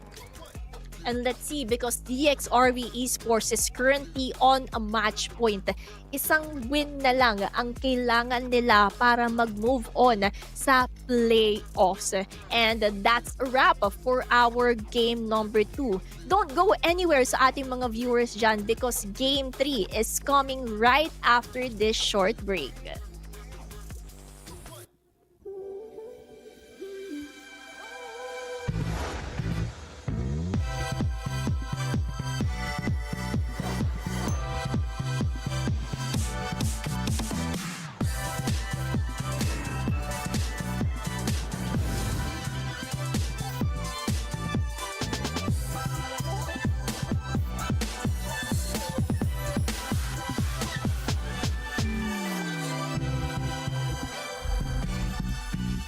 Realme 15 Series 5G.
new Axe Fine Fragrance Collection. Smell finer than perfumes.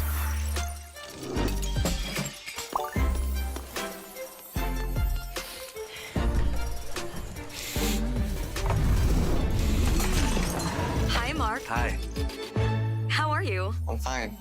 Oh, he's fine. He's fine. He's Smell finer than perfumes. With the new Axe Fine Fragrance Collection.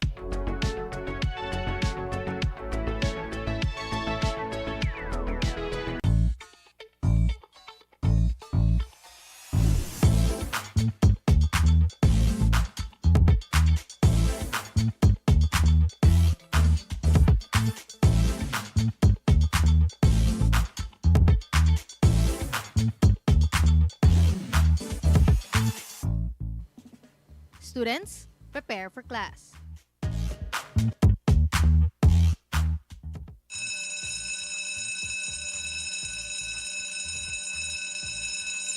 Play start.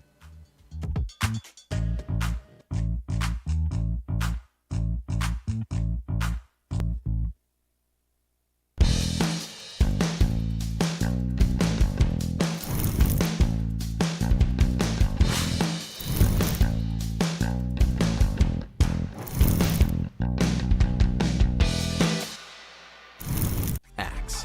Layer like a legend. Start with a Dio stick and finish strong with Axe Fine Fragrance Collection. Scents inspired by luxury perfumes with up to 72-hour Dio protection. Layer like a legend with Axe.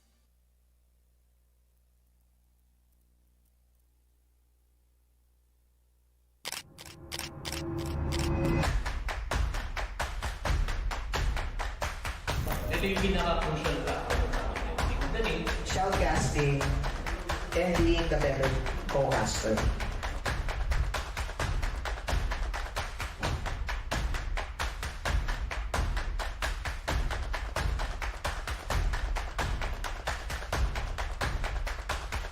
Doon natatapos ang Campus Roadshow. Good evening everyone and welcome back to our Game 3 ng ating Best of 5 series. Kami pa rin ang inyong makasama, your great chance together with Aaron, and we are about to witness game number 3 in just a short while.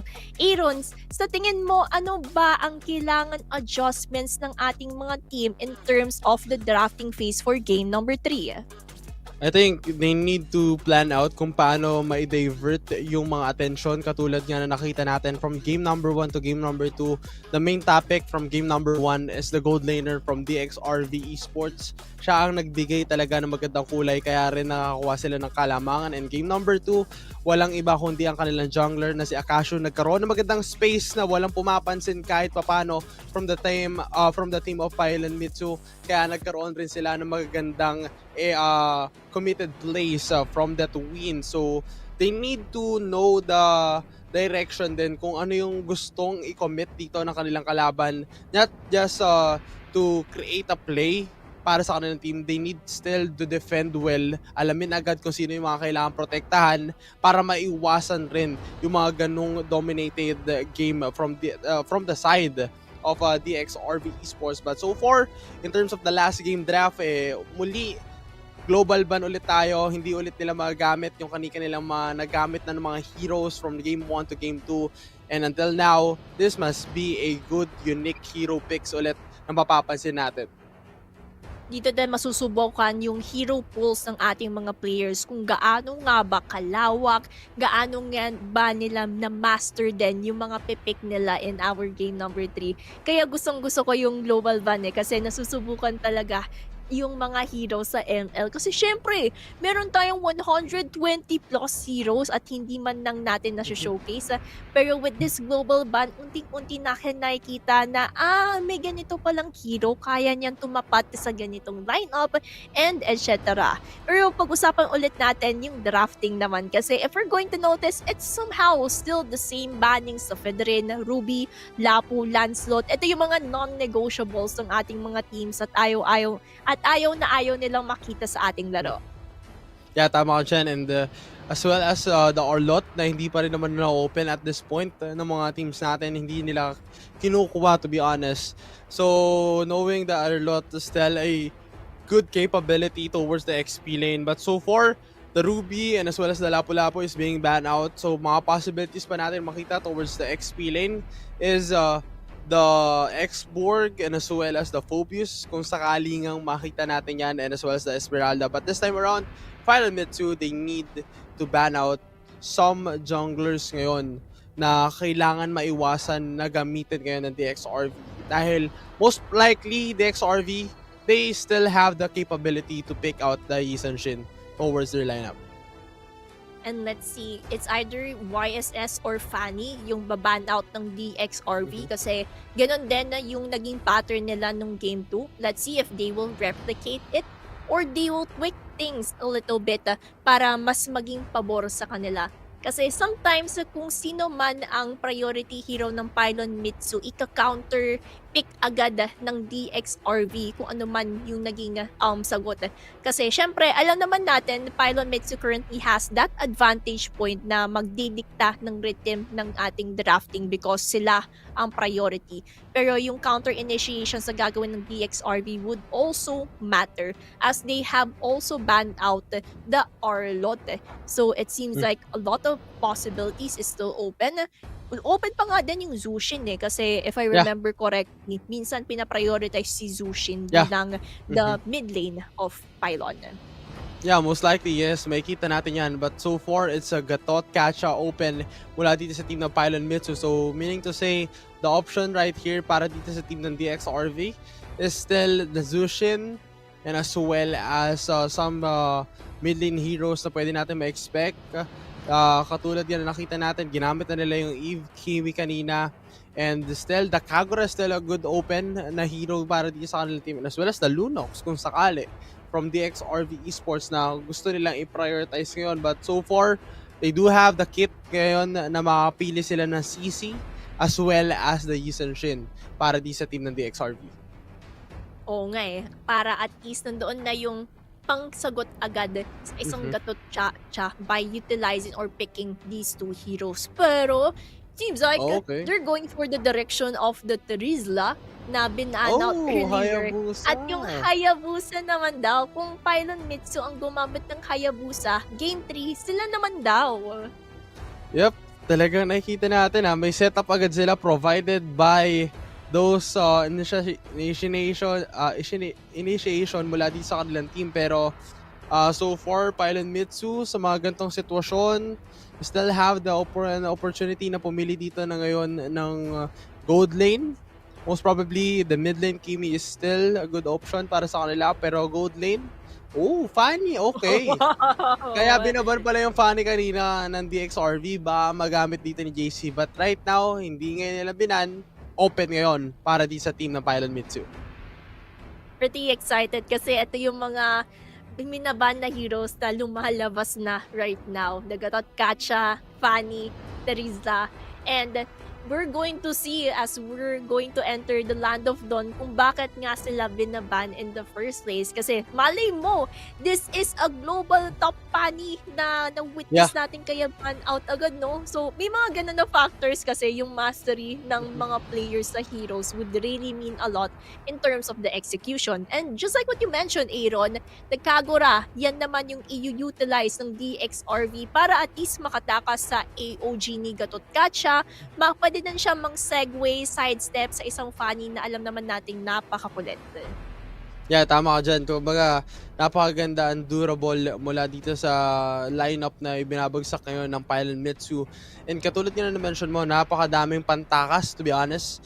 Mula dito sa isang Quad Shadow, isang payong na pwedeng lumipat mula sa isang Kagura. And DXRV right now needs to ban out some heroes na maging effective pa throughout this game. Probably X-Borg as well as the Esmeralda kung sakaling makikita natin at ma-expect from this kind of lineup. Pero so far, mapapansin rin naman natin, 1-1 is banned out mula dito sa team ng DXRV. Somehow limiting the gold lane options that they can do.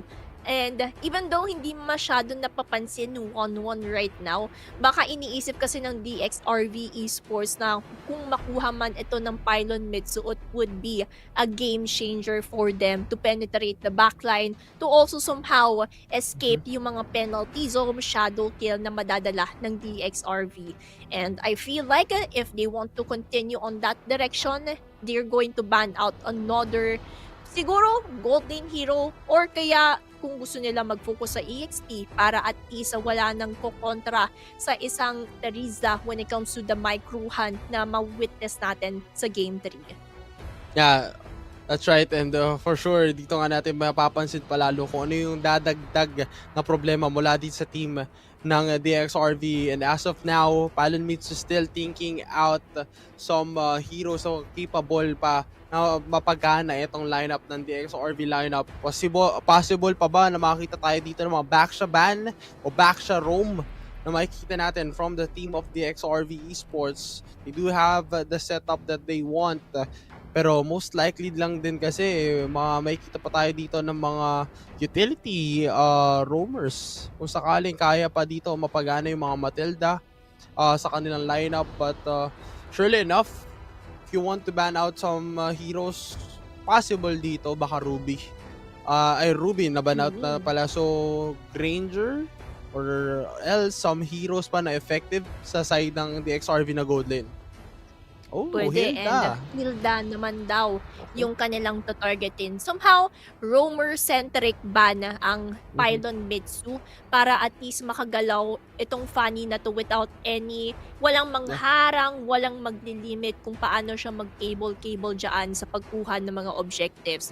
Kaya for the side of DXRV Esports, if they really wanted to counter out this Fanny, Brody. I would say, oo, pero pwede din naman yung mga suppressed types of heroes such as the Franco kung gusto nila ng single possible. target.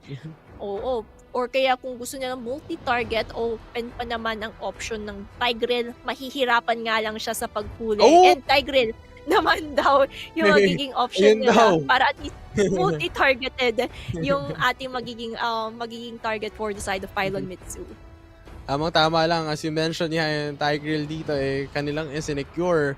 So this time around, what will be the XP lane? Wala di sa team ng Pylon Mittsu. Nagamit na nila kanina yung Yuzong and as well as the CC.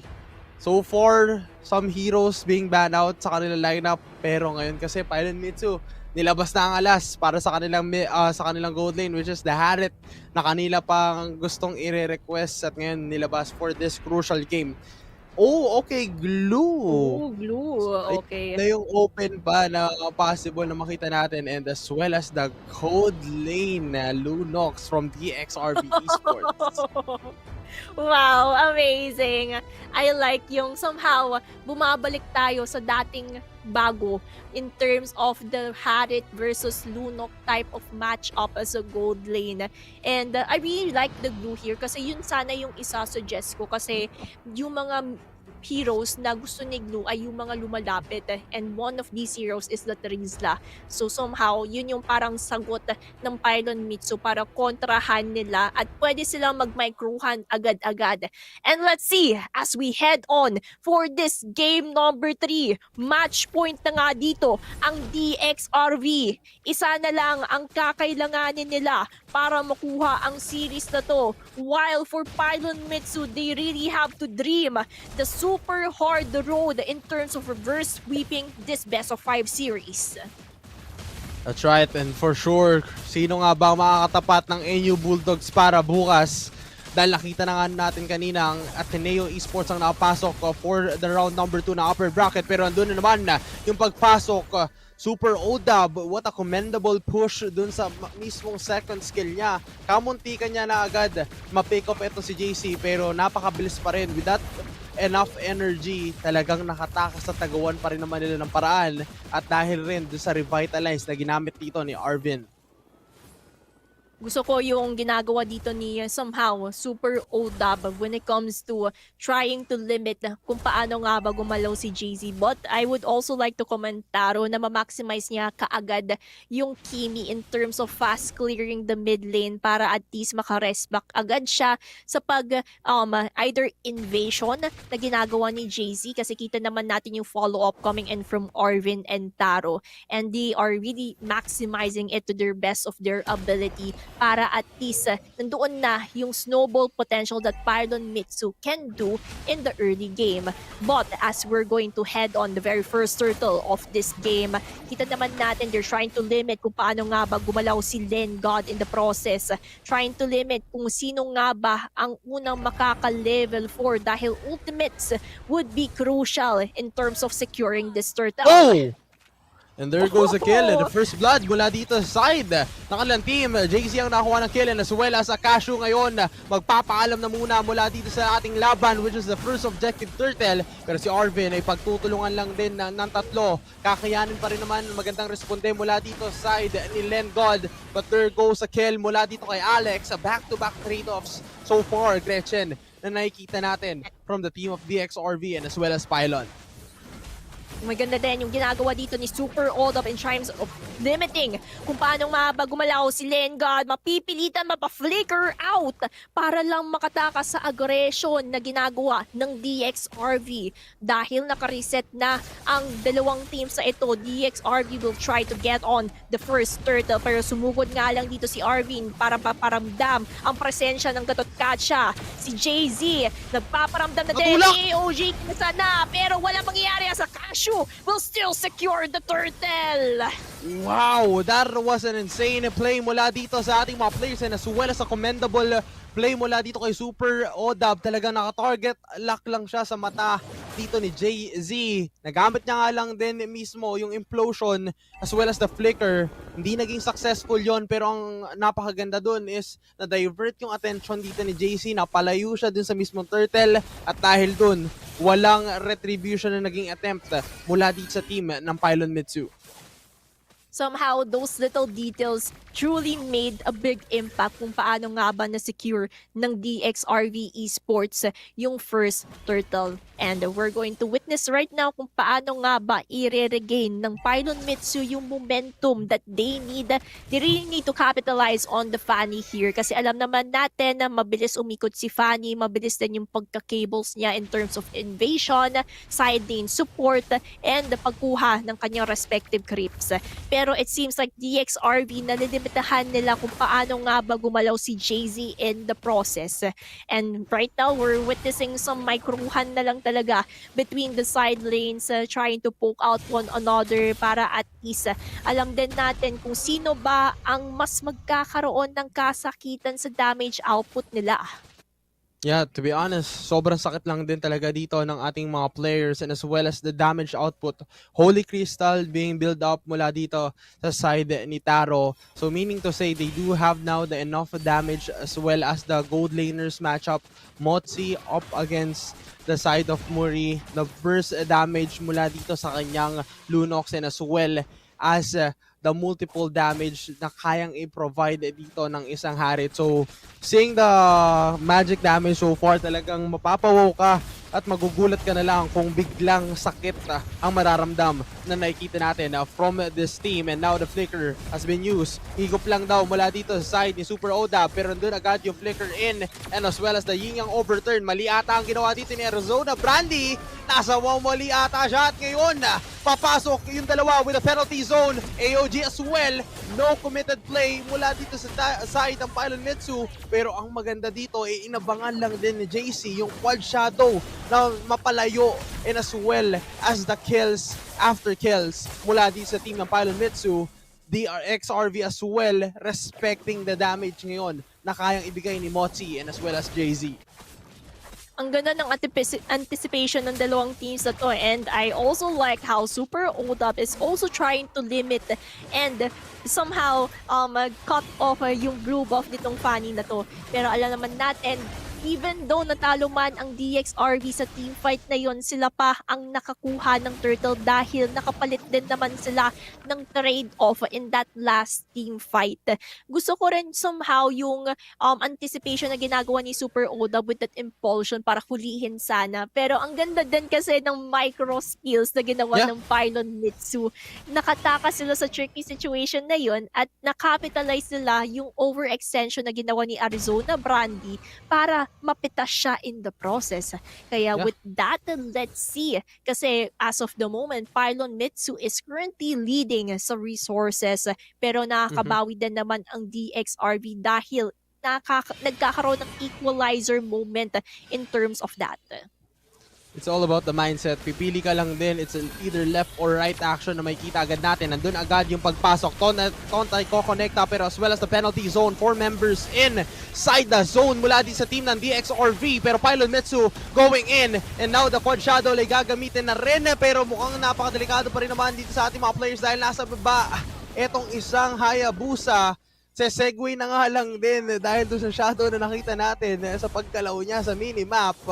Mapapansin mo pa rin naman talaga dito sa instant replay na hindi na rin naging enough to para dito sa dalawang teams natin. Seeing the penalty zone, 2 ang kumonekta o 4 ang kumonekta mula din sa members ng Pylon Mittsu. Pero ang problema kasi is the damage output. Hindi naging enough yun for them to sustain and as well as to prolong. Kumbaga, hindi makakasabay sa flow. Yun ang ipinakita dito ng team ng Pylon Mittsu sa team ng DXRV. And DXRV, alam nilang hindi na makakahabol si Akasho kaya nakakuha na lang siya ng trade-off when it comes to that bottom lane. Although madami ang nawala sa kanila, at least they were able to find things to equalize another bot. AOG, paray ka sa lang ang may mga members. Taro will secure that kill coming in. Okay, shadow kill! Pero si Alex, napakasakit nga din ng damage output niya. Akasho mapapaatras pero si JZ naka-target lock sa isang Hayabusa na napakakulit. At si Mozi, tamang zaman force lang para ipatumba yung mga members ng DXRV. And that is 4 members down for the side of DXRV. Kaya kailangan irespeto itong Fanny ni JZ. That's why a perfect 3-0 KDA so far from the jungler ng Pylon Mittsu. The unstoppable force na nakikita natin. The combination plays that they do have. Motsi as well as Taro, the magic damage dealer na nakikita natin from their team, as well as the traction pulse na ginamit na negate lang din yung process, as well as the brilliance. This time around, it will be a corner situation mula di sa team ng DXRV. Andito rin naman yung split-split. No committed play yet mula di sa team ng Pylon Mittsu. They just want to have a free time to farm, makabawi sa mga lanes dahil nandito na yung Lord na nagmamarcha dun sa mismong top lane. And let's see if they can capitalize on this Lord when it comes to getting as many turrets as they can. Because Pylon Mittsu, unting-unti na nila nakukuha yung needed momentum nila para makakuha ng control sa Land of Dawn. Seeing right now, I feel like they're going to get on this top turret and that would really mean a lot from them in terms of really capitalizing on that control. Mid lane, ikinakasa na din, pinafocusan na nga din para makakuha ng trade. Pero si Very mapapaaray, makakagamit ng brilliance para makatakas lang sa tricky situation na yun. Yep, and that's why nakita rin naman natin dito yung sitwasyon na nababaliktad talaga yung istorya. Kung kanina yung sa mga gantong time natin from the game number 1 and game number 2, ang side ng Pylon Mittsu yung nababasagan ng mga tore. This time around, it must be the team of Pylon Mittsu just because nakakuha sila dito ng mga enough engagement and as well as the prioritization towards the objective. Lagi sila nakakuha ng mga pick-off and as well as the trade. Nakikita rin naman natin so far from DXRV Esports. Hindi rin naman ganun pa sobrang laki yung kalamangan. It's just 5k gold lead na kailangan lang din nilang bigyan pa muna ng oras at magandang minuto para dito sa kanika nilang mga players. But this time around, yung overturn mula dito kay JC Kokonekta and as well as the flicker out. Super ODAP ngayon na iwasan yung mismong engagement na gusto nilang i-provide, and now the brilliance is there. Mukhang napakalalim nga lang din dito ni Murray, and as well as the engagement mula dito kay Motsi. Only dash na naman mula sa kanyang Haret. Synchro Fission and as well as the Chrono Dash. A good setup and a good counter-engage mula dito sa team ng Pylon Mittsu. 4 members down for DXRV habang isa lang ang nawala sa side ng Pylon Mittsu. Arizona Brandy is left to defend the base. May minion waves pa ang Pylon Mittsu na nagmumula sa top and would be a wipe out for DXRV. Madadepensahan pa ba ni Mary? But it is not enough as Pylon Mittsu will take on game number 3. Wow! Kaya kailangan respetuhin yung Fanny mula dito kay JZ. That's why you need to respect that the heroes na meron itong jungler ng Pylon Mittsu. Nakuha nila ang winning condition, nakuha nila ang winning formula, and it shows na posible pa ang mga game number 5 moments natin and the reverse whip from the team of Pylon Mittsu. Hindi pa huli ang lahat. To be honest, posibleng lumipat sa kanila ang momentum at makuha nila ang driving force pabalik dito sa ating games. And with this best of 5 series, anything is possible talaga. Hanggat hindi natatapos yung series, may pag-asa pa ang ating mga teams para mapakitang gilas, para makabawi din kung ano man ang nangyari sa previous game.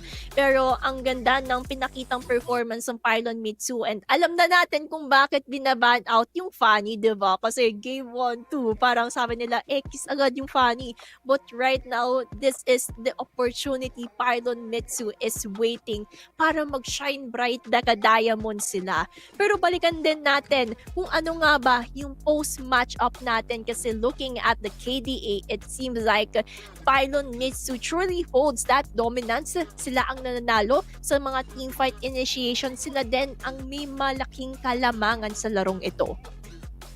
Yep, tama ka dyan. Just because the summon force and all of the setup na sinisimulan dito ni Taro, susunod dyan yung mga pagpasok ni Arvin as well as the Lengad, yung pagpatong at pagkuha niya sa isang target. Laging si Super Oda, hindi nagiging successful yung mismong implosion. Yes, kahit paano early on, nahihirapan si JC makakuha ng objective. But again, nung nagkaroon sila ng enough space, nagawa nila ng paraan nito at nakita naman natin from the engagement of Pylon Mittsu na walang nagiging sagot pabalik ang DXRV Esports. Kaya nakuha nila etong panalo on to the game number 3, and this is the real me match MVP with a 4-2-12 kill, that's assist and a total goal of 7,232. Walang iba kundi si Arvin Dagatotman na napakatapang, laging umaharap para tangkihin ang mga damage na ibinibigay sa kanya ng DXRV.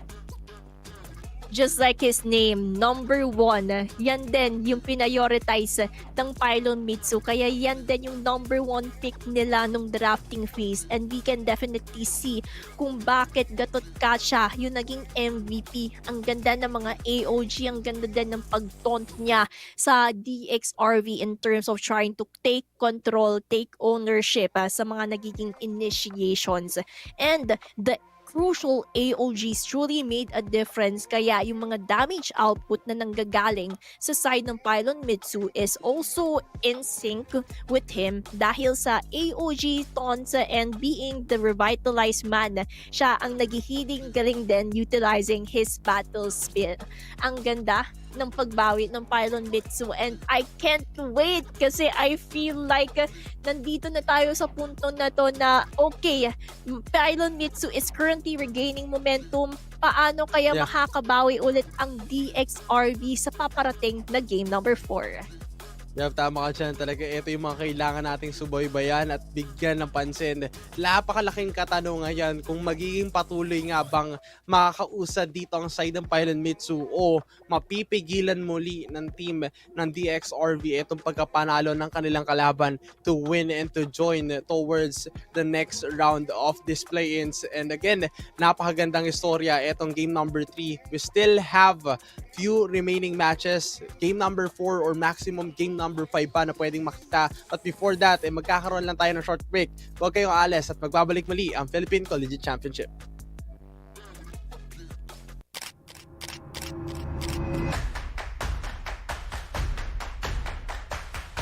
ito yung pinaka-crucial factor sa akin. Magaling. Shoutcasting, and being the better co-caster.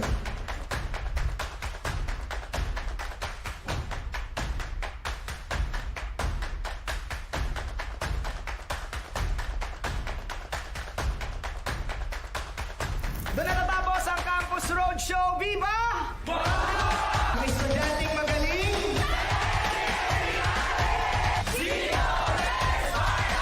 Salamat, Game Changers of iAcademy. Husay!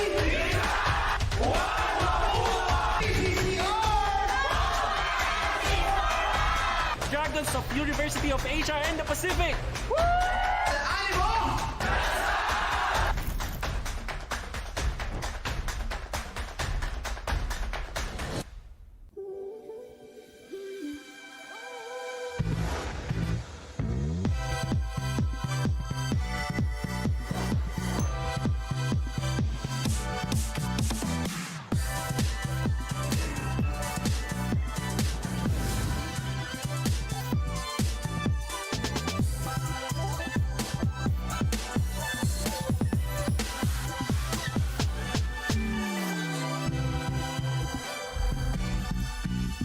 Realme 15 Series 5G.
New Axe Fine Fragrance Collection. Smell finer than perfumes.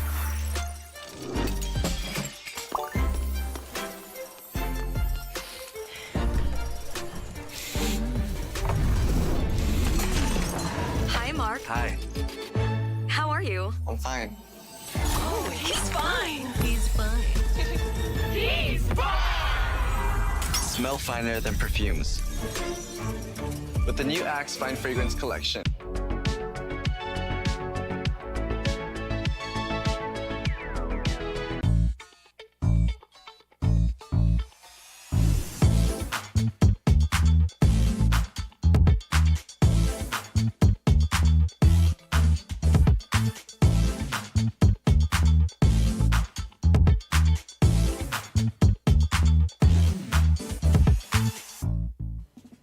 Students, prepare for class.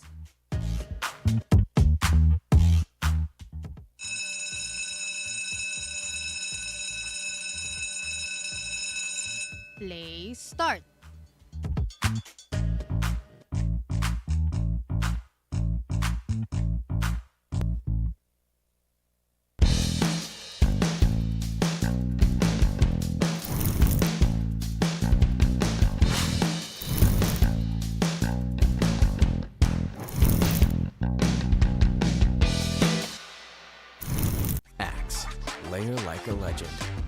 with a Dio stick and finish strong with Axe Fine Fragrance Collection. Scents inspired by luxury perfumes with up to 72-hour Dio protection. Layer like a legend with Axe.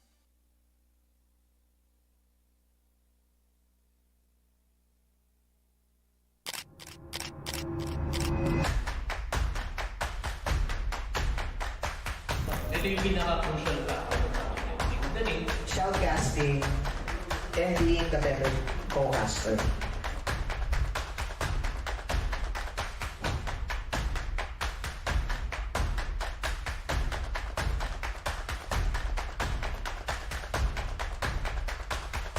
Doon na natapos ang Campus Roadshow. Viva! May estudyanteng magaling.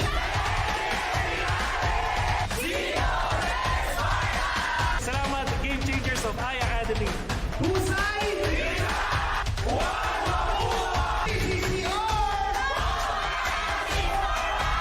Dragons of University of Asia and the Pacific. Animo!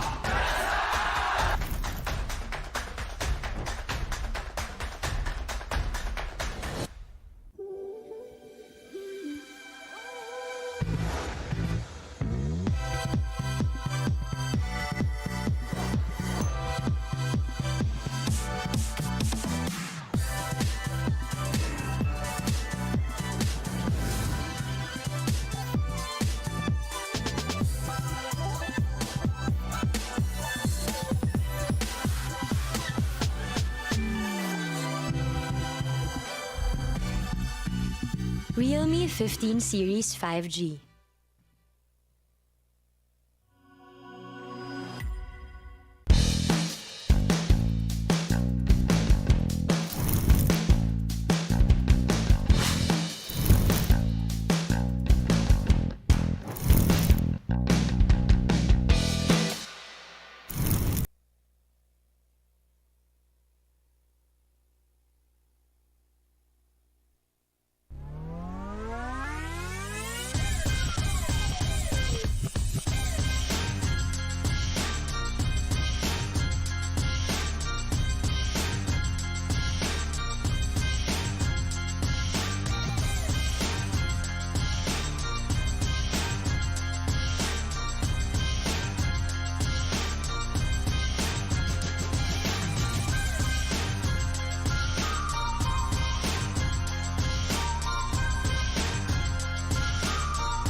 And we are back into this best of 5 elimination match. And the score sits at 2-1. So for our viewers, just a short recall, DXRV Esports is currently on a match point while Pylon Mittsu is fighting to stay alive. A lot is at stake as we are about to enter game number 4. Pero syempre, recall muna natin yung drafting that we have ever since game number 1. Iron, sa tingin mo, ano nga ba pwedeng heroes ang mag-appear sa ating game 4 or a possible game number 5? Again, more possibilities right here is the utility jungle. Kung tutuusin kasi kung magbaban pa rin naman sila dito papunta sa game number 4, magkakaubusan tayo ng panigurado mga meta junglers. Possible makakita rin tayo dito mga nagpapalik ng mga assassin junglers, which is the Suyu, the Nolan na posible natin makita, or as well as the Julian from both of these teams. Pero syempre yung capability pa rin naman dito hindi rin naman makakaila kasi syempre still, yung mga nagamit ng isang team, pwede rin naman gamitin naman ng kabilang team habang hindi pa nila nauublit yung hero na yon. So, andun na naman yung capabilities dito na makita naman tayo from DXRV Esports na isang funny na pwedeng maging effective from their team. So, as of now, flying clouds rin talaga yung makikita nating mapa for this game number 4.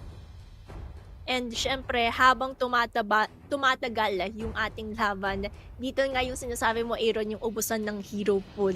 Kaya medyo magiging challenging yung mga upcoming draft natin dahil ang daming bawal ng gamitin. So parang yun na yung advantage point mo na pwedeng hindi mo na silang pansinin sa banning phase. Kaya for the side of DXRV Esports, Pylon Mittsu, baban out na lang nila yung mga heroes na non-negotiable on their end, yung ayaw talaga nila makita sa ating laro. And yung mga nagamit na nila na heroes, pwedeng nilang hindi ipagamit sa kabilang team. Yep, kumbaga negating the process, mirroring the actions na lang din mula dito sa ating draft. Kumbaga andun yung draft na posibleng i-ban out mo na lang yung isa sa mga players para ma-force out dito na gumamit ng mga unusual picks na hindi nila comfort na gagamitin. And this time around, it's the Lancelot, Joy, and the Lapu-Lapu banning out from the side of DXRV Esports. At syempre, nandyan pa rin naman yung consistent na binaban dito ng Pylon Mittsu, which is the Fredrin, na ayaw nilang pagamit dito sa team ng DXRV, and as well as the Ruby. So, as well as the Lapu-Lapu na ibinanot dito sa laban natin. So, I'm expecting Arlot ban from the team of Pylon Mittsu. And let's see, I feel like Pylon Mittsu would ban out the Arlot kasi yan yung parang top 3 nila. Pero surprisingly, Grok yung kanilang iba-ban out. So DXRV can actually get the Arlot as their first pick. And there we have it. Para at least ma-maximize na agad nila yung possible final slash that can happen sa mga upcoming team fights ahead. For the side of Pylon Mittsu, if they're willing to give out the Arlot, baka may pangsagot naman sila pangontra dito, di ba? Tama ka dyan kasi andito na naman sa punto na gumagamit na naman mga hero sa panibago sa ating mga mata, and as well as the Matilda Phobius. Not usual tayo na aabot talaga sa punto na ito na yung mga makikita mong heroes na kukunin. And so far, Yisan Shin is still a good option para dito sa side ng DXRV kasi hindi pa rin nagamit na yun ng Pylon Mittsu. Pwede pa rin naman nila i-pick out yon towards the second phase ng ating draft. But so far, they will go in agad-agad dun sa mga gold lane. Most likely, pwede pa rin naman tayo makita dito ng CC together with the help of a Forza sa lineup dito ng DXRV Esports. Let's see if they would go for that direction. Pero Zushin, yung kanilang ipaprioritize, one of the heroes na minamataan natin magiging priority pick in the upcoming stages ahead. So that is a good pick for the XRV. Kukunin ba nila YSS? But it seems like they would go for that Zushin Baksha combination. Parang everything is going in place for the XRV's lineup right now. Yeah. To be honest, hindi ko rin in-expect na pwede pa rin pala gamitin yan dito sa game natin. Kasi so far, parang umabot na tayo ng ilang game series from the start of the first matchup na ng dalawang teams natin from the team of Ateneo Esports. Nung nanalo sila, walang Zushin na ginamit. But this time around, na umabot ang game number 4, Zushin Baksha, still questionable kung ito nga ba talaga yung pinaka-final na ginamit at pinick out dito ng team ng DXRV to win this out to the hands of Pylon Mittsu. Pero kung tutuusin, ang ganda pa rin naman talaga ng capability dito ng isang Matilda and as well as the Phobius. Ano yung thoughts mo agad knowing na pumili na kasi ng Arlot dito ang team ng DXRV? Maaga ba yung pagpili agad ng isang Phobius para dito sa team ng Pylon Mittsu? I feel like hindi naman siya maaga, tamang-tama yung timing niya. Kasi all good naman na piliin nila agad yung Phobius para at least secured na at pwede sila makapag-adjust towards their third pick. Kasi supposedly yung thoughts ko is pwede naman nila i-third pick yung Phobius para at least makuha nila yung first two priorities in terms of waiting for what for what DXRV has sa first 3 picks nila. Pero I feel like okay lang din naman na kinuha agad nila yung Phoveus para at least yung third pick ng Pylon Mittsu, pwede sila makapag-adjust accordingly based on what DXRV will choose, diba? So, parang breathing space nila yon and parang space to tweak things a little bit kung paano nga ba yung magiging setup nila. Yeah, magandang insight nga yan from you, and I'm excited to witness rin kung ano pa yung mga pwedeng ibato dito from other side of the game. Kasi syempre, alam naman natin in terms of the draft, maganda talaga yung nagiging takbo ng dalawang teams na ito. Pero in terms of execution kasi and as well as the microplay, doon na natin nakikita kung paano nila nagagamit ng tama yung skills nila, paano nila natatimingan ng maganda yung pagpindot ng kanilang mga spells, as well as the retribution battle nitong dalawang teams natin. Akasho up against JC once again, ladies and gentlemen. Dito na naman tayo makakita ng napakagandang laban nitong dalawang junglers na ito with a head-to-head matchup. Again, I'm so excited. I'm predicting na pwede pa tayong umabot talaga ng game number 5. Hindi pa huli ang lahat para dito sa team ng Pylon Mittsu, pero pag umabot nga tayo ng game number 5, talagang congratulations do sa manalo dahil sobrang deserving talaga nila na umabot to ng game 5.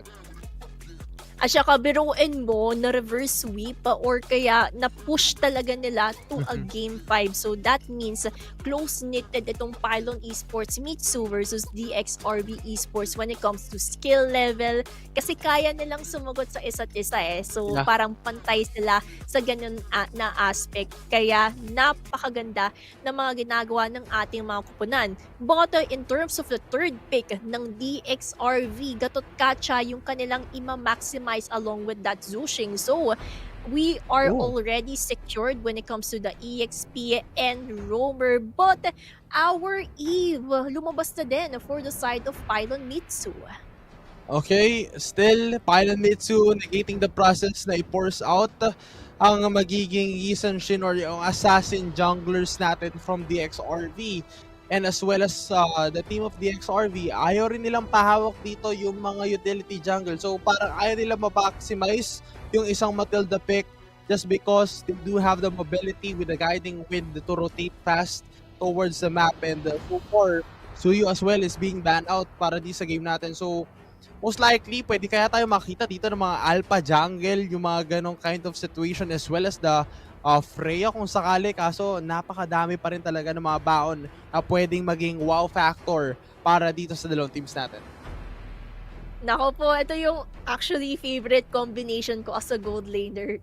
Pylon Mittsu with that Iksha Eve combo. So that means Pylon Mittsu was able to guarantee an area control na alam nilang kayang-kaya nilang pumitas with that real world manipulation plus final barrage.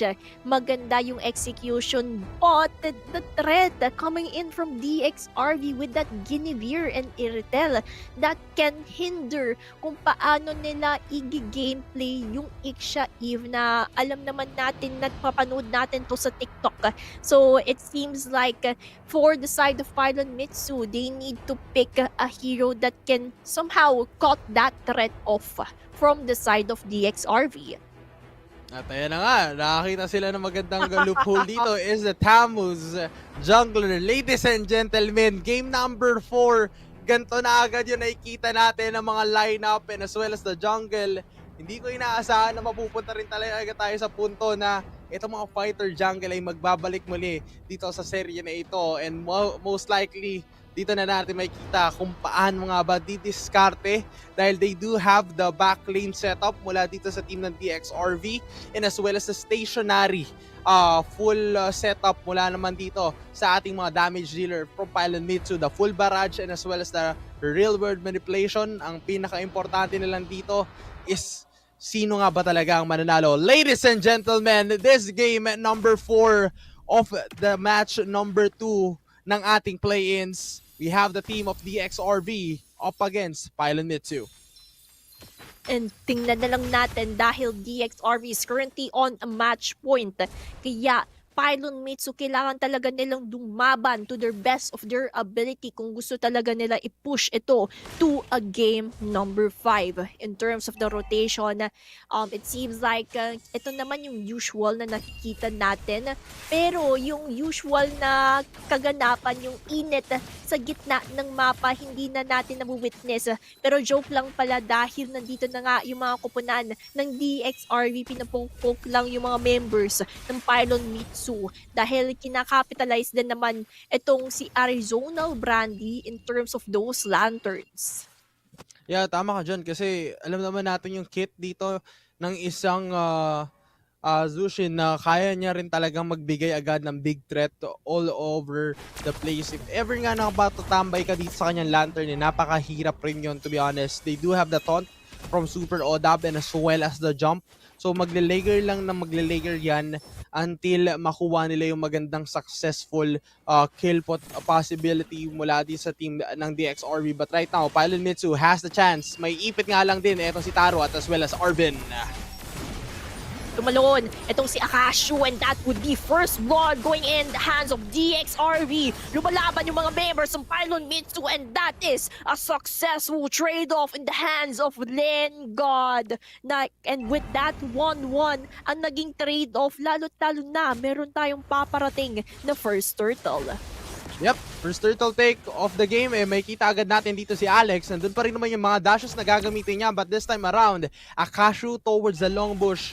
Posible nga bang makakita tayo dito ng mga nakakagulat na mga setup, 4-man setup mula dito sa kanyang pagtalon. Pero most likely, Arvin is now level 4. Sickling Eagle ngayon ay kinasa. Pero nandun pa rin naman yung final slash. Pero retribution-wise and as well as the AOG is still enough from the team of DXRV. At ngayon, Pylon Mittsu, dalawa ang nawala sa kanila. Napatumba itong si Lengad as well as their jungler na si JZ. Dahil nawala si JZ, naagaw pa ng DXRB yung blue buff niya. So that means mas lalamang si Akashu when it comes to those jumping capabilities niya apart from JZ, kasi we're going to see a level difference right now. Akashu is currently on level 6 while JZ level 4 patungong level 5 pa lang. Malaking kalamangan ito sa side ng DXRB kasi kung mas masakit, kung may mas malaki yung level mo, mas malaki din yung potential mo in terms of the retribution. So malaking bagay yan in the upcoming turtle ahead. Pero let's see kung si Pylon Mittsu makakabawi nga ba kung paano din sila umikot, dahil looking at it right now, si Motsi nagdo-double lane lang dito para umasenso yung kanyang teammates when it comes to pushing and putting pressure sa mid lane. Yep, again, that is the main point of this game. Putting some pressure, putting some effort mula dito sa ating mga games. And so far, Pylon Mittsu having the process na nakita agad natin yung mga trade-offs na yon. Unfortunately, with that insane stationary RWM na talunan agad dito ni Super Odab and as well as the flicker na ginamit ngayon ni Len God. And so far, nakikita agad natin dito yung quite adjustment.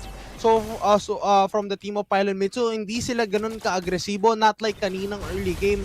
Is most likely, kino-conserve pa rin naman nila ito dahil 17 seconds na lang din, magkakaroon na tayo ng turtle, and as well as now, they are going in towards the top lane. Nandun yung kalkal, pero andun pa rin naman yung flicker out, and as well as the barrage is still a good opportunity para sa kanila. Guiding win ay ginamit, pero JC still low on HP ngayon. Itong Tamus, walang ultimate, and as well as the kills towards the side of Len God na pick off agad nila. Dahil dyan, DXRV will have that advantage when it comes to taking on this turtle. Pero napaka-aggressive din naman ang ginagawa ni Alex dito. Killing spree na nga siya sa mga ginagawa niyang aggression. Pangunguntara sa Pylon Mittsu. Makapatulog na lang dito si JZ para makatakas sa situation na yon. Pero si Alex mapapa-flicker out din dahil masakit-sakit din ang ating mga kupunan. AOG! Pero makakatakas along with that guiding wind. Napakaganda ng mga initiations na ginagawa ng DXRV kasi while that team fight is happening, DXRV was able to get on this turtle along with that kill coming in from Taro. Wow! Akashu, what an insane solo pickoffs. Kumbaga, ang ginagawa niya sa Guinevere niya, parang yung mismong mechanic na ginawa niya nung game number 2 sa kanyang Joy, ginugulat at binibigla niya lang din towards the back lane. Inahayahan niya yung kanyang mga ibang mga members na gawin yung mga trabaho nila. Ang gusto lang dito ni Akasho is i-pick off agad yung pinaka main and as well as the right target, pero Alex ngayon mukhang hindi kinaya makasustain at sa mga pagbawi netong itong ginawa ni JC, nakagawa nga sila ng magandang sagot. Kaso nga lang nagkakaroon ng magandang time etong si Murray dun sa mismong setup na gusto nilang i-provide. Unfortunately from them, Pylon Mittsu, kailangan pa rin magkaroon ng magandang snowball effect mula dito sa kanilang Iksha na si Motsi. Looking at the itemization right now, it seems like for DXRV nakukuha nila yung needed momentum nila para mabuo din yung first item that they need in terms of offense and defense. While sa side ng Pylon Mittsu, nandiyan na din naman yung mga crucial items sila para kontrahin yung isa't isa. And take note, itong si Motzi, nagbe-build out na siya ng Rose Gold para lang makatakas sa panggulat factor ni Akashu. Para at least may survivability siya in that situation. And with that, tumalo na naman si Akashu along with that violent reclaim. Oh, wow! wow! Along with the real world manipulation combination, may ipit yung mga members ng DXRV, and with that, Alex would go down. Ang ganda ng palitan doon with that 2-1 trade. Yup, that's right. And for sure, nakikita agad natin dito na tina-target na lang din ni Taro with that insane range that they do have. Murray ngayon, low on HP. Now, nakikita rin naman agad natin na low on HP rin itong mga members from the team of Pylon Mittsu. Conceal ngayon ay kinasa. Super Odab. Gagawa na naman sila ng magandang miracle play. Nandun agad yung mismo Lantern player. Isa ang mapapatongan pero dadagdag pa rin naman yung flicker na na-burn na mula dito kay Arvin. And because of that, DXRV successfully zoning out the turtle. They now hold the advantage point when it comes to getting it as easy as possible because Pylon Mittsu will not contest it anymore. Alam nila kapag lumapit pa sila doon, baka madehado pa ang ating mga kupunan. Pero because of that, sumusugod yung mga members ng DXRV sa bottom lane, mapapatras sa mga Pylon Mittsu para may full barrage tayo para i-slow down yung mga members. And because of that, walang casualty ang mangyayari doon. And yep, kung mapapansin natin, ilang beses na nangyari to na binibait out lang lagi yung full barrage from the side of Pylon Mittsu. And that is a sign na nakikita natin from the team of DXRV Esports na once na ma-witness nila na wala na yung mismong damage dealer, wala na yung mismong real world manipulation na pwedeng gamitin dito ni Taro and as well as Motsi, this time, let's go in, pasok itong si Alex, susunod rin naman yung kanilang roamer na si Super Odab at the rest will go in. Andun na naman yung mga follow-up from the side of Akashu, dadagdag pa dyan ito si Arizona Brandy. Kumbaga, pasok lang ng pasok, it all you can na. Yun yung posibleng mangyari mula dito sa team ng DXRV once na maulit-ulit nila yung mga pagbe-bait ng mga ultimates from the crucial players ng Pylon Mittsu. Kumbaga, ready na din sila mag-buffet. Kung sa buffet may appetizer, may main course, naghihintay talaga sila ng right moment to eat that. And yun yung sinasabi nating bait out na nangyayari sa mga skills. That's why we can definitely see na hindi masyado na ma-maximize ng Pylon Mittsu yung supposedly synchronization, sequencing ng skills nila. Because for the side of DXRV Esports, maganda yung parang pinupush out talaga nila yung Pylon Mittsu in that certain scenario. And toss sila Akashu pumapasok na lang along with that violent recam na alam naman natin napakasakit for the side of Guinevere. And let's see kung makakabawi ba yung Pylon Mittsu kasi take note even though nasa early game pa lang tayo, that threat is still possible kapag nagka-itemization na yung ating mga kupunan. Paano kung nakapag-adapt agad yung Pylon Mittsu sa mga ganun na scenarios na yun, no? So, yung limit or yung galaw ng DXRV Esports mahihinder. So, they just really need to wait for the right time at the right moment for that to happen. Yep, tama ka dyan. At dahil dito, napakaganda rin yung sinabi, may kita ulit natin kung paano yung magiging plan out nila, paano yung magiging listahan na i-check nila lahat ng mga goals and as well as the ones that they did to go in. Ang daming gusto dito ng mangyari ng dalawang teams natin. They want to win this one. They want to go in all out kumbaga. Pero syempre, kailangan mo pa rin pag-isipan na mabuti bago mo i-commit yon, and as well as iwas ngayon sa mga errors ang kailangan gawin dito ng Pylon Mittsu and as well as DXRV Esports. Itemization-wise, nandito na yung mga dalawang items ng ating mga kupunan. Highlighting si Arizona Brandy here na naka-Sky Piercer. Let's see if they can maximize it accordingly because they were able to get +1 for that Sky Piercer under Arizona Brandy. Mag-mention pa lang ako na kailangan kumuha ng kill si Arizona, nagawa niya na agad kasi yan naman yung kailangan gawin in terms of maximizing their Sky Piercer, diba? Checklist na agad. Oo, kumbaga, number 1 rule, kuha agad dito ng magandang pick-off. Again, the full barrage setup is there. Ito na naman tayo sa pag-bait out ng mga skills. Yes, wala na naman nakuha dito na pick-off from the team of Pylon Mittsu. It's just, nasayang lang din yung setup na gusto nila i-provide. Now, the next mission here mula sa team ng DXRV. Pipili ngayon sila, objective ba tayo o kuha tayo ng kill? At this time around, ang gusto nila, kuha tayo muna ng Lord bago ulit tayo makakuha ng kill. And it seems like the game right now is in favor of DXRV Esports. Pylon Mittsu, kung gusto nila mapaikot yung laro, kailangan talaga mag-sync si Taro, Motsi in the process itself para at least ma-maximize din yung real-world manipulation along with that full barrage. At the same time, for their other members, kailangan talaga may fromonta sa kanila para maprotektahan kung saan man magkakaroon ng pwesto si Taro, si Motsi when their ultimates has been casted upon. So let's see, because right now, DXRV is overwhelming Pylon Mittsu in the process as they slowly but surely take down as many turrets as they can from the top, mid, bottom lane. Na yun naman, focus ng ating mga kupunan ay ang bottom lane para mag-synchronization yung mga minion wave banishment na meron sila. Tama ka dyan, and this time, the Lord is on top. Half HP ngayon or 1/4 na lang din ang natitira dito sa Lord. Ito na naman tayo sa full barrage na bait out lang ulit.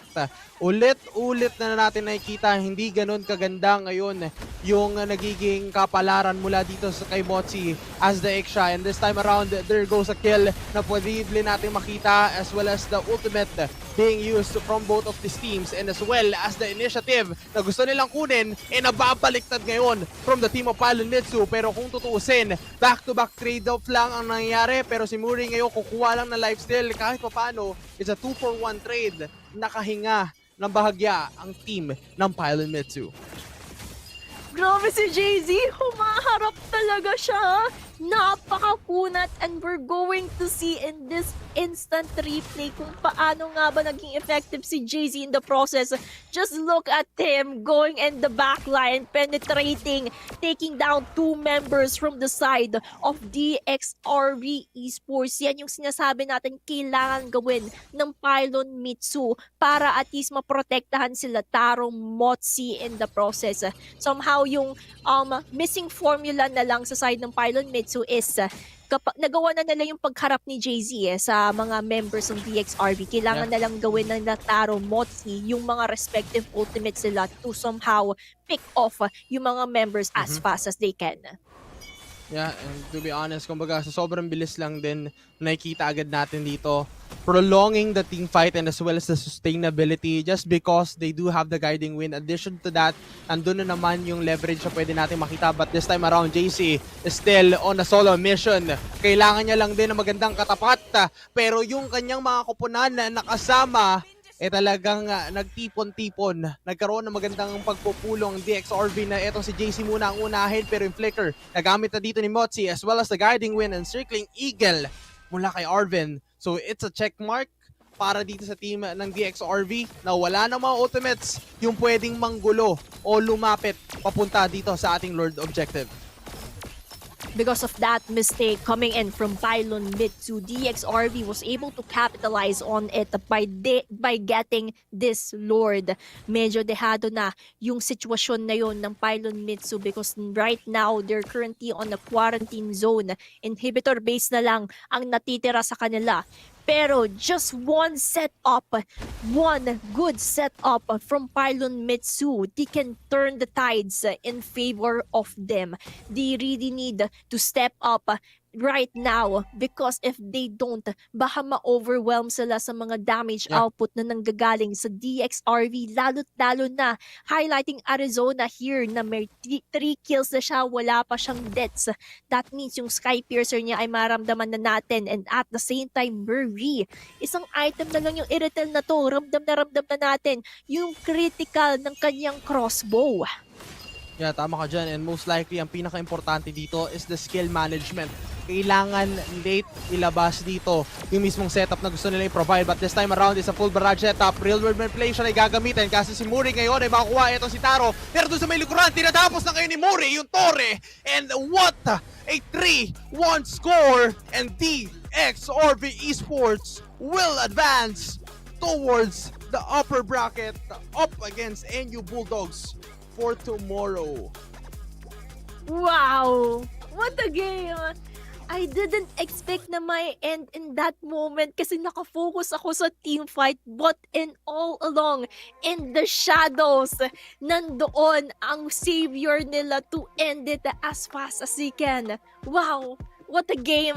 Congratulations to DXRV Esports for going on the next stage. But good game, well played pa rin sa Pylon Mittsu kasi napakaganda ng pinakita nilang performance for this series. That's right, talagang napakaganda to, Gretchen. Talagang napawaw tayong lahat. And we are expecting to reach this series to a game number 5. Kaso, tinapos na dito ng DXRV itong kwentuhan na ito. They want to move forward, they want to get rest, and they need to prepare para sa kanilang laban para bukas. Dito nga natin nakita talaga yung mga pagsubok nito mga teams from top 6 now down to the final 4 towards this stretch. Dito nga natin makita sa post-match result kung paano ibinahagi sa atin etong naging draft papunta sa game at kung paano tinapos ng DXRV Esports.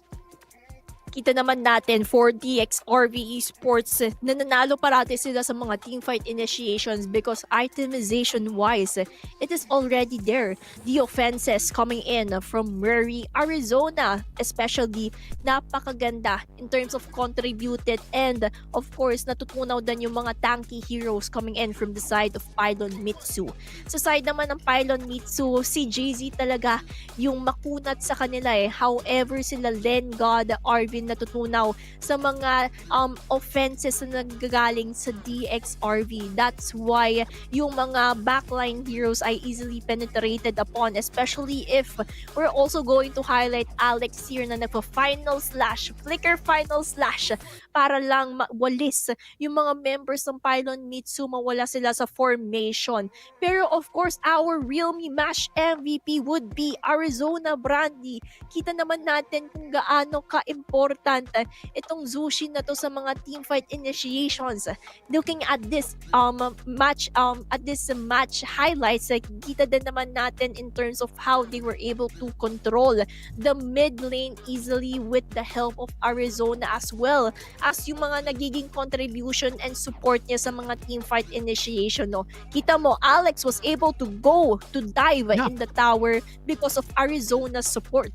Yun yung parang backline na sinasabi natin, or yung mga shadow support na hindi natin masyadong napapansin, pero when in fact it is the most important thing that they can do as a team.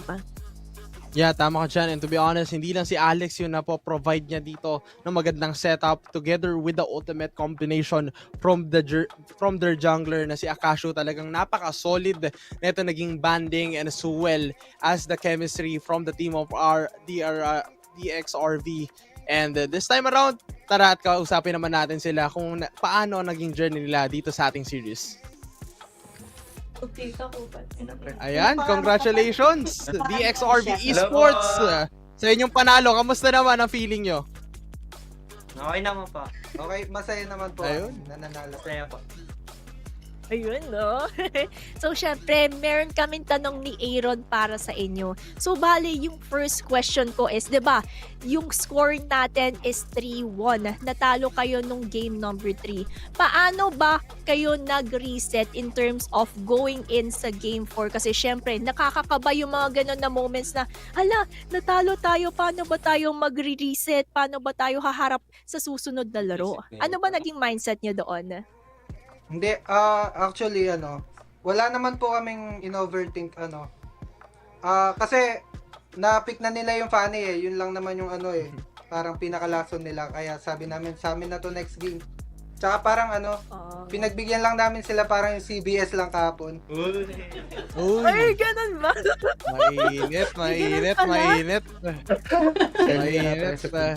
Ayan, sa akin naman may tanong ako. Ko, malaki rin ba yung challenge na knowing itong sistema natin is global ban? Na napaka-challenging rin ba yun bilang isang team? Para sa amin, hindi siya hindi siya masyadong challenging kasi malaki naman yung hero pool namin, tapos marami pa kaming may lalabas. Ayun. Yun, no? Grabe naman. So, syempre, hindi pa tapos yung laban nyo. Meron pa kayong match tomorrow at makakaharap nyo would be NU Bulldogs. May mensahe ba kayo sa kanila sa paparating na match-up nyo tomorrow? Meron po. Shoutout po sa NU. Galingan po natin. Mga kuyak po yan, yung mga NU, malalakas po yan. Pero, hindi po kami papower sa NU. I love you, NU. Ayun. Wow! Solid.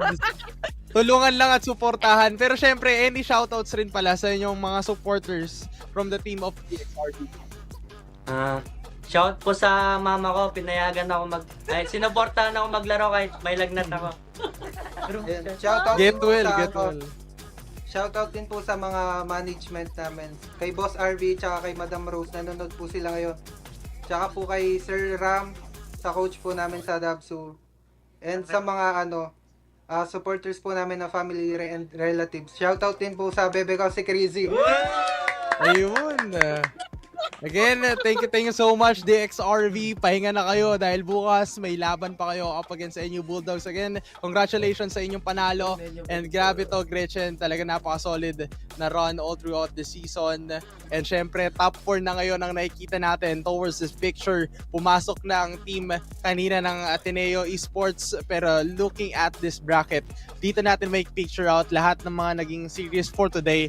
The elimination round, aka the play-ins. DXRV with a 3-1 score, negating the process na makatungo itong Pylon Mittsu sa ating next round, which is sila ang nakatungo at kakalabanin nila bukas ang NU Bulldogs. And towards first series kanina, LGX Dynasty up against Ateneo Esports with a 3-0 sweep. Bukas naman ang makakatapat nila, UCLM x Apex Esports. And napaka-exciting netong laban na ito dahil top 4 na lang ang natitira. And towards their finale, dito natin makikita yung journey netong dalawang teams na ito towards and heading towards our on-site event sa paparating na December 7 and 8. And I'm pretty excited to see kung paano nga ba makakapag-adapt ang ating mga teams, lalo-lalo na the pressure is on all the way to the grand finals. But of course, before we end, pasalamatan muna natin ang ating mga partners. Discover the Game Changer plan by Converge and elevate your gaming experience like never before. With its true fiber power, you'll be able to dominate every game effortlessly. Hashtag the Game Changer, hashtag Converge Fiber X. Syempre, level up your game and creativity with the Realme 15 Pro 5G powered by Snapdragon 7 Gen 4 for peak gaming performance, a massive 7,000 mAh battery with 80-watt Super VOOC, and a 144Hz quad curve plus AMOLED display for ultra smooth visuals. Capture every victory with its triple 50MP AI camera and a 4K 60fps recording, then edit effortlessly with AI Edit Genie, the Realme 15 Pro 5G, built for gamers, creators, and go-getters. And of course, power up your game with quick top-ups on DS, credits, or wallet codes when you buy load with GCash. And of course, we also have Axe, most premium fragrances inspired by luxury perfumes, crafted by world-renowned perfumers, infused with essential oils, up to 72 hours of deo protection so you can boss odor and smell irresistible. At syempre, level up your Collegiate gaming experience and join the action at CCE Play, your gateway to tournaments, roadshows, and the future of Collegiate Esports. Visit cceplay.com for more information. At syempre, ito ang kanyang kailangan abangan, the Campus Play Fest 2025, the biggest year-end celebration in esports and gaming. December 7 to 8, nagaganapin yan sa SM Mall of Asia Music Hall. So make sure to mark your calendars dahil napakadaming fun activities, ang daming mga content creators, students na magagather around para i-celebrate etong mga araw na ito. And I'm pretty excited to see dahil hindi pa naman nagtatapos yung mga laban natin for today. We still have matches for tomorrow. So sa mga viewers natin dyan, don't forget, stay tuned lang sa ating mga social media platforms para ma-witness natin kung sino nga ba sa mga top 4 teams natin ang makaka-advance towards the upper bracket. Sino nga din ba ang malalaglag sa ating lower bracket. Once again, this has been your caster for today. This is your Gretchen together with Aaron, and it has been a pleasure to tell the stories of the players for our series for today. Maraming salamat po sa panonood at kita-kits po tayo bukas dito lang sa PCC. Bye!